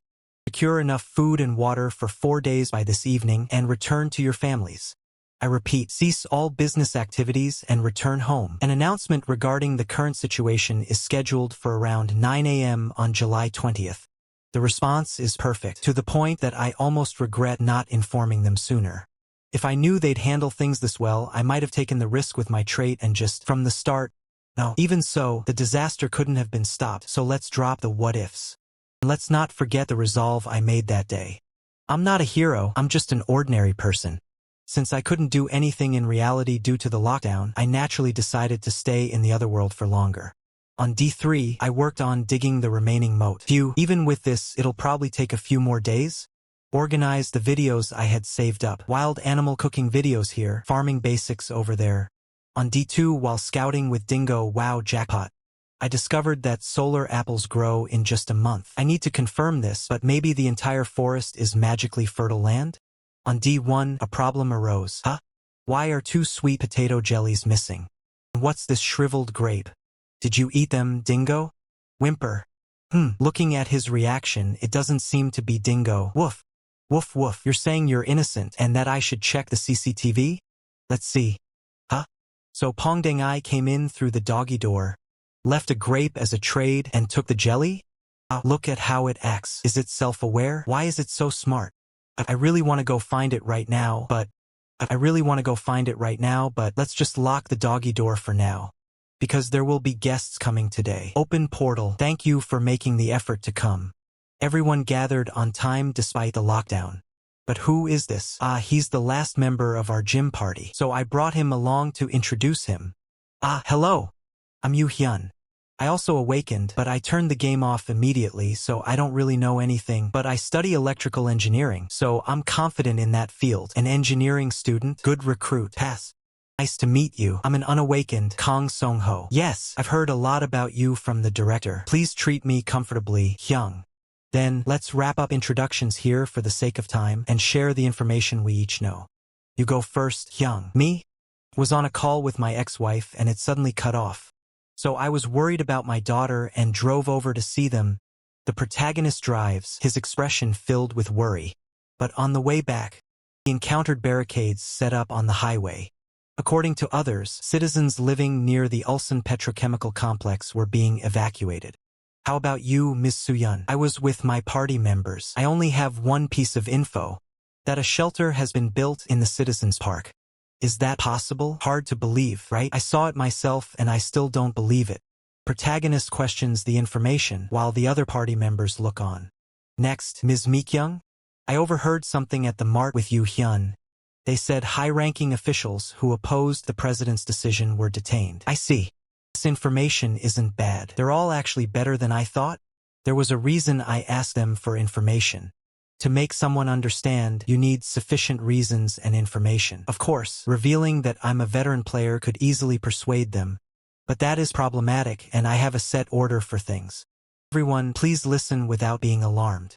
It seems the president wants an orderly apocalypse. Ha! What does that? Isn't it strange? Mysterious restrictions began on the afternoon of July 16th. Yes, the government found out the exact D-Day and took action. That's correct. We can also infer that D-Day will be July 20th when the lockdown lifts. If that's true, I need to go to my family. Get a hold of yourself. I will get to the main point now. The reason I called you all here is to share the tutorial strategy guide and various information about survival life. How do you know that? Because I have seen Kimbaplover's videos. I'm sorry for hiding it until now, Ms. Meekyoung. No, I've also deceived you before, Mr. Song Ho. Anyway, you are free to use the information I gave you however you like. However, regarding the tutorial, I hope you will strictly follow the manual. Like that, everyone left and midnight arrived. I prepared a lot over the last 32 days. But I can't say it's perfect. Furthermore, my selfishness, disguised as unavoidable circumstances, might come back to bite me later. But I absolutely have no regrets.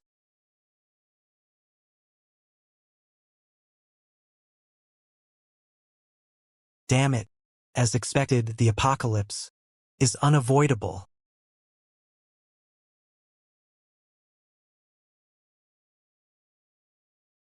And I finished basic preparations during that time. Bulletproof glass, high-strength wooden door. Following my usual morning routine, I injected a small amount of paralysis poison. 299, 300. Changed into my combat gear. Breakfast with Dingo. And waited for the promised hour of 9 a.m. Oh, it's on. My fellow citizens, this is Jang One Take. I declared emergency martial law precisely as of 5 p.m. on July 16th. The army has taken control of media outlets and key infrastructure, and major roads have been closed. The point where I questioned if there was anyone else who could have orchestrated such an orderly apocalypse. Phew, I really hoped the apocalypse wouldn't come. But since it's come to this, I gotta survive, right? In the style of a veteran of the apocalypse. Woof. I spent 2 of those hours checking the warehouse to store farmed goods and setting up equipment to use after the metal death plague at the training ground before crossing over to reality. As expected, reality had become a living hell. Not only were people fighting tooth and nail, but there were also those who acted out suppressed desires. We're gonna die soon anyway, might as well do what I want. Sound of impact. And there were bastards who killed those people without a shred of guilt. Why stand in the middle of the road like a f***ing dumbass just to get killed? Why, yeah, people need to pass by. We can't use it once the metal death plague hits anyway, so let's just call it bad luck prevention. And you, the one watching from the rooftop like a f***ing loser. Don't turn into a zombie, otherwise I'm gonna turn you into points. It's not the age of romance, so what's with the declaration of war, huh? Wow, the government is worrying about the people's safety to the very end. They're quite amazing, unlike a guy like me.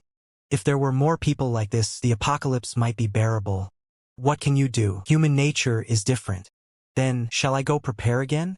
3 minutes before zombie spore landing. With this, the check on reality is done.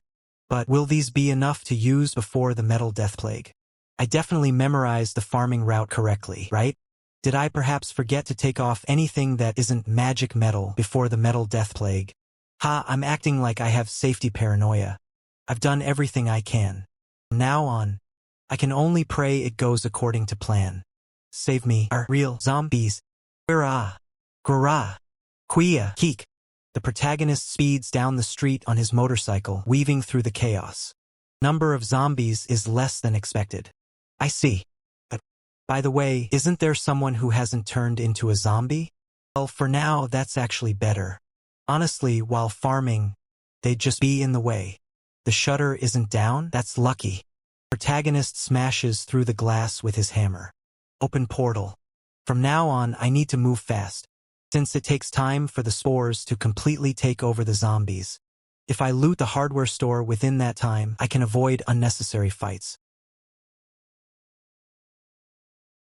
The protagonist's pet wolf is overwhelmed by a cascade of looted items. And if I can keep the speed up, I might be able to finish this much faster than expected. Double security? For real? Protagonist faces a heavily secured shutter door. Well, I thought something like this might happen, so I also brought an oxygen cutter. This thing is louder than I thought? Look, even if the patch lowered their organic tracking ability. Growling, the cute zombies are coming right towards me.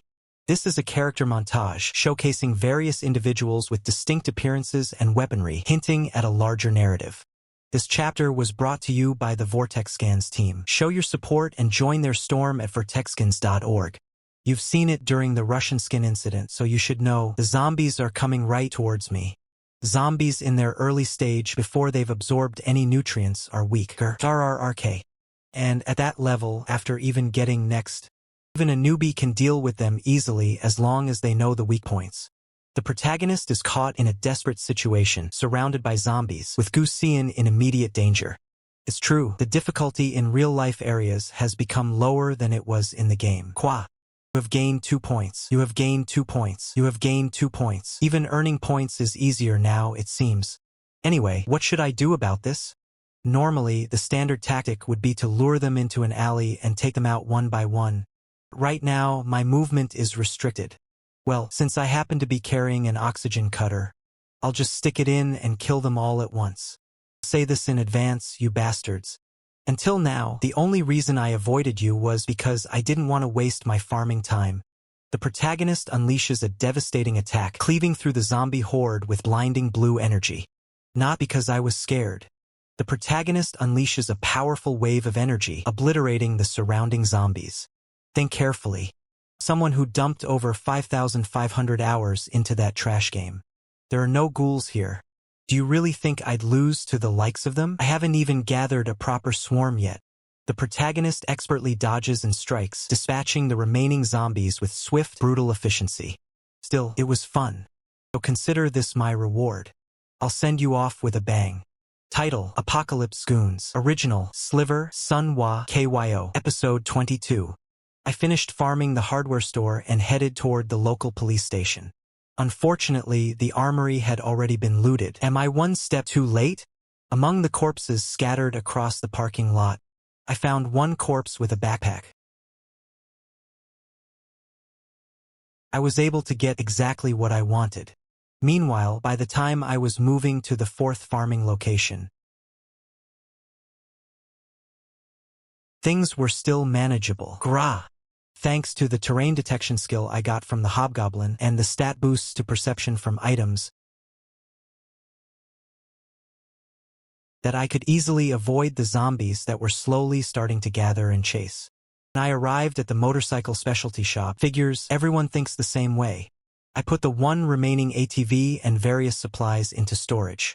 While checking my body condition in the other world, Level 6. Points 105. Health 9. Strength 12. Agility 9. Handiwork 11 plus 2. Perception 10 plus 2. Trait Exclusive Dimensional Gate. Skills: Survival Craving, Terrain Detection. Status effects: Dehydration LV1, Fatigue.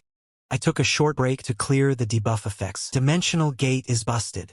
After that, I stepped outside, thinking about where to farm next. No, rather than there. They appeared. You bastard, we finally found you. If you're an awakenerless nobody, act like one and stay home. Do you know how long we've been looking for you?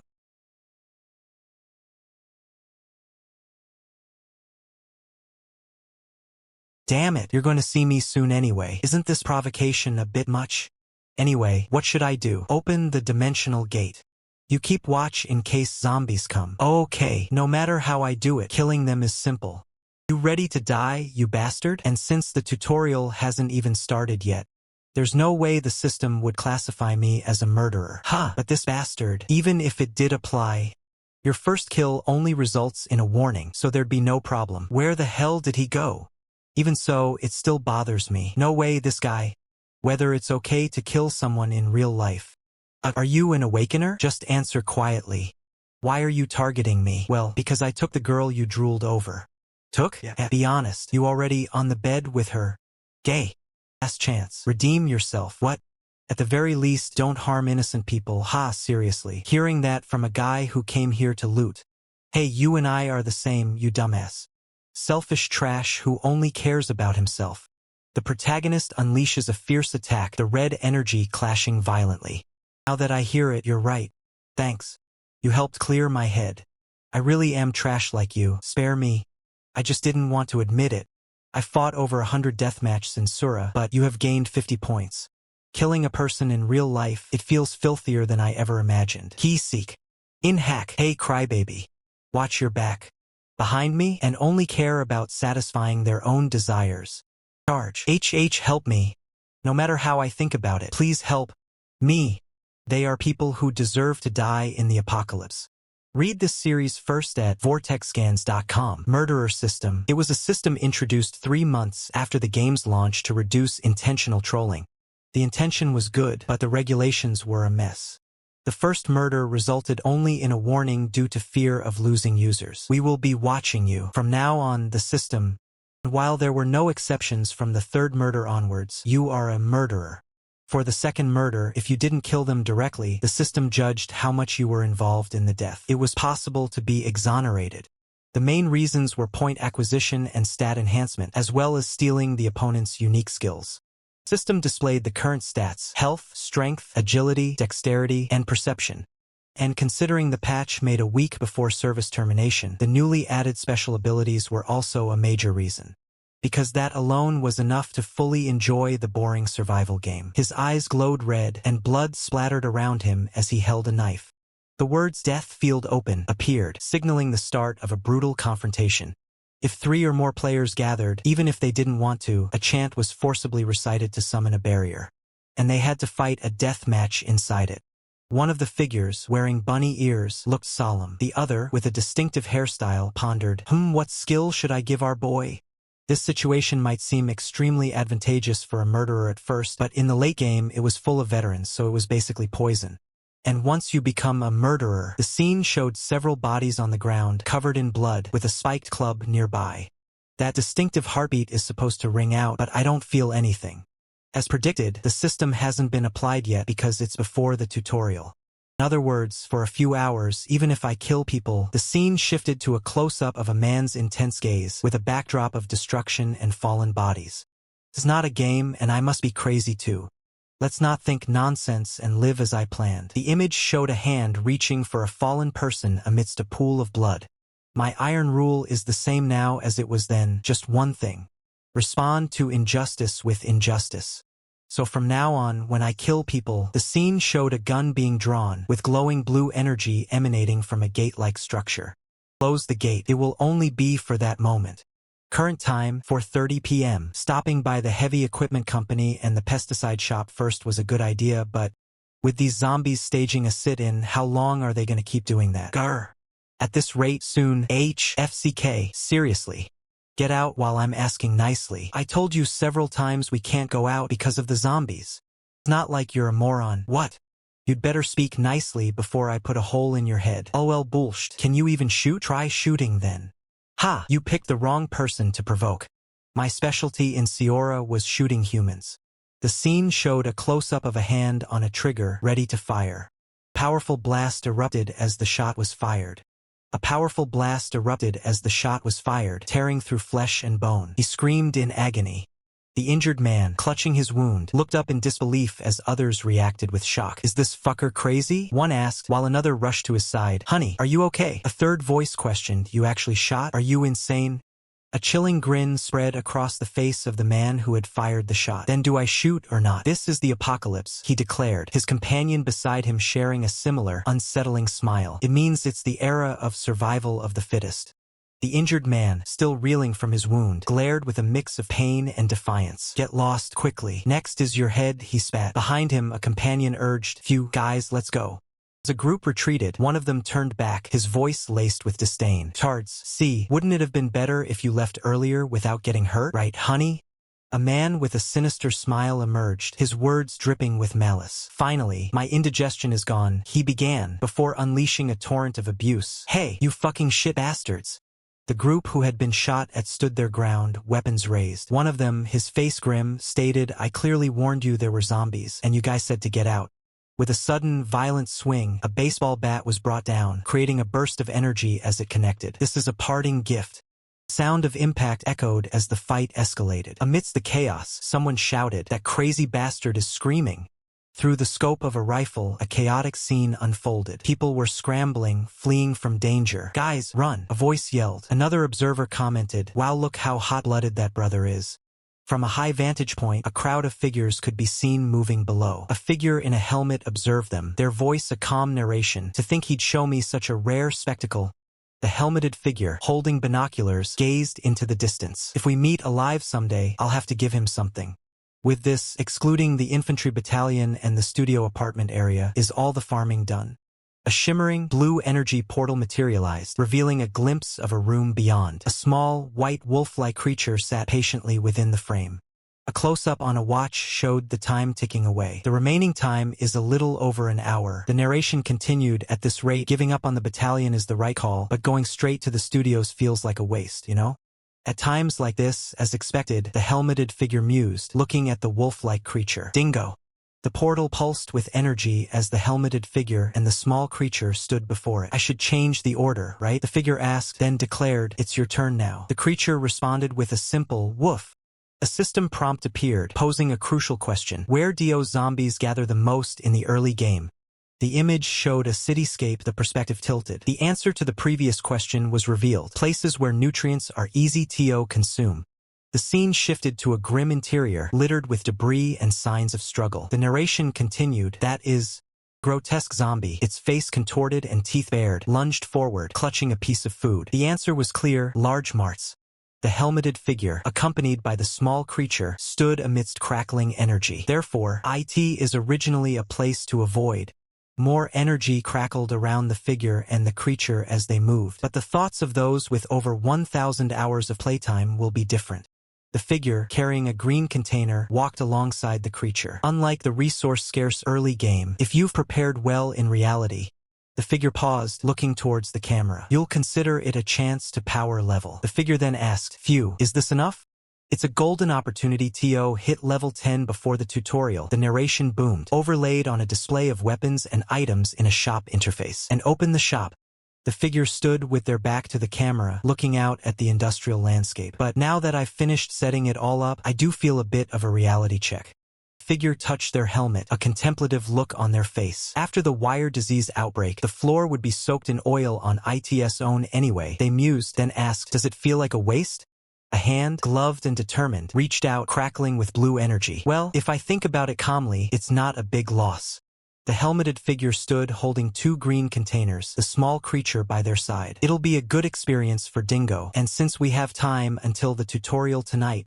The helmeted figure pets the small creature, asking, "Can you do as we practiced?" A gloved hand makes a sharp gesture, the figure stating, then, "The final command, go!" The helmeted figure unleashes a blast of energy as the small creature dashes forward.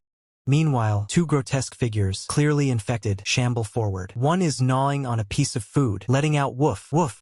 They continue their guttural sounds, a low jurr, escaping their lips as they advance. The small creature is in the thick of it, dodging and weaving through a horde of zombies, its attacks sparking with energy. Caught in a frenzy, the creature is tossed through the air by the infected, its desperate cries of quack echoing. As the infected close in, the creature unleashes a flurry of energy blasts, their roars of Quack and KHK filling the air. Surrounded and overwhelmed, the creature lets out a final scream of quack as the infected lunge, their own groans of Gurg joining the chaos. The creature is seen from a distance, a lone figure surrounded by grasping hands, its small frame dwarfed by the horde. The creature, surprisingly agile, sprints through the chaos as the infected spill out from the shadows, their pursuit a relentless wave. A helmeted figure is seen lighting a cigarette, a calm expression on their face, observing the scene with an air of detached confidence. The helmeted figure moves with incredible speed, their hand reaching out as a blast of energy erupts from their arm, striking the approaching enemies. A lighter ignites, flames flaring dramatically against a dark, textured background. The infected are drawn to the sudden burst of flame, their guttural jurr indicating confusion and aggression as they approach the source.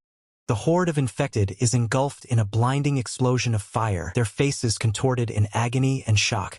The explosion's intense heat and light radiate outwards, illuminating the screaming faces of the consumed infected. A massive explosion rips through the area, the concussive force evident in the blinding flash and debris. A system notification appears. Level has increased to 11. Another system prompt reads, upon reaching level 10, an additional effect is added to your trait. A third system notification declares, dimensional slot.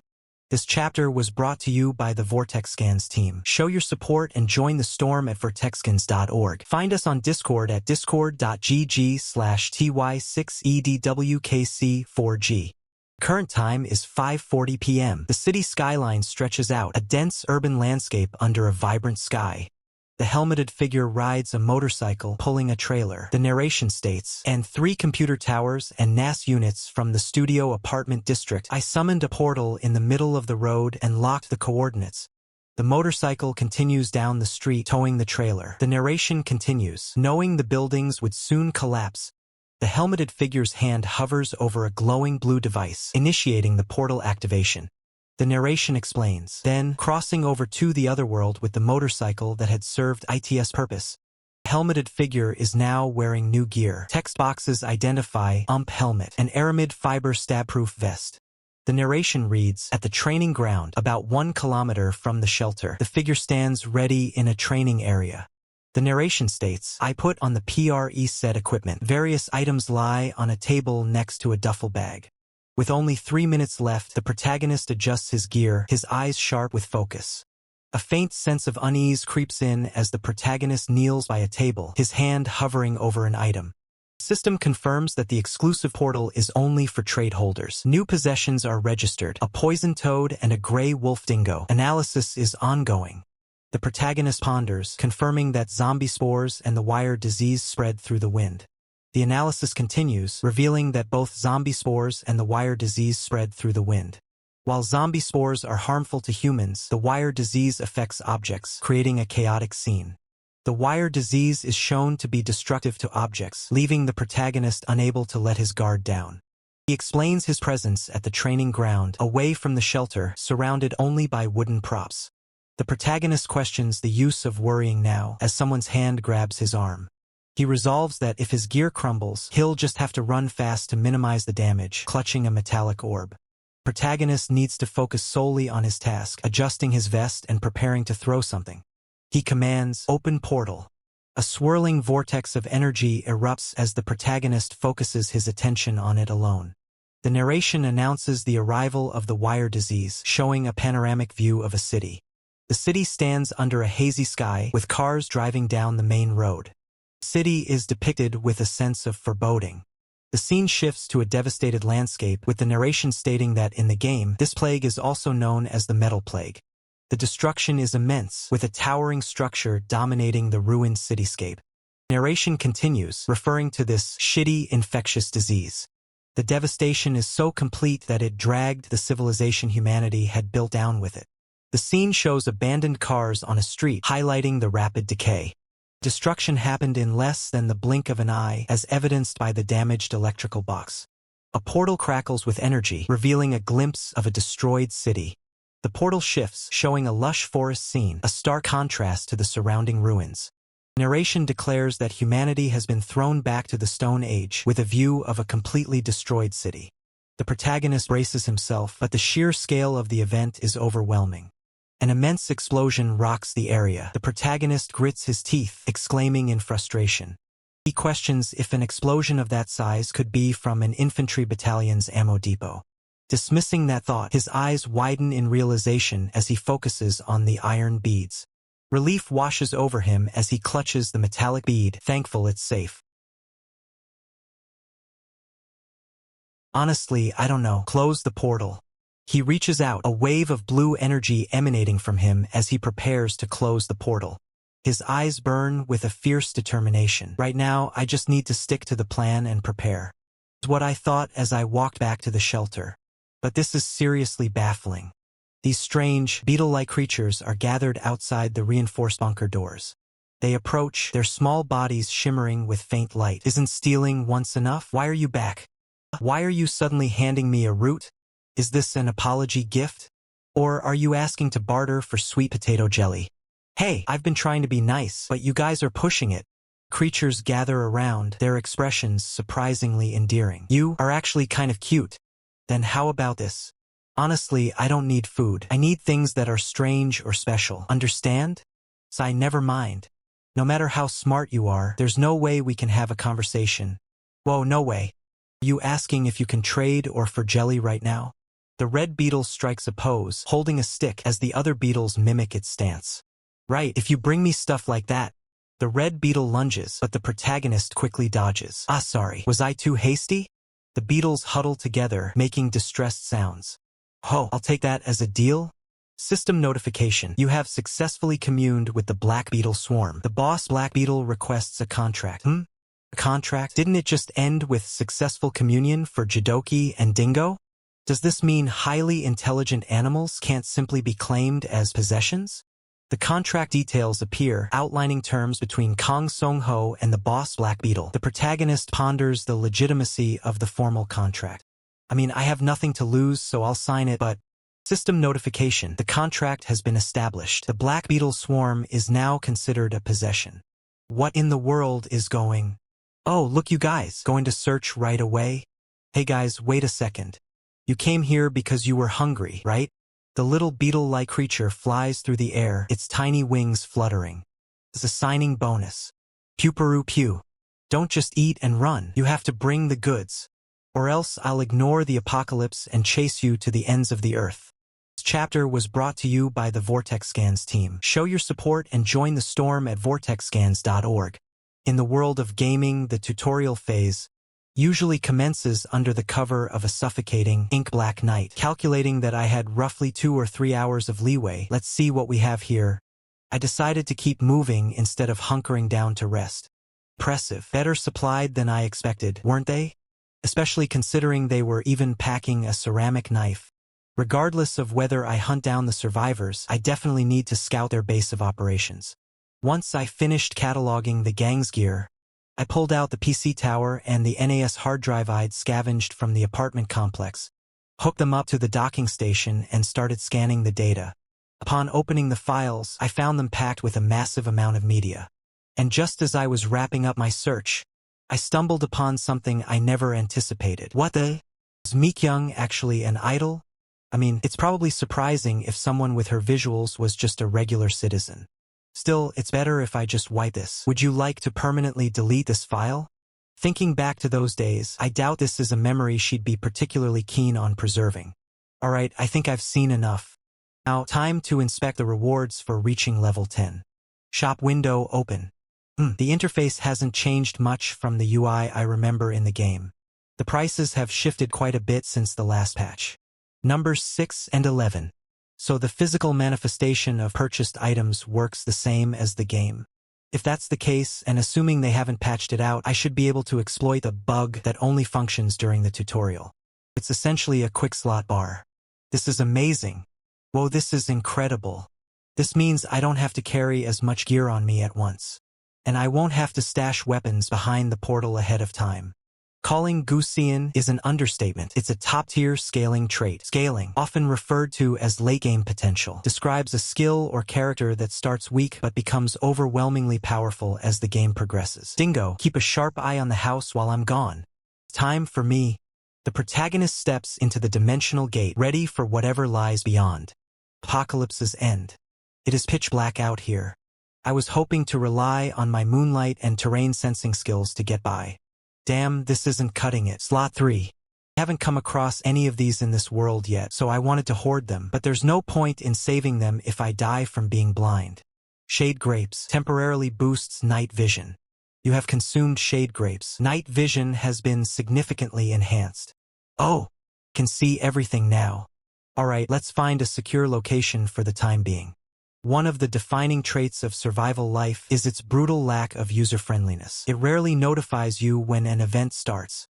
That's because the arrival of the moving wall of zombies serves as the official announcement of the start. So what triggers the zombie wall? First, being spotted by a member of the undead.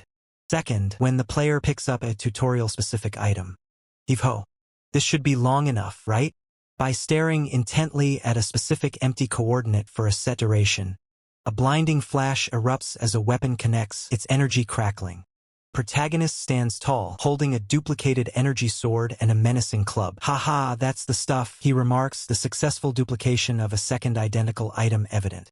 He examines the duplicated item, noting, what's more, unlike the game version, the item mentioned is the premium ebony wood club from the shop. The protagonist's eyes, glowing with a fierce yellow light, scan a patch notes document. Most of the other patch notes were too vague to trust, he mutters, but this specific change is a legendary buff. Crouching low, the protagonist readies his club. Listen to that, he says, the zombies are getting restless. He steps forward with a confident stride, the sound of his boots echoing. No need to rush, you freaks, he calls out. The protagonist unleashes a devastating attack, his energy weapon slicing through the horde. I'm going to be seeing your ugly faces until I'm sick of it, he declares. He leaps through the chaotic battlefield, dodging and weaving. There are a couple of paths to clearing this tutorial, the protagonist explains. A zombie lunges, its face contorted in a terrifying snarl. The protagonist states, Option 1 involves killing zombies. He continues his assault, the energy blade carving through the undead. And killing them, he adds, before a violent clash erupts. The protagonist's eyes glow intensely, a dark aura swirling around him, until, he grunts, as the narration states, you've effectively wiped every single monster from the map. If you're not looking for a bloodbath, the protagonist muses, his gaze sharp. He sprints through the ruined landscape, the environment a testament to destruction. There's also the option of forcing your way through.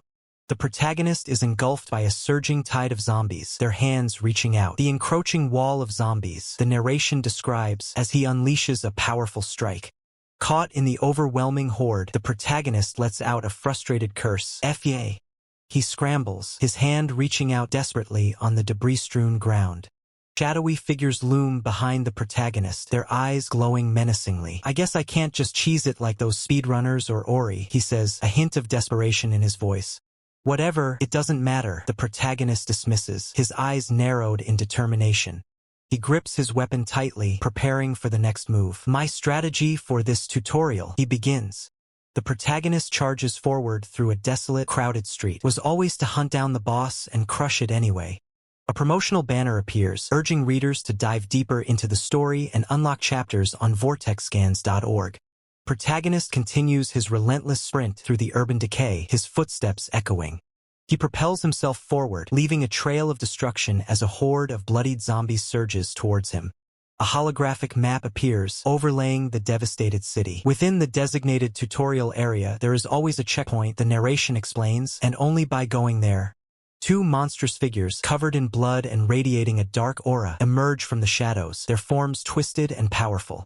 Where the hell is it? The protagonist demands, his eyes scanning his surroundings. A system notification warns, the effect of shade grape will soon expire. Protagonist leaps through the air, a blur of motion amidst the crumbling buildings. The checkpoint is in one of the buildings, the narration clarifies, within a 3 kilometers radius from the tutorial starting point. A zombie lunges, its red eyes burning, as the protagonist narrowly dodges the attack, narrowly avoiding a collision with a truck. The protagonist races through the city, a safe zone in sight. It's a place completely free of zombies, the narration explains. The city lies in ruins, a desolate landscape of shattered buildings and debris. Amidst the destruction, a single structure stands, a testament to the chaos that has consumed this place. Then, a voice cuts through the silence. There! A figure scrambles over treacherous terrain, sparks flying with every desperate movement. The raw power of their struggle is palpable. Safely inside, a masked individual breathes a sigh of relief. With this, I can breathe easy until the boss respawns. Protagonist, helmet in hand, decides to seek higher ground. In the meantime, I'll go up to the rooftop, he states. He ascends, determined to assess the situation. Check what kind of enhanced zombie appears, then deal with it. Suddenly, he's interrupted by a cry, H.U. A young woman, Gau Kaa, is startled, her eyes wide with disbelief. Song H.O., she exclaims, recognizing someone. The protagonist rushes to Gau Kaa's side, relief washing over him as he embraces her. All the members survived, right? He asks, his voice filled with concern. Yes, thankfully, she replies. The protagonist questions their presence. But how did you end up coming all the way here? Gau Kaa explains, it's not like we ignored the manual. Gau Kaa recounts their harrowing experience. Kyung-hoon insisted that we had To stay together. She begins, then continues, and then zombies started coming.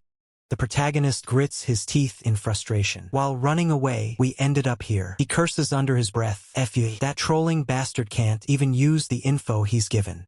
He turns to Gusian, his expression serious. This is seriously a headache. He then instructs, Amikyung, listen carefully. The protagonist explains the gravity of their situation. Acting like a non-awakener in a situation like this, he pauses, then continues, soon, the tutorial boss, an enhanced zombie, will be summoned. Gusian reacts with alarm. What? Don't tell me the method you chose is. The protagonist cuts her off. No. Gusian then states, I got dragged into this. She continues to explain the chaotic circumstances. Someone threw shit everywhere. Her voice trembles. Is that so? Protagonist recalls information from a video. In the video, when the boss is defeated, the clustered zombies scatter. He observes. Then, he notes, the zombie wall collapses and aggro disappears. A character in a festive outfit appears, addressing the viewers. Jimbaplover said that if you hide or run away at that moment, the tutorial ends. Gusian asks the protagonist, then, when does the enhanced zombie appear? He replies simply, soon. The protagonist confirms, right, as a massive surge of blue energy erupts, crackling with immense power. The energy engulfs a figure, transforming them. Like that, a voice observes. The protagonist and Gusian observe the monstrous transformation. Doesn't it look like it has tentacles? Gusian mutters, gross. A thought crosses the protagonist's mind.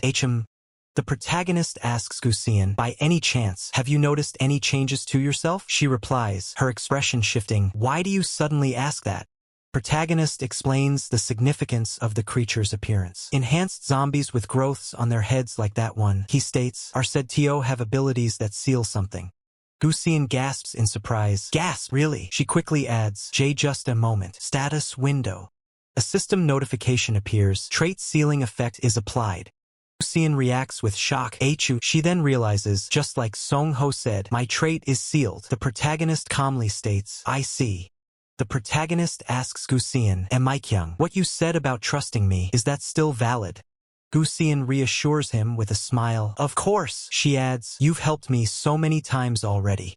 The protagonist confirms, and the items sent by delivery last time are in your bag, right? Gusian replies enthusiastically, of course, everything from the flare signal and more. Good, the protagonist says, handing Gusian a helmet. He then gives her a crucial instruction. Amikyung, please draw the zombies' attention from the rooftop. A horde of zombies, led by a monstrous, transformed figure, advances. The situation is dire. Coming down like a pro was nice and all, but a voice questions, what now? The trait sealing effect is applied. The protagonist, clad in protective gear, observes the situation, a hint of concern in his eyes. He muses that it's not entirely strange, his gaze shifting to his weapon, a spiked club. Recalling the game's mechanics, he notes that in the game, there were no traits to seal, but enhanced monsters could seal other things. The visual shows icons representing sealed abilities.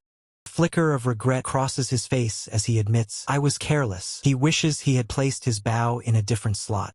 He expresses disbelief, questioning how this situation is even possible. He wonders if the reason his additional traits aren't being sealed is because the enhanced zombies level is lower than his. With a sigh, he questions if this is simply good luck. He looks at two glowing slots, one containing a quiver of arrows, the other empty. He realizes that if the zombie is a lower level, there's no chance of getting skills, and item drops are also less likely.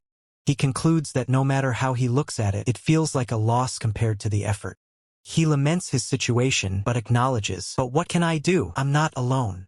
He decides to aim for the next opportunity as a loud scream erupts nearby. A figure on a higher platform calls out, over here, while another entity lets out a guttural roar. The scene shifts to a chaotic battle. A character, possibly Mikyung, is seen unleashing a powerful red energy attack, drawing the attention of enemies. The protagonist, observing the scene, admits, I guess I can't just complain. A system notification declares, strength has increased by 1. The protagonist reacts with surprise. Oh, then this loss is break even? With a determined cry, the protagonist unleashes a devastating blue energy attack, a powerful arrow streaking towards the target. The attack connects with a monstrous figure, its body contorting from the impact. The protagonist's weapon slices through the monster, a brutal display of power. The monster lets out a pained shriek. Protagonist states, well, fine. He readies his spiked club, seemingly unfazed. The camera pans up to reveal a dramatic, vertical scene of destruction. A character falls through the air, while another, presumably the monster, is seen in a twisted pose. The protagonist, now wielding his spiked club, prepares for a decisive blow against the fallen monster. He declares, "Since it is my first boss monster hunt, I'll savor it properly." He engages a massive, monstrous entity, his weapon poised to strike. Protagonist unleashes a powerful purple energy attack, engulfing his opponent. System notifications appear, trait ceiling effect has been lifted, and you have obtained 10 points. The protagonist stands over the defeated monster, holding his spiked club. He notes, as expected, no skill gained. He wonders if any items dropped nearby. He discovers something, exclaiming, "Huh? What's this?" A system notification reads, Robutin bracelet perception +2. He holds up 2 bracelets, one green and one orange, questioning why there are 2. Suddenly, a familiar voice calls out, "Song Hoo." The protagonist looks up to see Gau Kaa, who has apparently been freed from some form of control. A system notification declares, "You have obtained 17 points." Below, a holographic screen displays further details. A hand reaches out to a young woman wearing a helmet and visor, who exclaims, "H." The person in tactical gear, his face obscured by a helmet, responds to the woman, "Please take it." Protagonist secures a yellow bracelet onto the woman's wrist, stating, "Strictly speaking, we cleared to you, Mi-kyung." The protagonist, now fully encased in his helmet, seems to be contemplating. A thought bubble asks, "Shall we head to the fitness club?" This panel is an advertisement for vortex scans. The exterior of a building, possibly a fitness club, is shown. 2 figures walk in the distance. Gau Kaa points out, "The building is leaning a bit, isn't it?" The protagonist replies, "Yeah." The protagonist advises, "Even if it's not an immediate threat, it would be best to move." The protagonist explains, "If it's tilting like this due to poor construction, it wouldn't be surprising if it collapsed at any moment." Gau Kaa responds, "Got it, I'll make sure to tell the gym owner." The protagonist states, "Good. Once everyone is gathered, we can discuss the killer system." A separate, ominous voice declares, "I knew you'd be alive." Gau Kaa exclaims, "Coach," as she spots a man in red pants and a dark shirt. The man, identified as Hyung-jun, looks towards the protagonist's helmet. Hyung-jun greets the protagonist, "I'm glad you didn't turn into a zombie." The protagonist and Hyung-jun share a handshake. Hyung-jun playfully retorts, "You brat, would it kill you to say something heartwarming for once?" Hyung-jun invites them inside. "Let's head inside to talk. I have so much to tell you. Yoo Hyun is here too." Someone reacts with surprise, "Is that true?" Inside, Hyung-jun asks the protagonist, "You really defeated a tutorial boss that copies traits?" The protagonist dismisses the question. "It's nothing to be that surprised about."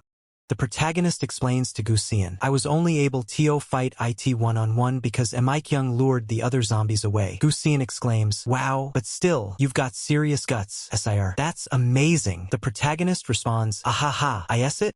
While the protagonist sits, another character enthusiastically praises him. Hyung-jun asks, "By the way, did items not drop for you 2 tutorial rewards?" He adds, "No, nothing, except for the ebony club they give you at the start." Hyung-jun ponders, "Also, what was it again?" He continues, "There weren't any of those checkpoints you mentioned, either." He then questions, "To begin with, there wasn't a single place without zombies. What gives?" A thought bubble asks, "Does this mean that, in reality, the difficulty is adjusted based on the player's level, and you have to meet stricter conditions to receive rewards?" Below, a monstrous figure is shown, along with 2 rings. The protagonist questions, "Did you ever gain points through any method other than killing monsters?"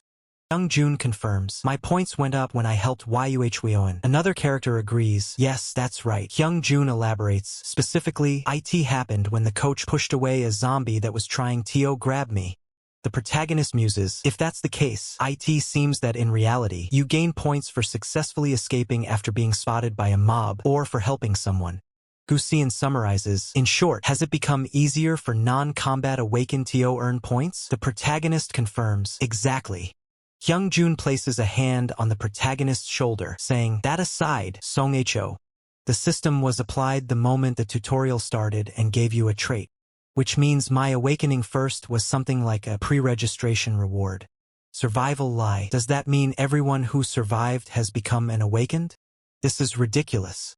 If the settings and rules change as easily as flipping a hand, it means the information I have from survival life isn't absolute. And unlike the two who didn't get items in the tutorial, I wonder what Mikyung is thinking right now, since she actually did get an item. Anyway, for me, got physical enhancement, which increases my strength and agility. I've been a doll maker from the start. If I close my eyes, I can see, hear, and move through the dolls. As you know, mine is Blink. Given the flow of this, it looks like I'll have to reveal my trait too. Honestly, I'm torn. If I reveal my real trait now, I can leave all the lies behind me. But how these three will react is another matter. Coach, it's probably just my twisted personality, but what if they feel resentment or jealousy? No, let's stick to the plan. The first time I reveal my real trait should be when I meet friends I can trust unconditionally, who can keep pace with my growth. So for now, of course, I've awakened as well. Let's be a little more shameless. It's attack prediction. Gasp. If it's a prediction ability, doesn't that mean you'll never be caught in an ambush? It's not quite that powerful. I just see the monster's attack route beforehand, like an afterimage. Anyway, what are the plans for the gym party's next move? Hook. I'll have to discuss it once Bora and that guy arrive, but I plan to focus on survival while prioritizing leveling up. Looking at the information you gave me the day before D-Day, it seemed like opening the shop window and the auction house was the most important thing. After that, those bastards from the inside who tried to play hand on Mikyung, if I can crush them, I will. Oh, look at this guy. Giving him that info was definitely worth it. Sorry to interrupt. Level are you, Songho? Huh? Why so sudden? It's just a random curiosity that popped into my head. I mean, you killed the tutorial boss all by yourself, right? With that kind of skill, I figured you've been hunting zombies since the moment they appeared. In short, since there's a level gap between us, me being level 1, the respawn monsters. Hey kid, why would you ask something like that? At most, he's probably around level 4. Bro, I can't breathe. Isn't that right, Mikyung? Why yes, that's right, seeing as I'm level 2. No, it's definitely like that. Right, Songho? Yeah, well, are they covering for me so I don't feel awkward? They even went as far as knocking the kid out. Anyway, it's late, so I'll be heading out. Wait, Songho. Here are some plastic binoculars Yuhyan made and some snacks. Are you sure you can give these to me? Why wouldn't I? Think of all the times you've helped us. By the way, have I ever told you why I split with my wife? This is sudden. You said you wouldn't tell me because it was embarrassing. Right, and since it's embarrassing, let me tell you now. It was because I was afraid of muscle loss. Specifically, when I ate with my wife, I'd pretend to eat. But in reality, I caused all sorts of trouble because I was obsessed with losing muscle, and that became the problem. Sigh. So what I'm trying to say is, everyone has things they don't want to talk about, whether big or small, and you can talk about it whenever you feel like it, just like I am now. The coach and Mikyung, it seems they had an inkling that I was lying about something. One way or another, I'm done talking, Hyungjin. To say one thing as well, the level gap will eventually close, and you'll get stronger once you gain more experience. So please survive until the day we can all be together. I'll stop by from time to time. This is an advertisement for kanscan.com, inviting viewers to their Discord server for updates and support. Wow, seriously. It's hot as hell in the real world, but suddenly it's snowing in the other world. Is this for real? Good thing I stashed all the supplies in the warehouse. That could have been a total disaster. Then again, maybe it's not all bad? My defenses were unintentionally bolstered, so at least for a few days, I don't have to worry about goblins wandering this far out. I was planning to dig a moat next, but the ground must be frozen solid in this cold, so I'd better hold off. Time to review the situation and organize my future plans. The protagonist smiles, seemingly unbothered by the cold. This chapter is titled Survival Life, Chapter 28. The phrase survival life is scrawled in blood on a rock with a hand reaching out. The sole objective of this game was survival. A horde of monsters, including a goblin monster, a werewolf-like creature, and an orc-like being, surround a group of survivors. Players can equip up to 5 items. The protagonist is shown with various item slots available for equipping. Various skills and items are displayed, including a potion and what appears to be a portrait of a monster. If you exceed that limit, the oldest skill is replaced, a total crap mechanic. Depending on their playstyle, players had to create the worst contamination and stand at the top of the food chain. But that's only in the game. The protagonist sits at a desk, looking at a map on the wall. In reality, there'll be plenty of variables, big and small. Gusian calls out, Songho. There wasn't a single place free of zombies to begin with. A man ponders. It's clear a patch dropped during the week I was logged off, but I don't know exactly what changed. He then asks himself, so what should I do? The answer comes, actually, nothing has changed.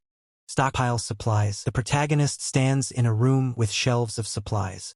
Acquire better skills and items and survive. The fundamental goal remains the same. The protagonist's hand is shown near a green ring, which means I just need to keep doing what I've been doing. The protagonist speaks, looking determined.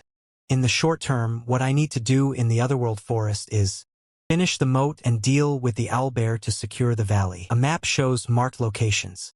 In reality, I need to farm festival fireworks and keep tabs on the hillside villa party. Photos of fireworks and people are on the desk. A group of characters are shown, including the blonde antagonist. Damn it, there's way too much to do. I'm done overthinking this. The protagonist clutches his head in frustration. Once it hits midnight and the zombies fall asleep, I'll head to Guangali to farm fireworks. Now, let's just focus on that and get ready. Guns are laid out on a rack. The protagonist looks determined, his focus set on the task ahead. Look at this piece of trash. Look at this piece of trash. Come on, boss, I'm more of the brains, you know? Grit, damn, you talking back to me? At least Owen Hack had some sense. You need a good beating, hey babe, stop it. The situation escalates into a physical confrontation. Just cool off and let's go home. We can just grab a drink, okay? I can't do that. If that bastard Kong Song Ho really survived and became an awakened like you, it's in our best interest to get rid of him as soon as possible. I stepped out because I felt something was off, and that prick is still obsessed with me. So they're planning to burn my house down. I can't exactly show mercy when they're this much of a threat to my future. Anyway, stop whining and finish this quickly. Well, look at these guests. What the? Why are you outside? Me? I slipped out the back to go farm some fireworks. I mean, why at this hour? Because zombies are diurnal, they fall asleep at midnight. You can move around as much as you want as long as you dodge the creepers and keepers that come out at dawn, right? Heh, this is why I hate newbies. There's one more condition for keepers and creepers to spawn. The player level must be 7 or higher. In other words, those keepers aren't showing up. Ho, looks like you've done your homework. But did it never occur to you that the info Owen Hack gave you might be wrong? What are you getting at? None of your business. But thanks to you, my plans have changed. Decided to raid your hideout before I farm those fireworks. You've lost your mind. You two take care of. The group prepares for a fight. They brace themselves as the situation intensifies. A monstrous keeper appears, its red eyes glowing with menace. A keeper. What the hell? You son of a bitch. You get that guy. Roger, I'm on it. I've done nothing but catch grief over this garbage trait. But if I can just catch him now. Boss, you too. The protagonist and Gau Kaa sprint through the desolate streets, their makeshift weapons at the ready.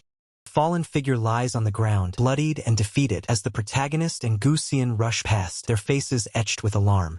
The protagonist and Gau Kaa stumble, caught off guard by an unseen force, their weapons clattering to the ground. The protagonist's eyes widen in shock as a monstrous creature, the goblin monster, lunges from the shadows, its fangs bared. With a desperate yell, the protagonist urges Gau Kaa to take the left path while he covers the right, their movements sharp and urgent. The goblin monster grapples with Gau Kaa, its skeletal form radiating a faint purple aura as she cries out for help. A blinding explosion erupts, engulfing the area in searing light and heat as the protagonist unleashes a powerful attack. The shockwave of the explosion tears through the environment, throwing debris everywhere as the protagonist is caught in the blast. The protagonist finds himself face-to-face with a grotesque, hulking monster with glowing red eyes and a long, flicking tongue. The protagonist unleashes a devastating blow, channeling his energy into a powerful strike that connects with the monster. The monstrous creature recoils, its form twisted as the protagonist's attack lands, but it remains standing. The monster looms over the protagonist, its menacing grin widening as it mocks his efforts. A brutal impact splatters blood as the protagonist's attack connects with the monster's flesh. The protagonist, now wielding a rifle crackling with blue energy, observes the monster's resilience. The protagonist prepares to deliver the finishing blow, a sphere of intense blue energy gathering in his hands. A thank you message from KaneScan. Message from the Vortex Scans team, thanking viewers and encouraging support. The protagonist fires his energy-infused rifle, the projectile streaking towards the monster. Green energy blasts erupt from the monster's chest as it takes a direct hit, yet it only staggers. The monster observes the effects of the protagonist's relentless assault, noting that the damage is not as significant as expected. The protagonist continues his barrage, determined to defeat the resilient monster. The protagonist expresses his frustration, acknowledging the unpleasantness of the ongoing battle. The monster lies defeated, its head severed and spewing green blood, a testament to the protagonist's power. System notifications announce the protagonist's level increase to 12, the gain of 20 points, the acquisition of the terrain detection skill, and an increase in overlapping skill effects. A figure is seen tending to a fallen individual, the scene drenched in blood. The protagonist walks through the aftermath, his expression grim as he surveys the scene of destruction. The protagonist approaches a building, his destination confirmed as Kim Kielchin's hideout. Inside the hideout, the protagonist surveys the contents, noting the presence of items that would fetch a high price at auction. The protagonist inspects a crate filled with what appear to be large, round objects, a small white cat observing him. The protagonist holds up one of the large, golden orbs, a look of surprise on his face. With Dingo's help, the protagonist's companion, a wolf-like creature, lets out a yip. Avoiding monsters, the protagonist and his companion face off against a terrifying creature, while a skeletal monster lurks in the background. I was able to take care of the sleeping zombies. One by one, the protagonist walks through the street, leaving a trail of defeated zombies in his wake. The grim aftermath of the protagonist's efficiency is evident, with the fallen zombies scattered across the pavement, which also made leveling up easy. The protagonist's status screen shows level 14 with 324 points, health 12, strength 13, agility 9, and perception 10 plus 2. His traits include exclusive dimensional gate access, survival instinct, and terrain detection 2. But if there's one problem, the sky darkens ominously, filled with swirling storm clouds. After finishing farming at 7 a.m., the protagonist stands on a rooftop, surveying the desolate cityscape below, where bodies litter the ground. Ending the farming successfully is great and all. The protagonist is seen near a glowing blue portal, looking down at something. But moving supplies around twice is brutal. The protagonist is surrounded by crates and supplies, with glowing orbs hanging from ropes. If only this other world wasn't winter. The protagonist stands before a shimmering blue portal surrounded by snow-covered trees. If even a stray spark flies, the shelter could go up in an instant, and storing things on the ground means moisture issues, so this place is still the best option. Next, I'll head to the Villa District to check whether Suyin is alive. And Kwon Kyung-jun's golf course hideout. The hell? The protagonist turns around, startled. Is this weather for real? All of a sudden, heavy rain pours down. I focused entirely on building a moat. The protagonist operates an excavator, digging a trench. I judged that moving carelessly while the cold hadn't fully lifted yet would be too risky. Another day passed like that. The excavator's bucket is filled with mud and debris. By the time I finish the moat, FCK, never doing that again. Fortunately, the weather warmed up. The barbed wire fence begins to crack and shatter, with shards of ice flying off. And the ice walls collapsed. The scene shows a barbed wire fence covered in ice, which is now breaking apart. It was brutal, seriously. It finally feels like weather humans can live in. Well, not really something to complain about. The protagonist raises his hand as a blue energy vortex forms around him. Other awakeners are probably still unable to move because of the typhoon. A massive, destructive typhoon rages, throwing people around. And let's move on to the next plan. The protagonist grins, looking confident. Speaking of something random, the protagonist's wolf companion trots along. Firearms were the ultimate cheat in survival life. The protagonist holds a rifle. The reason wasn't anything special. The wolf companion looks alert. Firearms were originally late-game weapons unlocked only after the wire disease passes, and the protagonist looks back at his companion, who is now on all fours. Firearms were originally late-game weapons unlocked only after the wire disease passes, and the protagonist looks back at his companion, who is now on all fours. A massive, furry creature with sharp claws lumbers near a body of water, its back to the viewer. This is insane. Of course, Dingo played the biggest role in securing the optimal route, but woof. Maybe it's because my perception rose to 14 from wearing the watch. And terrain detection reached level 2 as well. The owlbear didn't sense my presence at all. Remaining bullets, 15. To take down an owlbear stronger than a keeper. The protagonist readies his rifle, aiming with intense focus. Even with bullets that haven't been weakened by the wire disease like in reality, I'd need to fire at least 7 shots. But since there's no way to resupply bullets right now, I need to use them as efficiently as possible in this other world. The protagonist takes aim, his expression grimly determined. A blinding shot pierces through the forest, striking the owlbear directly in the eye. Owlbear roars in agony, its red eyes glowing with fury as a dark aura surrounds it. The sound of a twig snapping echoes through the trees. The owlbear's massive head whips around, its ears twitching as it senses movement. Where are you looking? Multiple shots streak through the air, impacting the owlbear with explosive force. QO. Ahof. Now then, we're finally at eye level. Let's do it. The protagonist glares up at the colossal owlbear, a smirk playing on his lips. You damn owl-brained bastard. AUL. The owlbear charges forward, its eyes burning with primal rage. Slot 1, Slot 2.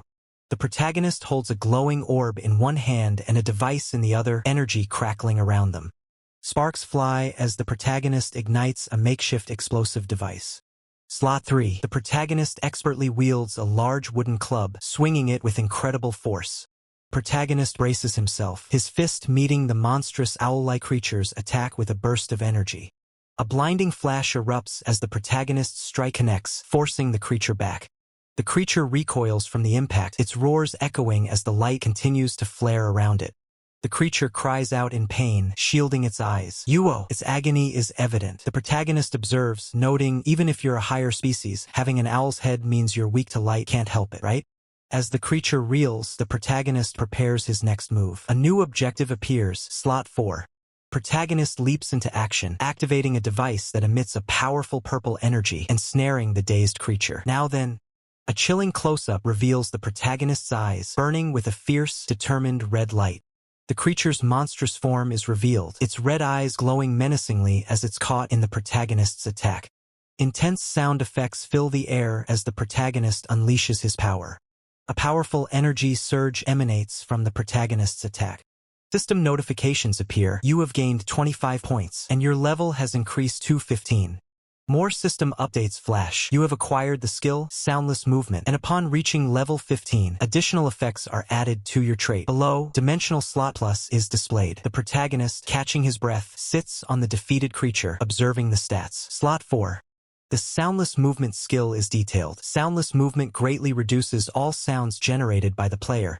The Dimensional Slot Plus trait is explained. Retrieves a designated item from the subspace pouch. Only one item may be assigned per slot. Maximum assignable items, 10. Currently assigned items, 5 out of 10. Command slot. The protagonist muses, the skill I got and the additional trait effect both feel pretty underwhelming. The protagonist considers his next steps, thinking still owlbear claws should be in demand as weapons. He then decides, might as well squeeze everything I can out of it, right? With a grin, the protagonist readies a massive chainsaw-like weapon, its energy glowing. This panel contains promotional text and logos. This panel is an artistic collage featuring several characters and the Vortex Scans logo. This panel is a promotional message from Vortex Scans. The protagonist takes a bite of roasted meat, savoring the flavor. The protagonist is shown grilling meat over a campfire, looking content. This is life. Small, white wolf-like creature excitedly barks at the protagonist. Woof woof. The protagonist replies, honestly, you already ate and you still want more? The white creature, now holding a fish in its mouth, looks eager. The protagonist pets the creature, encouraging it, eat up and grow fast. He continues, that way we can do combo plays together, or you can hunt solo too. The creature, holding a fish, seems to have grown slightly. The protagonist observes, looking closely, you have gotten a bit bigger. The protagonist stands up, ready to move on. Shall we get moving again? The protagonist looks towards a new objective, stating, first up, the thing that unlocks at level 15, the auction house. A purple interface appears, labeled auction house with options to list item and retrieve item. A transaction fee of 10% is noted. The protagonist remarks, the UI looks pretty much the same as the shop system from the game. Protagonist questions the fee, but wait, is this fee for real? He exclaims, it was 5% in the game. This is a blatant ripoff. Huh? Someone already listed an item. Calm down. He looks surprised as he holds up a purple box. If they're at least semi-endgame tier with a combat type trait, it wouldn't be strange for them to be higher level than me, even if I'm non-combat.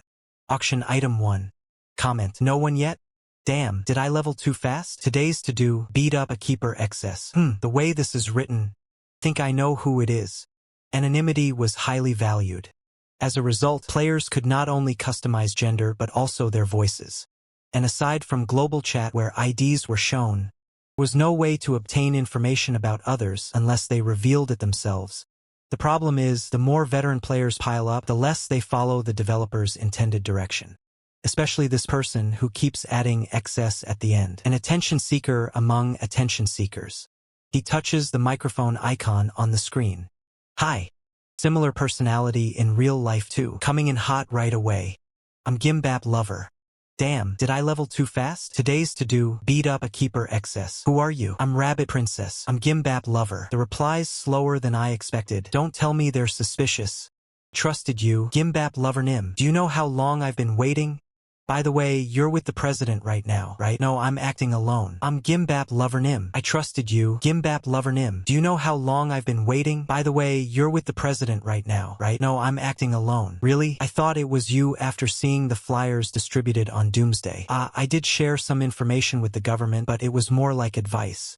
It seemed like someone who knows a lot about Asura was involved, and I wasn't keen on revealing my trait either. Yeah, that makes sense. Unless you're combat type. Revealing your trait willingly is basically suicide. As expected, Rabbit Princess gets me. But I think it's fine for me to say mine. Wanna hear? Really? That's okay. Of course, we're going to be moving together anyway. Haha. Well, anyway, my trait is Resurrection. As long as I have points, I can use it infinitely. My current level is 17, and my trait now includes physical, elemental, and various special resistances. How about you? Tell me about yours. Well, about that, I can't tell you right away. Why? Actually, I have trust issues with people. To the point where I don't even tell people close to me in real life about my abilities. Of course, it's not that I don't trust you, Rabbit Princess Nim. I just think we need to meet face to face and talk first. I understand. I get how you feel, at least to some extent. Then, Gimbap lover Nim, please search the auction house again. Hurry. Wait, this point, when we've barely finished the tutorial, you understand this item's value better than anyone. I seriously searched the whole neighborhood trying to get this. Take it for 10 points. What? How could you give something this valuable? Excess, just take it. I figured I should show this much sincerity for you to trust me. Why though? It's true that I met Rabbit Princess early in the game. Protagonist is shown fighting a goblin monster, while another character, possibly the one named Rabbit Princess, is being held by the monster. The protagonist and another bald character are seen fighting against a large monster. Arrows fly through the air as they dodge. The protagonist and the bald character are running, dodging attacks as they flee. And among veterans, we were especially close. Still, I didn't expect this much goodwill. Either way, I'm grateful. The protagonist holds a ring that glows with light, with some cooked fish and what appear to be monster claws on a piece of paper. The best thing I can do is show my own sincerity too. Owlbear claw has been listed. Smoked trout has been listed. What is this? This is freaking sexy. I remembered you liked grilled fish as snacks and animal claws as weapons. Ooh, monsters are already showing up in Busan. No, it's related to my trait. You can think of it as a token of trust. OXS, that's insane. I don't mind you coming all the way to Busan to meet me or talking casually like in the game, but when you're with me in real life, you need to wear clothes and let's seriously not use excess. Okay, I really don't want to draw attention. Well, that's kind of my identity within anonymity. Got it. When I'm with you, I'll change my catchphrase to JYAS instead, and going around naked is fine as long as I'm walking alone. JY. Then, whether by coincidence or not, the typhoon subsided. His eyes, filled with a dawning realization, scanned the surroundings. What should I call this? A divine revelation? Or did my best friend, the last man standing in the game, finally become a god? With a violent explosion, a figure was launched from the building, while a monstrous creature roared below. A powerful strike landed, crushing a downed foe.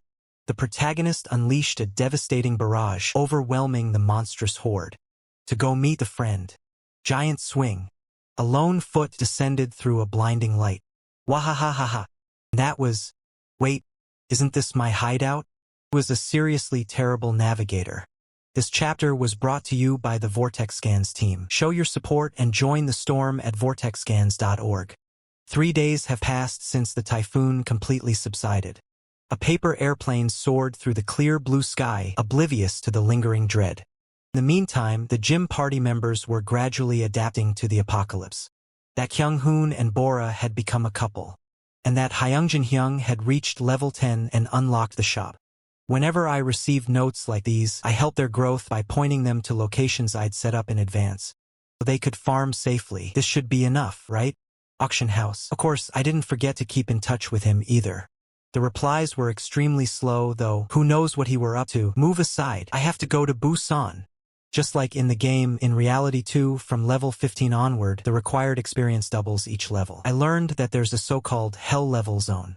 Level 15. Points 384. Health 12 plus 2. Strength 13 plus 2. Agility 9. Dexterity 11 plus 2. Perception 10 plus 2. Trait exclusive dimensional gate access. Skills survival instinct, terrain detection LV2, soundless movement. Effects points and levels aren't directly linked, but there is a rough ratio. To hit level 16, I'd need to kill around 100 zombies or so.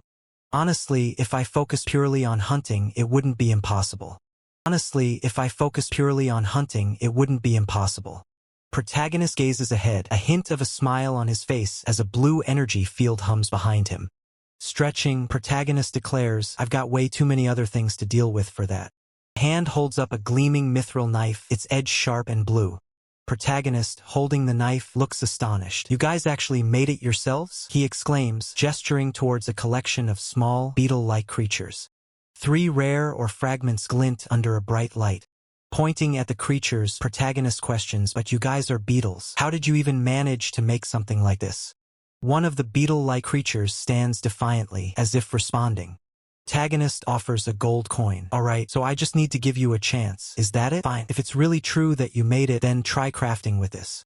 A beetle-like creature eagerly takes the gold coin, its large eyes fixed on it. The creature's mouth is open, as if in concentration or anticipation. The beetle-like creature triumphantly holds up a newly crafted item, while protagonist looks on in surprise. Whoa, it actually works, protagonist murmurs, examining the crafted item closely. Protagonist holds up the crafted item, questioning, but if you can sharpen it this finely, why did you make the mithril knife so rough and uneven? The beetle-like creatures appear distressed, with one seemingly crying as protagonist questions them. Protagonist smiles, pointing at a map on a screen. Stop it, pull yourself together, and draw it out properly over there. As the client in this contract, I'll at least hear you out first. The beetle-like creatures move dynamically, as if following instructions. Protagonist explains, so the goblins kept beating you up, and you couldn't make proper weapons. A crude drawing depicts a goblin attacking one of the beetle creatures, while others look on with sad expressions. Protagonist holds one of the beetle creatures, looking at it with understanding. A beetle creature points at a map indicating a location. Protagonist asks, you mean their nest? Protagonist smiles at the beetle creature. Okay, I'll go wipe it out soon. Of course, but you'll have to do your part too, right? Protagonist asks, with the beetle creature responding excitedly. Protagonist states, looks like we can understand each other. If you bring me that much, I can even burn the bodies for you. Protagonist asks, separate from the goblin nest subjugation, can you take on a crafting request right away? I'll make sure the reward is worth it. Nice, let's keep a good, friendly relationship going from now on. Protagonist beams, interacting with the beetle creatures. Realizing unexpectedly that the beetles had leader potential, protagonist, with a dog companion, pulls a large sack towards a glowing blue portal. Dealing with regular zombies that had grown stronger than early game ones, protagonist lunges forward, his eyes locked onto his target as he prepares a heavy strike with his weapon. The zombie lets out a strained groan as protagonist swings his club with lethal precision. With a powerful downward arc, protagonist slams his weapon into the creature, crushing it instantly. Surrounded by the undead, protagonist maintains his composure, clearing the path with ruthless efficiency. A flurry of blue energy follows his strike, decapitating another zombie in a single, fluid motion. The monsters shriek in agony as protagonist continues his relentless assault, showing no signs of fatigue. With his eyes burning with intensity, protagonist shifts his stance to counter the next incoming threat. Killing them has become second nature, a habit forged in the fires of survival. Protagonist pauses, his eyes widening in genuine shock at the sight before him. He stands before a massive, pristine structure, marveling at how fancy the place appears amidst the ruin. He admits that if the world hadn't fallen into such chaos, he never would have stepped foot in a place like this. His thoughts shift to those he left behind, wondering if Suyin is still alive. He reflects on the fact that Hyungjin and Bora are still alive despite not being awakeners. He recalls the confirmation that those in contact with awakeners are safe from the zombie spores. He isn't worried about Suyin, even though she once shook his hand before the outbreak. What truly troubles him is the specific location of Eden Villa. The area is dangerously close to the golf course where Kwon Kyungjun's bunker is situated. It is also near the government-built shelter, and he calls for Dingo to follow him. He notes that this makes the location an ideal spot for survivors to congregate. But in his eyes, it is merely the perfect recipe for conflict to erupt at any moment. He reaches the top, taking a deep breath to steady himself. He remarks that an average person would be completely exhausted just from the climb. Observing the rope installation, he realizes someone else has been here. He suspects it was Suyin who set it up, confirming the unit number as 302. Frustrated, he knocks firmly on the door, demanding an answer. He shouts that he arrived exactly at the agreed-upon time. A voice from behind the door warns him to leave, claiming there is a murderer nearby. Protagonist greets her with a casual laugh, happy to see her alive. Suyin asks why he came all this way, and he bluntly states he is here to collect the money for the medicine. Suyin retorts that he isn't exactly normal himself, a smirk playing on her lips. Protagonist pushes past the tension, demanding to know what she meant by the term murderer, and insists she come inside first. Gu Xian steps inside, noting with a knowing look that their conversation is going to be a long one. Once settled on the couch, Gu Xian begins spilling information as if she has been holding back a dam of frustrations. She speaks with such rapid intensity and exhaustive detail that protagonist finds no opening to interject. Protagonist listens intently, waiting for her to get to the point. A map of the city glows, highlighting various zones of interest in red and green. Gu Xian explains how Party C, a group of at least 10, suddenly pushed to open the time shelter and distribute the supplies. Group meeting is shown in the shadows, where the proposal was met with immediate pushback. When the other parties refused the proposal, the atmosphere turned cold and dangerous. A blade strikes with brutal precision, leaving a spray of blood in its wake. A murderer appeared, leaving a trail of carnage in their wake. Protagonist deduces that the leader must be Kwon Jaeyoung-jun, and the killer is likely a subordinate brainwashed by his trait. He theorizes that Kwon Jaeyoung-jun opted for a proposal because his mind control trait likely carries strict conditions or restrictions. Protagonist decides he must play dumb with Gu Xian to keep her out of the crossfire. Gu Xian asks if the murder was a direct retaliation for rejecting the proposal, and protagonist confirms it is likely related. She notes that while other teams have suffered casualties, Party C remains completely unscathed. Protagonist ponders why they would force the shelter open now when it would unlock naturally later. He asks Gu Xian to confirm if her trait is indeed healing, which she verifies, noting it only works for minor wounds. They discuss the struggles of support-type awakeners, with Gu Xian lamenting that she gains points for helping but never levels up. Protagonist begins to formulate a hypothesis based on these limitations. He considers what happens if the leader of Party C isn't a combat type. He envisions a scenario where a non-combat leader relies on puppets or summoned entities to do the heavy lifting. Such a leader would require vast amounts of materials to craft area of effect weapons to accelerate their leveling. Protagonist presents this theory to Gu Xian, noting that if the subordinates level up, it doesn't necessarily mean the leader does too. Gu Xian agrees, finding the theory remarkably plausible. She adds that managing a large clan must come with its own unique set of headaches, confirming the situation fits perfectly. She asks if he has a meeting with his party soon, to which he replies that he indeed has some matters to attend to. She quickly dismisses the idea of a confession, leaving him confused as she pivots the conversation. She vents her frustration about her party members, admitting they are idiots and explaining why she was so agitated when he arrived. She clenches her fist, exasperated that their only high drive seems to be purely sexual. He listens intently, brushing off the situation with a casual smile as if it were no concern at all. She softens her expression, noting that despite their flaws, they aren't inherently bad people. He shifts the focus to his own agenda, revealing his plan to scout the time shelter. He questions the wisdom of going alone, highlighting the danger posed by the presence of Team C. He reassures her, confident that he can navigate the shadows undetected. He adds that the chaos of the zombie wave means Team C won't be gathered in a single location. He presents her with a glowing gem as a housewarming gift.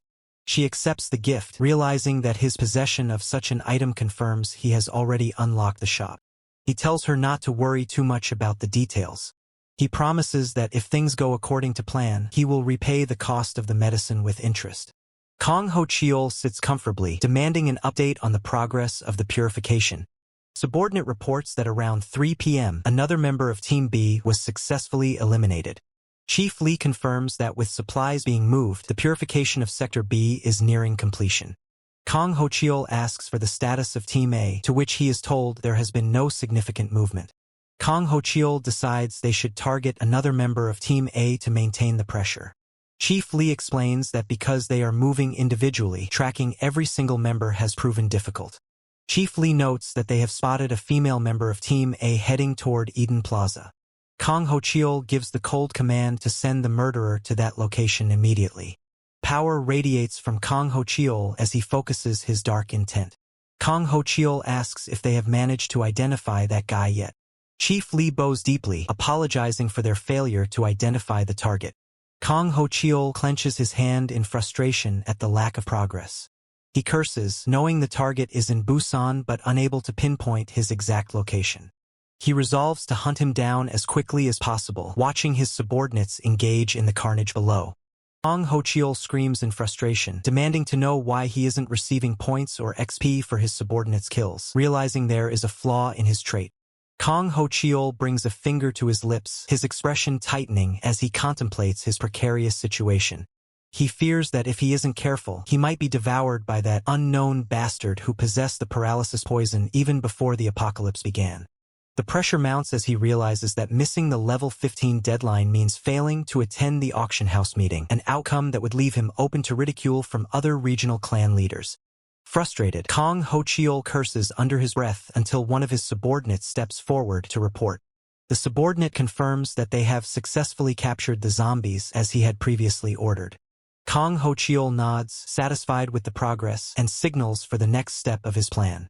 Tosses a burning bottle, initiating the ignition of the captured targets. The bottle rolls across the ground, trailing fire as it approaches the line of bound captives. The flames engulf the area, immediately consuming the helpless victims trapped in their bonds.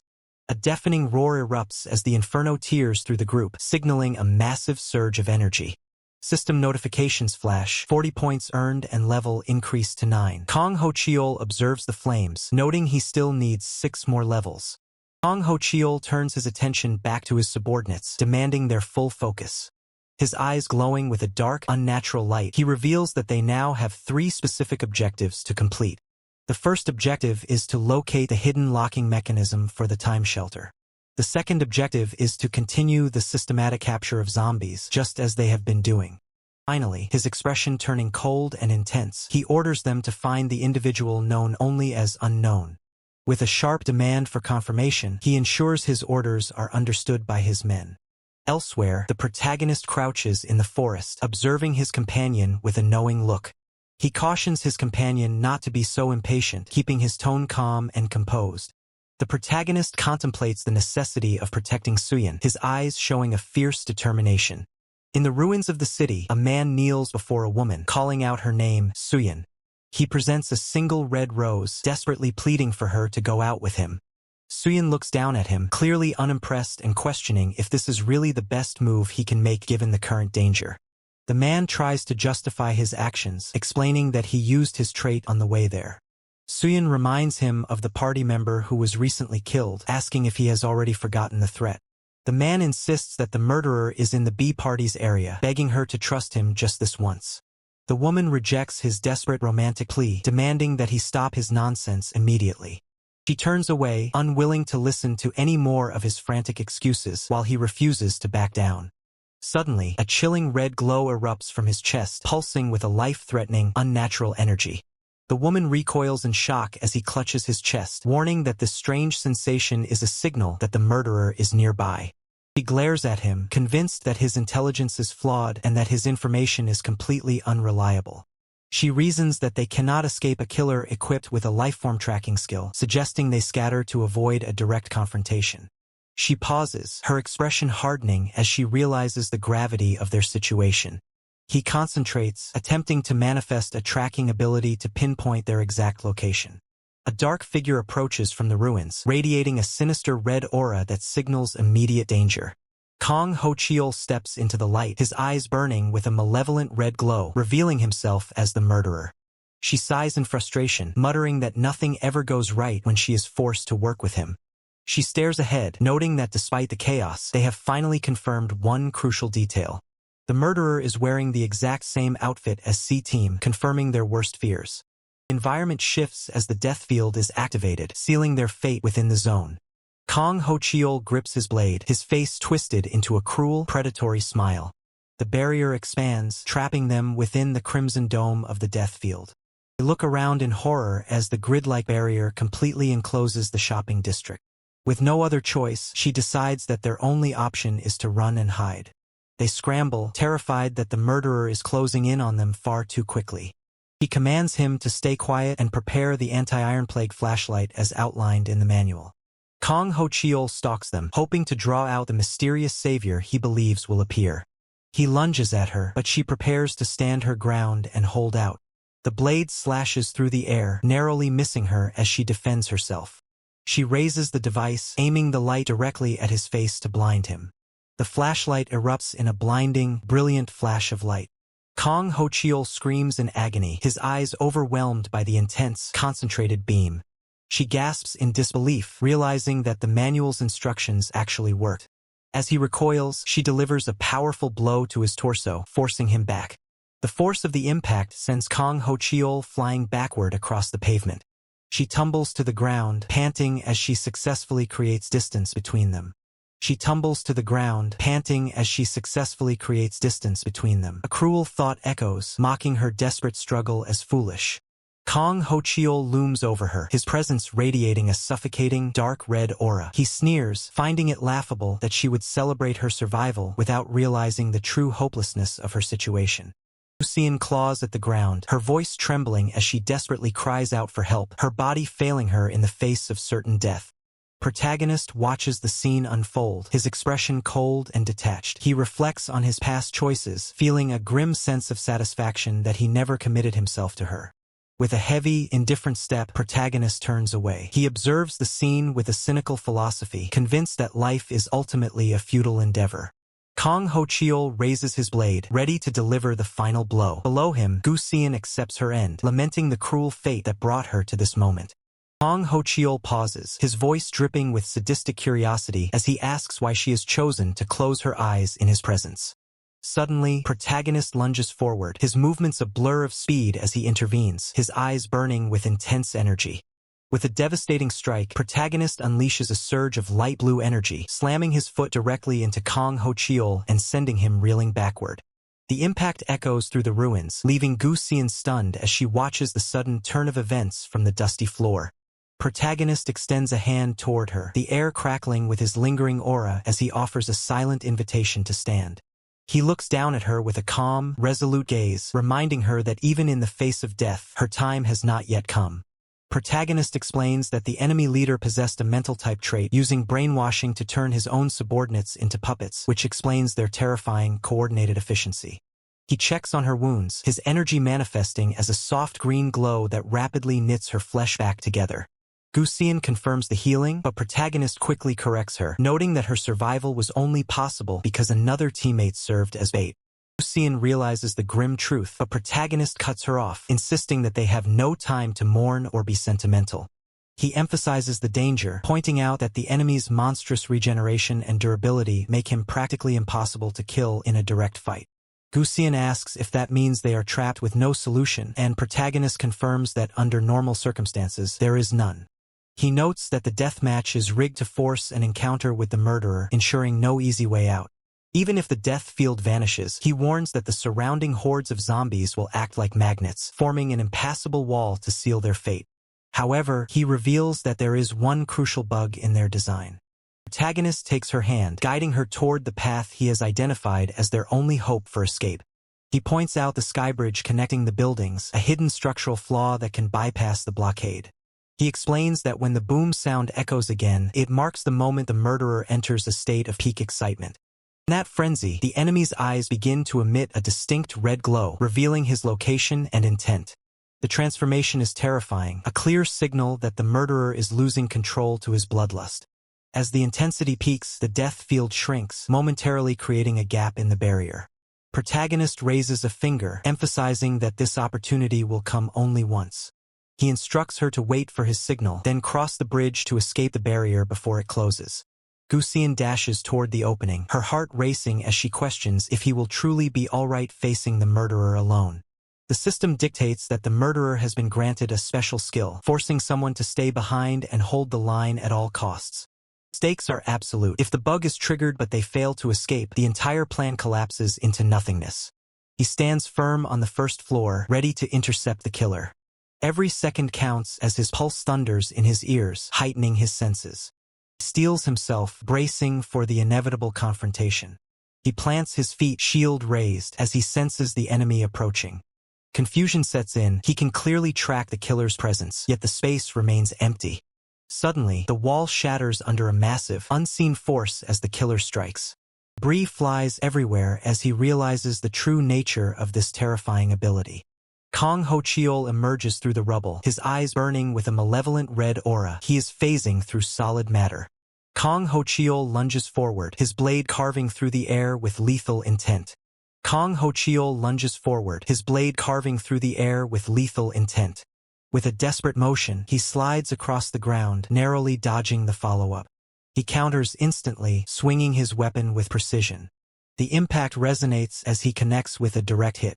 Kong Ho-cheol reels back, smoke rising from the point of impact on his face. Unfazed, Kong Ho-cheol brushes off the attack, his expression twisted in a sinister smirk. He knows this pattern from the game. No amount of damage seems to break his spirit. Kong Ho-cheol lashes out again, driven by a mind-controlled frenzy. The clash is thunderous, sending shockwaves through the room. Problem is clear. The more intense the fight becomes, the stronger Kong Ho-cheol gets. Each exchange fuels his excitement, pushing him toward a terrifying peak. He weighs his options. Should he just finish this now? No, he cannot afford to deviate from the plan. He must maintain the strategy to secure the indirect kill. Every move must be precise, following the path he has laid out. The standoff continues, with him ready to bait the final move. Kong Ho-cheol stands in a dark, pulsing aura, his transformation into Stage 2 imminent. Kong Ho-cheol surges forward, his movements blurred by a dark, suffocating pressure. Protagonist locks eyes with the terrifying transformation of Kong Ho-cheol, whose red gaze burns with malice. Kong Ho-cheol strikes with lethal precision, but protagonist narrowly deflects the blow, sparks flying from the impact. Protagonist grits his teeth, realizing the gravity of the situation as he notes Kong Ho-cheol's sudden agility buff. With no other choice, protagonist activates his skill, channeling energy into his hand to prepare a counter-strategy. Protagonist lunges, his fist glowing with blue energy as he forces Kong Ho-cheol onto the defensive.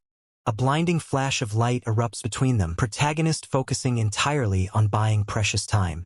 Protagonist sprints up the winding staircase, desperate to reach his objective. Gusian peers over the ledge, her voice filled with urgency as she calls out to him. Protagonist barks a command, telling her to keep watch while he holds the line. With a steely gaze, protagonist confirms he will handle the second floor alone. Gusian accepts his decision, trusting him to manage the threat. Protagonist spots the silhouette of Kong Ho-cheol, noting with relief that the dark aura has dissipated. However, the threat remains. Kong Ho-cheol is in a state of peak excitement, his red eyes glowing in the darkness. Protagonist readies his weapon, his hand tightening around the grip as he prepares for the final push. Kong Ho-cheol charges forward, his intent clear, while protagonist knows he only needs to survive a few more seconds. Steel clashes against steel as protagonist blocks the onslaught, sparks showering the area. Protagonist drops to a knee, the strain of the confrontation pushing him to his limits. He forces himself to keep going, repeating the mantra that he only needs a little more time. Inside Kong Ho-cheol, a dark heart pulses with malevolent energy, signaling a shift in power. Kong Ho-cheol reaches Stage 3 excitement, his power overwhelming the immediate vicinity. Protagonist shouts for Suyin, realizing the window for action has finally opened. Suyin gathers her resolve, preparing to make her move. She sprints into the fray, crossing the threshold of the red energy field. High above, she navigates the crumbling structure, avoiding the swarm of monsters below. The red barrier hums with lethal energy, trapping everyone inside the death field. Suyin narrowly dodges a reaching hand, her heart racing as she maneuvers through the chaos. She strikes back, knocking away a creature that threatens to halt her escape. Leaping through the air, she puts distance between herself and the encroaching horde. Breathing heavily, she realizes she has successfully escaped the death field. Time is running out, and the pressure mounts as she fears for Songho's safety. Panic sets in as the undead swarm, sealing off the only way out.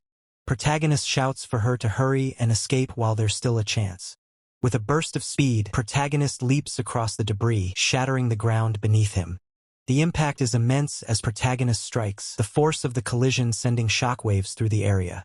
Shocked by the sheer power displayed, Protagonist can barely process the destruction.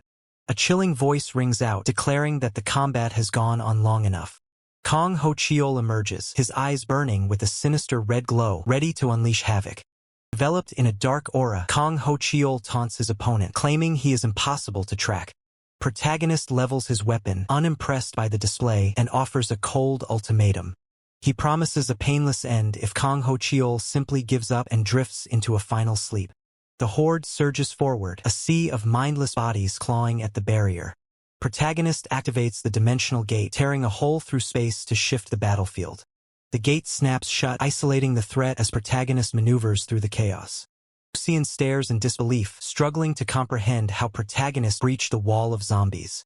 Protagonist cuts her off, grabbing her hand and urging her to move before they are caught. They sprint through the ruins as Protagonist explains that the real threat remains active. When she suggests heading home, Protagonist firmly rejects the idea, pushing toward the shelter. Protagonist reveals his plan to bait their enemies into a trap. They race toward the target location, confident that the control over their enemy has already faltered. Protagonist deduces that the deathmatch's end will strip away the negative effects, including the brainwashing. Gusian realizes the depth of the strategy Protagonist has been orchestrating. Protagonist outlines the brutal objective: eliminate the murderer and dismantle the enemy team. With a cold smirk, Protagonist justifies the path of retribution. As his consciousness returns, the man finds himself in a state of absolute, hollow confusion. He stares at the ceramic weapon in his hand, wondering why he is holding it. Blood stains his clothes, yet he has no memory of how he arrived at this desolate scene. The fog of his mind clears for a split second, revealing a fleeting, haunting memory. The past rushes back in a violent, bloody collage, cutting through the haze with the sharpness of a blade. As the agony peaks, the face of the man responsible finally burns into his consciousness. Kwon Kyung-jun, the name echoes like a death sentence. Kong Ho-cheol stands bathed in a sinister red aura, his eyes glowing with a malevolent, predatory hunger. Kong Ho-cheol screams in fury, demanding to know why he was betrayed and turned into a mere puppet for slaughter. Against a backdrop of exploding fireworks, Kong Ho-cheol stands firm, his grip tightening on the blood-stained knife. Kong Ho-cheol seethes with resentment, accusing his tormentor of forcing him through hell while he played at being a hero. With a cold, final warning, Kong Ho-cheol lunges forward, his boot crushing the ledge as he prepares to strike. Kong Ho-cheol launches himself into the air, a blur of motion with his weapon raised high. The air crackles with intent as Kong Ho-cheol vows to settle the blood debt right here, right now. Nearby, the protagonist watches the display with a critical eye, questioning the necessity of such a loud distraction. Gusian observes the chaos, noting that the enemy will be on high alert, to which the protagonist confirms that is exactly the plan. The protagonist explains that the fireworks are merely a lure to keep the target from realizing he has lost his grip on his weapon. Impressed, Gusian praises the strategy, and the protagonist tells her to keep watch while he finds the perfect opening. Gusian points out that their mark has arrived exactly when expected. The narrator notes the arrival of the man whose heart is completely consumed by the flames of resentment. Kong Ho-cheol charges forward, his red eyes burning with a singular, murderous purpose. The target sits, oblivious to the encroaching threat, while the narrator scoffs at his incurable arrogance. Kong Ho-cheol descends from above, a lethal shadow closing in on his prey. The target senses the shift in the air, his expression hardening as he realizes the danger. Kong Ho-cheol strikes with devastating force, the impact shattering the ground and sending everyone flying. The dazed target scrambles back, demanding to know how Kong Ho-cheol managed to track him down. The order is barked out, commanding Kim Do-yoon to stay exactly where he is. Kim Do-yoon holds up a hand, desperately telling them to back off or face the consequences. With a calm, chilling command, Kang Ho-cheol activates his death field. Fusion ripples through the target as he demands to know what is happening, while Kang Ho-cheol mocks his lack of awareness. The final nail in the coffin. His luck has officially run out. Kang Ho-cheol descends, blade ready to end the struggle once and for all. The strike lands with brutal efficiency, cutting through the defenses as the battle reaches its climax. Subordinates rush to support Kang Ho-cheol, their panic evident as they shout for his well-being, but he coldly orders them to retreat and keep their distance. Kang Ho-cheol watches his opponents, his mind racing as he questions what kind of deception they are employing.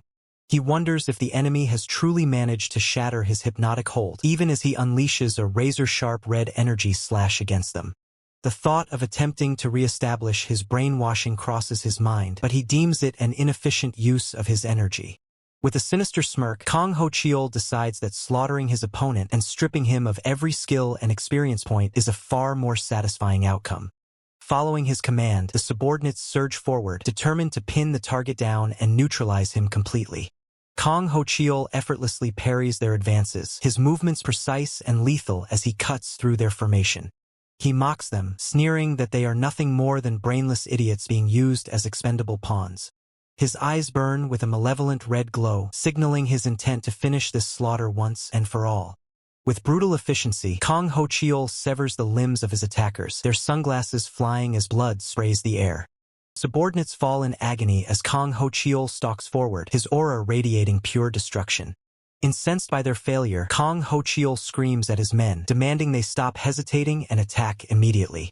Arrows rain down, but Kang Ho-cheol deflects them with a single, glowing red blade strike, dismissing the attempt as useless. Kang Ho-cheol orders his remaining forces to deploy Molotov cocktails, desperate to burn their target out of hiding. He threatens his subordinates with death, demanding they block the target at any cost to protect him. The minions blindly obey, throwing themselves into the fray as Kang Ho-cheol prepares to strike. Kang Ho-cheol ruthlessly dispatches his own men, calling them spineless cowards as he cuts them down.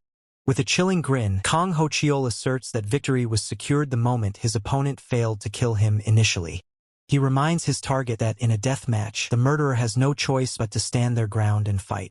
Standing over his fallen men, Kang Ho-cheol boasts that he still has plenty of disposable underlings to finish the job. He taunts his adversary, asking if they are finally ready to wake up from their delusions. The target lunges, shouting that relying on a murderer's power was Kang Ho-cheol's ultimate mistake. Kang Ho-cheol pauses, his expression shifting as he questions the accusation of making a mistake. Burning bottle drops, the fire spreading rapidly across the ground. Flames engulf the area, consuming everything in a violent, roaring inferno. Kneeling amidst the blaze, Kang Ho-cheol coldly states that he doesn't care about the meaning of mistakes, as he came here with the sole intention of dying. Kang Ho-cheol sneers, mockingly questioning if his defeat is truly because he failed to protect his own family when the world first collapsed into chaos. A chilling laugh escapes his lips, prompting a sharp retort from his opponent, who demands to know how he can still find humor in this situation. The protagonist coldly observes that Kang Ho-cheol has clearly lost his grip on reality as the shadow of death looms over him. Swift, precise strike pierces through Kang Ho-cheol, the force of the impact sending shockwaves through the surrounding inferno. The blade drives deeper, executing a clean and lethal blow that cuts through the chaos of the flames. With a final, decisive movement, the weapon is retracted, leaving Kang Ho-cheol to succumb to his fate. Bloodied and broken, Kang Ho-cheol whispers a twisted note of gratitude, thanking the protagonist for granting him a death with his pride still intact. As the life fades from his eyes, Kang Ho-cheol accepts his end amidst the burning ruins. Frustration boils over as the protagonist stares at the red energy barrier flickering in the distance, cursing the bizarre turn of events. Clenching his fist in pure rage, the protagonist fumes over how someone managed to undo his hypnosis on Kim Do-yoon and brazenly steal his loot right under his nose. His eyes widen in disbelief, struggling to comprehend the identity of the mysterious individual who thwarted him. Protagonist scans the desolate, empty surroundings, searching for any sign of the intruder who remains completely unknown to him. He shouts into the void, demanding the filthy rat to reveal themselves from their hiding spot. With a venomous threat, he vows to tear his enemy apart the next time their paths cross. The protagonist stands alone in the center of the ruins, his aura pulsating with suppressed fury. Walking through the wreckage, the protagonist and Gu Xian reflect on how exhausting the day has been. The protagonist suggests it is finally time to relocate, fearing that staying in this dangerous area will only shorten their lives. Gu agrees, noting that settling in the same neighborhood as Kyungjun might be their best bet. Though her mind is cluttered with burning questions, Gu pauses to express her deepest gratitude. She bows to the protagonist, thanking him from the bottom of her heart for saving her life. The protagonist waves off her thanks with a casual smile, insisting it was nothing worth mentioning. Gu looks confused, clearly puzzled by his sudden comment.